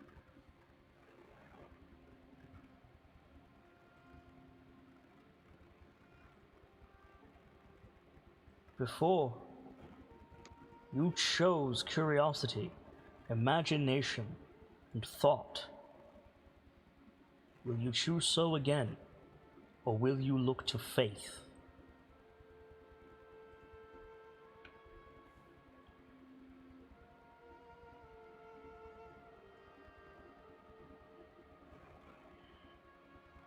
Whew.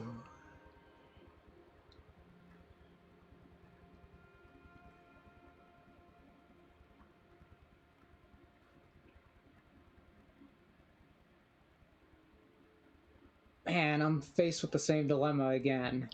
No, you are faced with a far more important one. Uh-huh.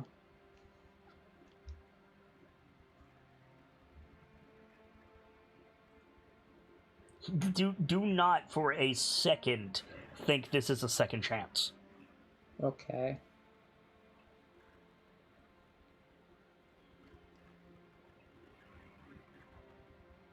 I use that as a glimpse of the future to kind of give you a choice of like new abilities because I knew you'd wind up here. Uh-huh.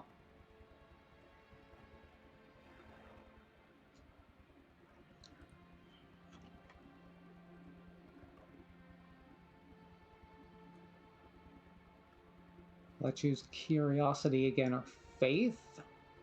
That's...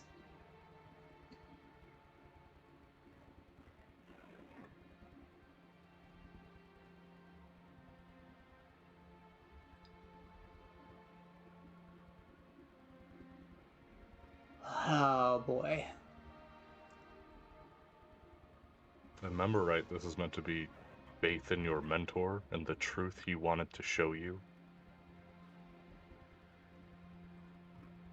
Is it this time though? That's fair. That was only what we figured it was last time, but this could be very different. So like, Direthair closes his eyes, thinks for a bit, and then opens them. Are Irither's eyes shining with galaxies too? Probably. Nice. Maybe. Okay. I'm no longer an apprentice. I will choose to find my own path. What you say will lead to consequences that you have not yet foreseen.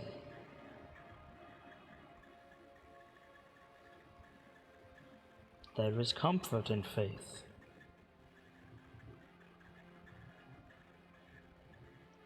A comfortable lie could be worth 1,000 cold truths to some.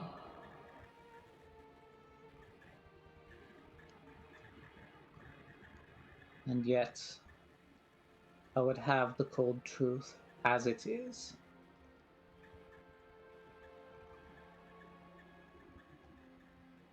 They call you heretic. To know this proves them right.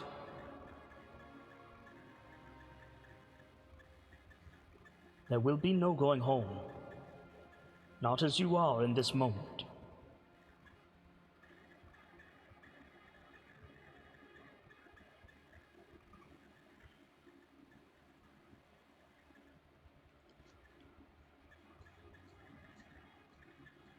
How do I respond to that? Sorry.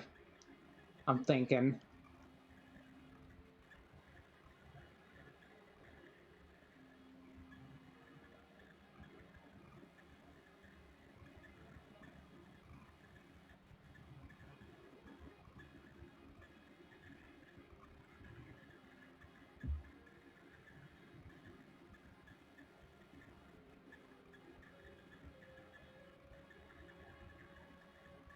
I don't think his resolve is shaken, is the thing. I'm just trying to verbalize that.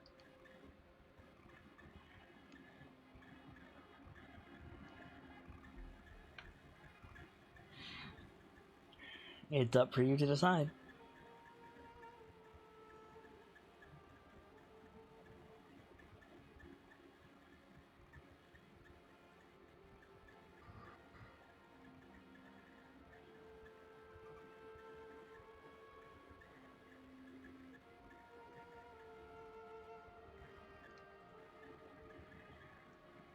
So I thought about this before a bit. Mm-hmm.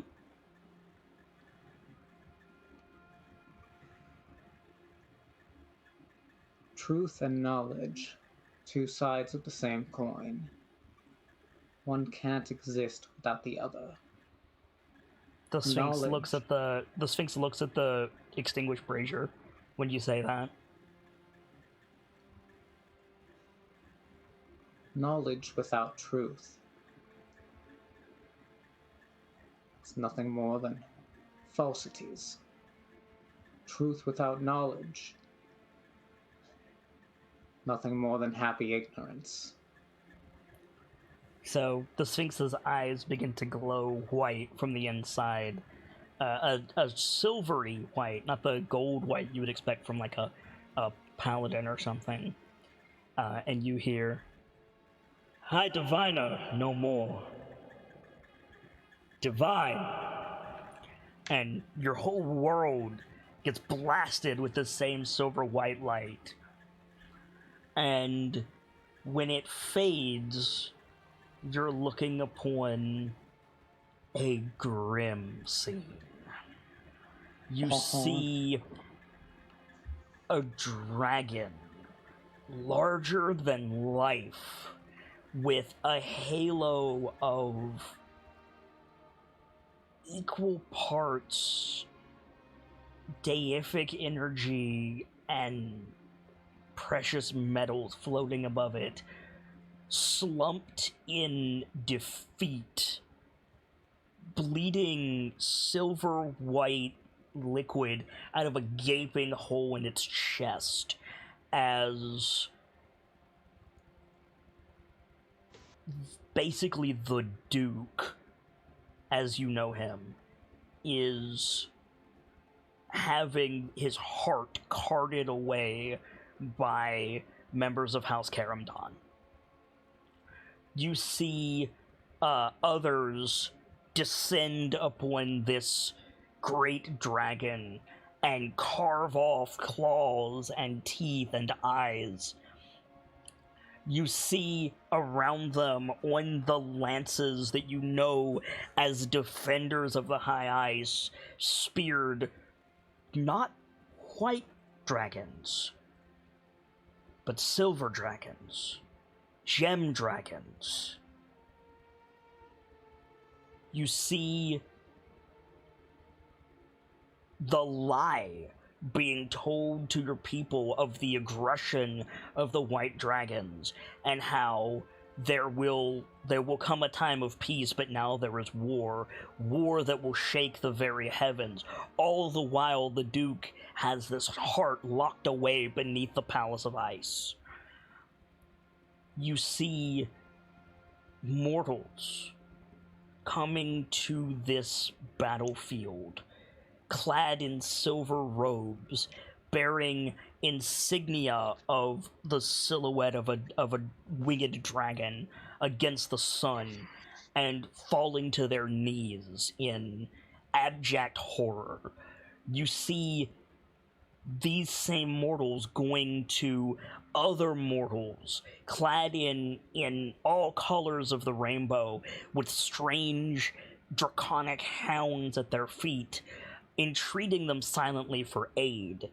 You see a brief alliance of these two nations struck down by the elves of the high ice in flagrant disregard of the promise of defense, in acts of abhorrent aggression. You see these mortals' nations splintered, and all the while, the staked dragons on the lances continue to pile up, until the threat is only a shadow, but the war machine continues to churn as these silver dragons and pearl dragons and white dragons and dragons that don't even fit the lie are being harvested for the high ice. You see your mentor, with the same look that you likely have on your face, staring into the archive as a golden dragon's eye stares back at him before he's led away in chains and the archive burned. And then you're standing with the champions again.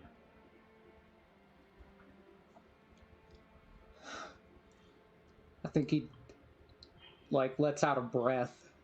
He didn't even realize he was holding. Make an insight check. Uh-huh.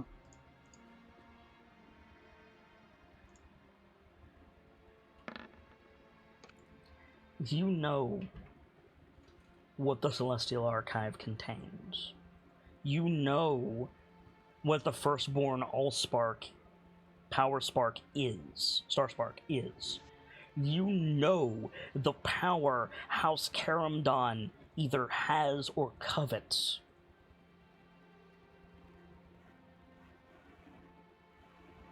The avatar of the Platinum Dragon. Slain and butchered by the High Ice. Oh. They took Bahamut himself.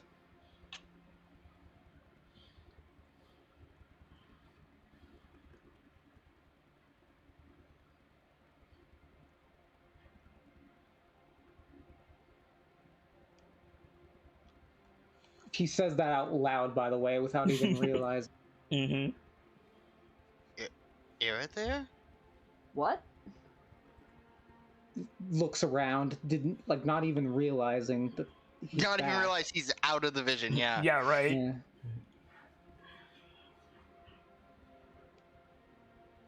Is there any physical change on him? He's covered in sweat. Yeah, he's in a cold sweat. Every time you look at the archive, Irithir, you see a golden dragon's eye looking back at you now. Uh-huh. Something wrong, Divina. That word sounds like a slur to you.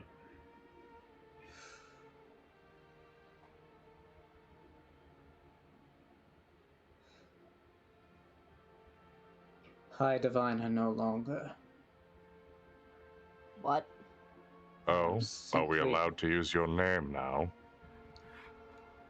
I am Irithir Galastasia, bearer of truth.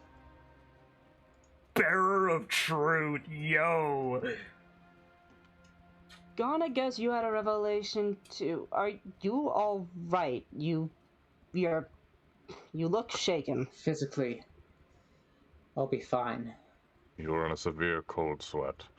In these temperatures, you're an elf. It is irrelevant. He's fine when it comes to that, but you look more shaken than I was here or there.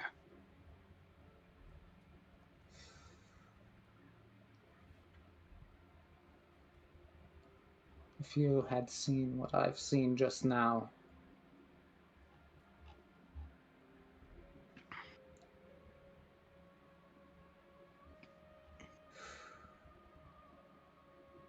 Are you going to tell us that you need more time to process? the church, House Karamdon, many complicit. Those are words. Are they all guilty? Or are they just as we've seen here? They are guilty of our war. It was never the dragons who started it.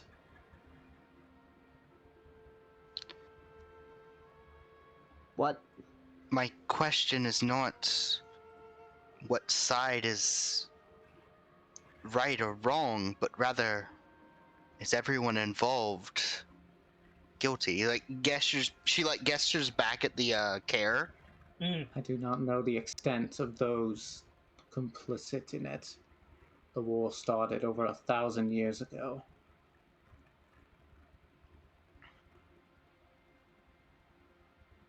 Then what do you intend to do?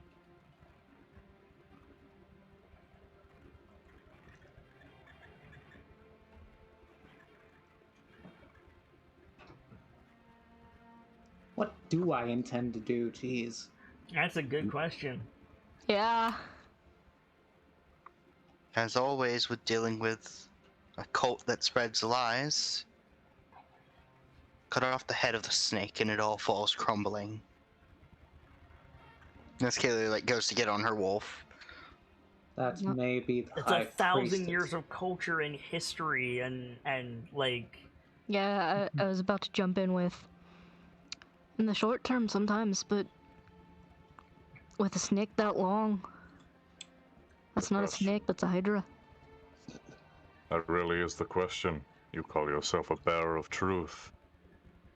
But will you wield the truth as a blade to sever the ties of your people? Or will you wield it as a banner to build them anew? All I have ever wished for was an end to this war.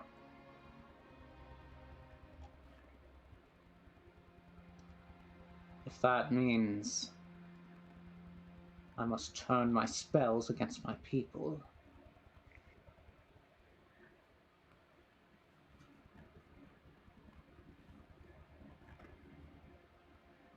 Then I will need your help.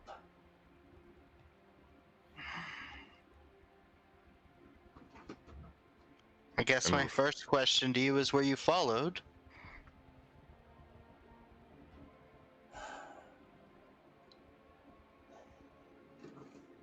And if so, by whom? If I've been branded a heretic, which is almost guaranteed, it won't be long before Karam dawns upon us. Hopefully, the barrier will keep them out for now.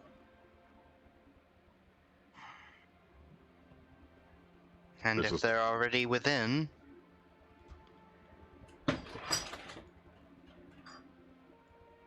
then we will be forced to fight, for there will be nowhere to run.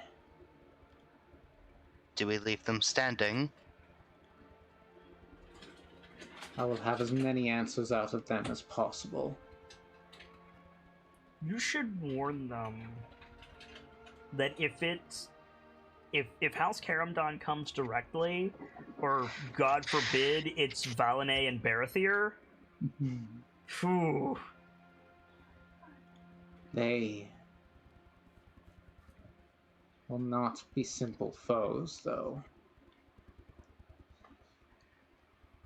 Stars forbid if he sent the twins.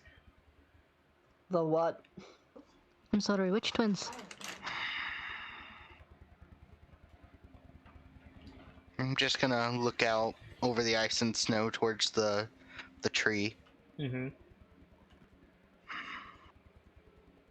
So, as we are now, we look forward to a place where tales of history lay dormant, ready to echo, with the truth at our side.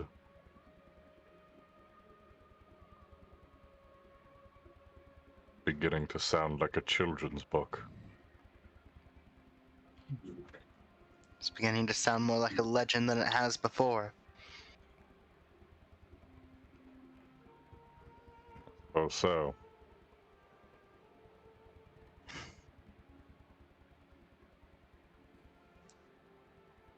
We will all become moral. We will all end this war. And perhaps we could extend our reach further. Only time will tell, I suppose. Are we ready to move? Yes. Heard their nods. Let it begin. And that's gonna be the last shot of our episode. Oh boy. I'm gonna be real, I was not expecting Irithyr to go that route tonight. Hell yeah, Irithyr! Unfortunately, that also means I now have to figure out how Lash would pronounce Irithyr, because I'm realizing I've been pronouncing it as if I don't have tusks, and I think Lash would probably pronounce things a little differently than I do. Yes, but usually that's, like, hard consonants. You could probably get away, because you could say Irithyr with your tongue hanging out of your mouth. If it makes it easier for you, just shift your lower jaw forward. That's how I figured out the voice for an orc character I plan to do at some point. Yeah. Alright. Shift your lower jaw out and bite down slightly. Pronathic position. That's what that's called when the jaw shifts forward. It's called pronathic. Yeah. When you talk, you just leave your lower lip separated from your upper and just talk through that. You end up sounding like this. Got it. Old chief. Yeah, let's do some shoutouts, guys. Woo. Yeah, That Vader. was an episode. Vader, I think you should start us off. Yep. Greetings, everyone. I am the Journeyman Vader. I am a moderator on Kit's Discord and Twitch, and a streamer on Twitch myself. You can find me over on Kit's Discord, on Twitch at twitch.tv/JourneymanVader, or on Twitter at VaderSidious. be sure to check in on Twitch on Sundays for my Baldur's Gate Descent into Avernus campaign. I'm playing in that. And if you don't happen to catch it, the archives are on my YouTube channel as well. I'm playing in that too. Gamzelis, give us a shout out if you would. Ladies and gentlemen, my name is Guy Gamzelis, the Bard of Heroes, the teller of tales that need to be told. And there are a lot. If ever I'm needed, you can always find me on the Discord or in DMs. And speaking of finding us, if you enjoy what Kit does here and what we all love being a part of, and you want to help us share this magnificent hobby, presumably you're watching from the YouTube. If you were to leave a like, a comment, or subscribe to the channel, you would be doing a lot for us. That helps us get out more into the algorithm, into people's pages, and spread this wonderful hobby. Thank you very much if you decide to do so, and I hope to see you again next time. Sibs, give us a shout out if you would. Hi, my name is Sibs143. I'm in no particular order an artist, a stagehand, and a moderator for Kit's Discord and, well, usually Twitch, but I'm just kind of a moderator in general right now. But to everyone else, I am a friend, again, the artist, and the one and only Technicolor Disaster. Sorry. Tonight was a lot, but it was great. So, yeah, have a great night, everyone. Holy shit. Cookie! Yo, what up? I'm Cookie, also known as the Extinct Bacon on just about every other platform. I love all the things D&D and tabletop, and if you do too, my DMs are always open. Otherwise, you'll find me lurking in the streams or in the shrine. Grace Miller. Hey, I'm Rich Mila, aka Gracie. I do art and things for Kit's channel, and I also love tabletops. So if you like either of those things, give me a poke. Nightfall, finish us out if you would. Hello, I'm Nightfall Kitsune. I do admin stuff and things around here. You can always find me in the shrine if you need anything, but thank you and have a good night. For my part, as ever, I am the Sharp-Eyed Kitsune, the teller of tales and the weaver of mysteries, the masked bard. This is a channel that is devoted to lore and storytelling, world-building, role-playing, and discussions of those things. So if that's to your fancy, you're in excellent company here, and I do hope that you enjoy your time with us. I stream every single day that my health permits me to do so. Well, and when my internet gets fixed, I will be anyway. Sorry. Old habits. They die hard. But I'll be back to streaming as soon as I can. In the meantime, we're doing tabletop stories 4 nights a week. 5 if you count Vader's game.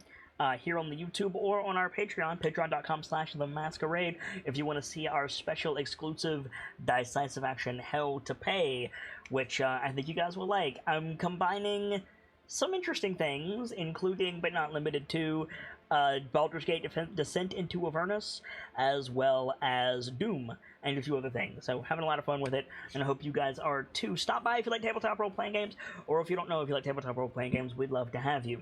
For now, I need to get out of here. But as always, it's time to close the book on today and leave you with these parting words. From myself, my keepers, and those joining me on the stage this evening, to all of you, the regulars, the followers, the newcomers, and the lurkers, whether you're just having a seat by the fire or you've got a running tab at the bar, remember, there's always more stories to tell. And hopefully, I'll see you all next time as we heed the call of the voices of the mountain with a new chapter. Good night, you guys. Thank you so much for stopping by, and hope to see you again soon.